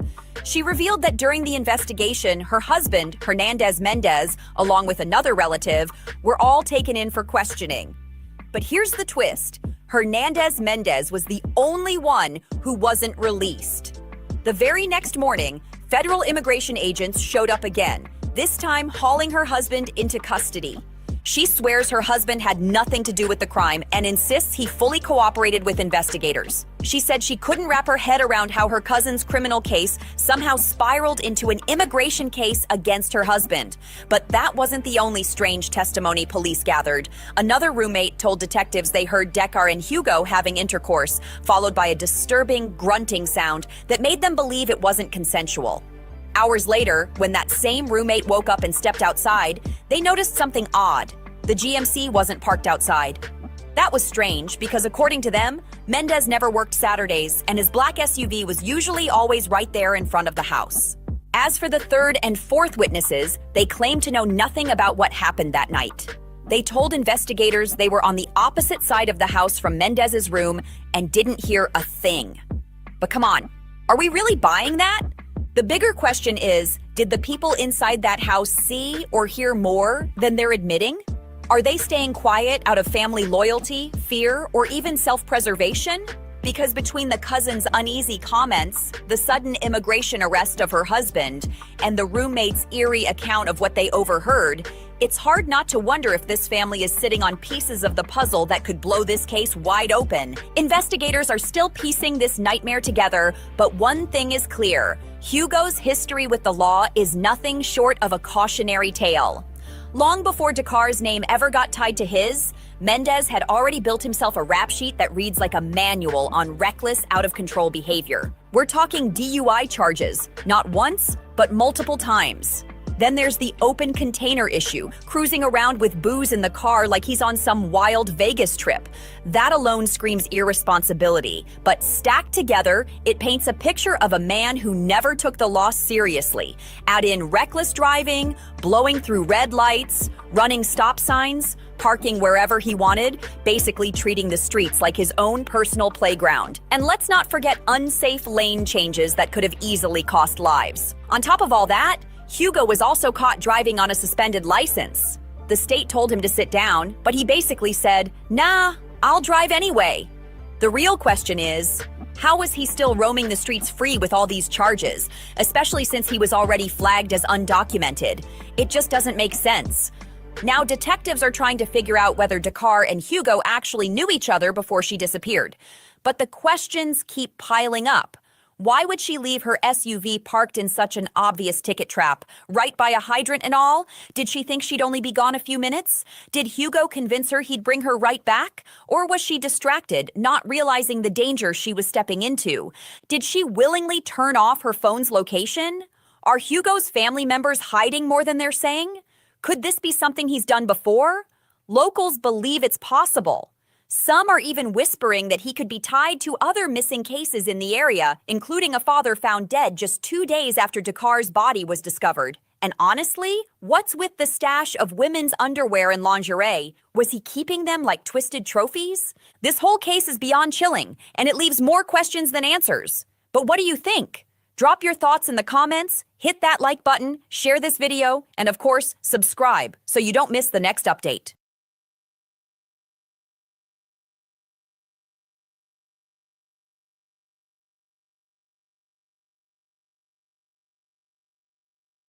And so, peoples, there you have it right there. There's one more video that I want to share with you guys on tonight, and then we're gonna call it the night. I got to get up in the morning because I got to take a 3-hour drive to an event on tomorrow. So here, let me stop sharing my screen right quick and let me share my screen. I want to share this with you. So let me go here. Let me go here. Let me go here. Then I want you guys to look at this real quick.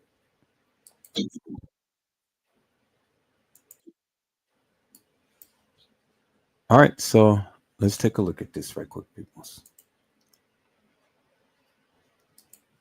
Let me share this. This is just crazy. And I'll be back up on this Dakara thing.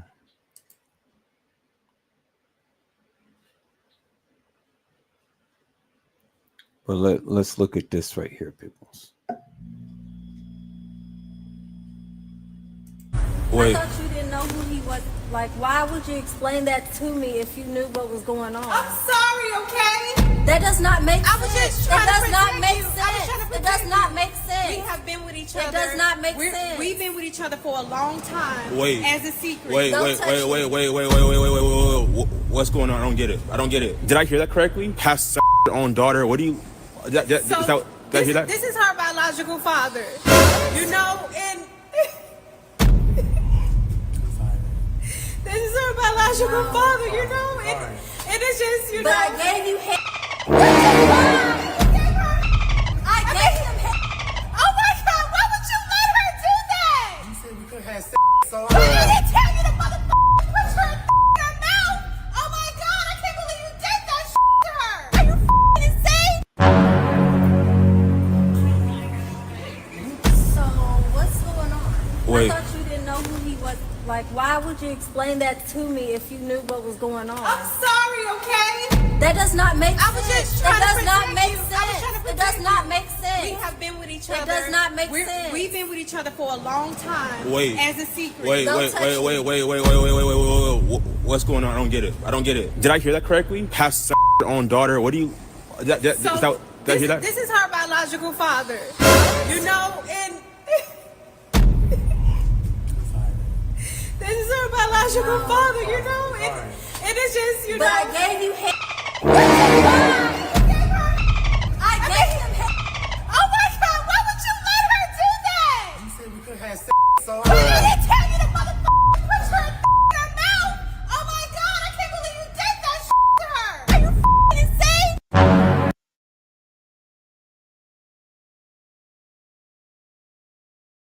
So that was her biological father. And he had allowed his daughter to,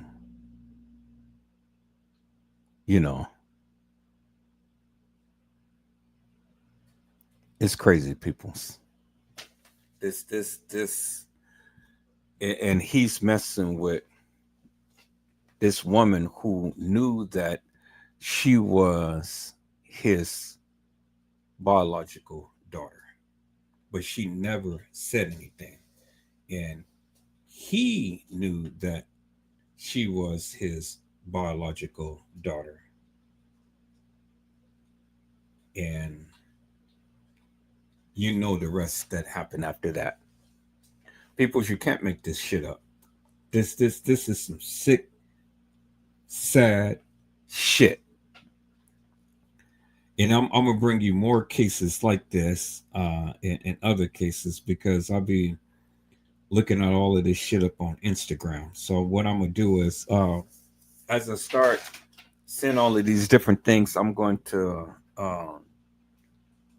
copy the link to my Facebook, and then we're gonna watch the shit so you can see the sick shit that's going on.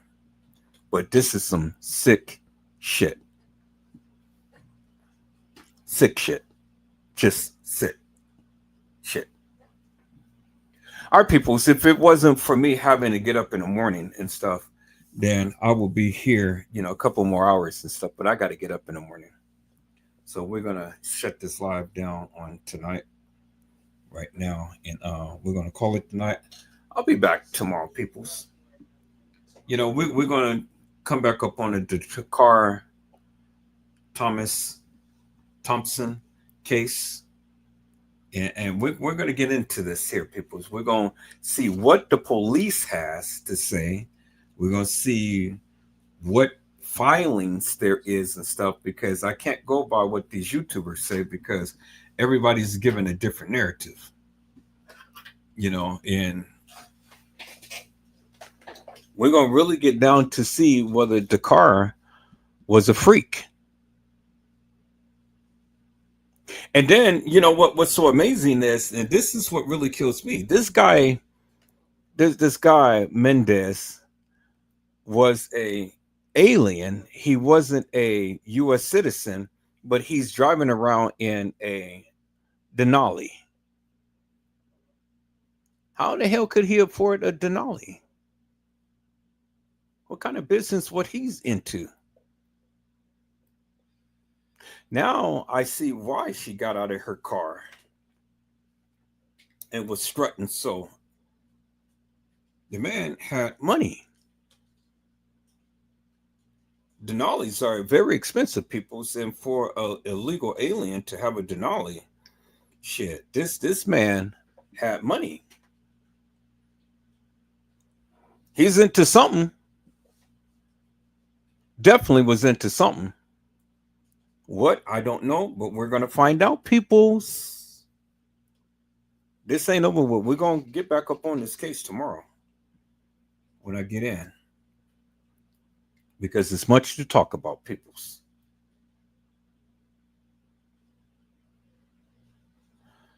So, peoples, I hope I had said something to encourage your hearts upon tonight. Tune in again next time to an Edward Joseph Let's Talk Live. Edward Joseph Kitchen. Edward Joseph Gospel Hour. Edward Joseph's Blessings Giveaway 2025 will come to you with something wonderful. I love you with the love of Christ, and there's absolutely nothing you can do about it. Peoples, mask up and be safe. And again, peoples, I will be back on tomorrow if the Lord says the same. And we're going to get back into this case of Dakar Thompson, peoples. We're going to get back into this case, and we're going to try to see if we can get some clarity out of confusion. Because this shit just doesn't make no sense. And then we're going to get into some more of these Instagram postings and stuff, these postings that these people have put up and whatnot. And see if we can make some sense out of this madness that is going on. But until then, peoples, you guys be blessed and get your rest. And if the Lord says the same, peoples, I will see you soon. Is that all right, peoples? God bless you all. Thank you for watching.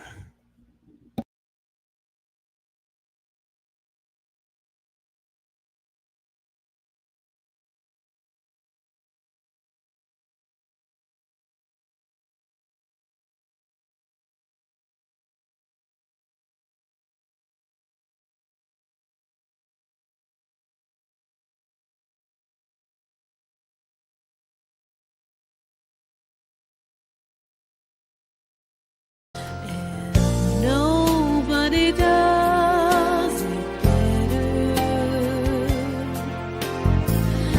Sometimes I wish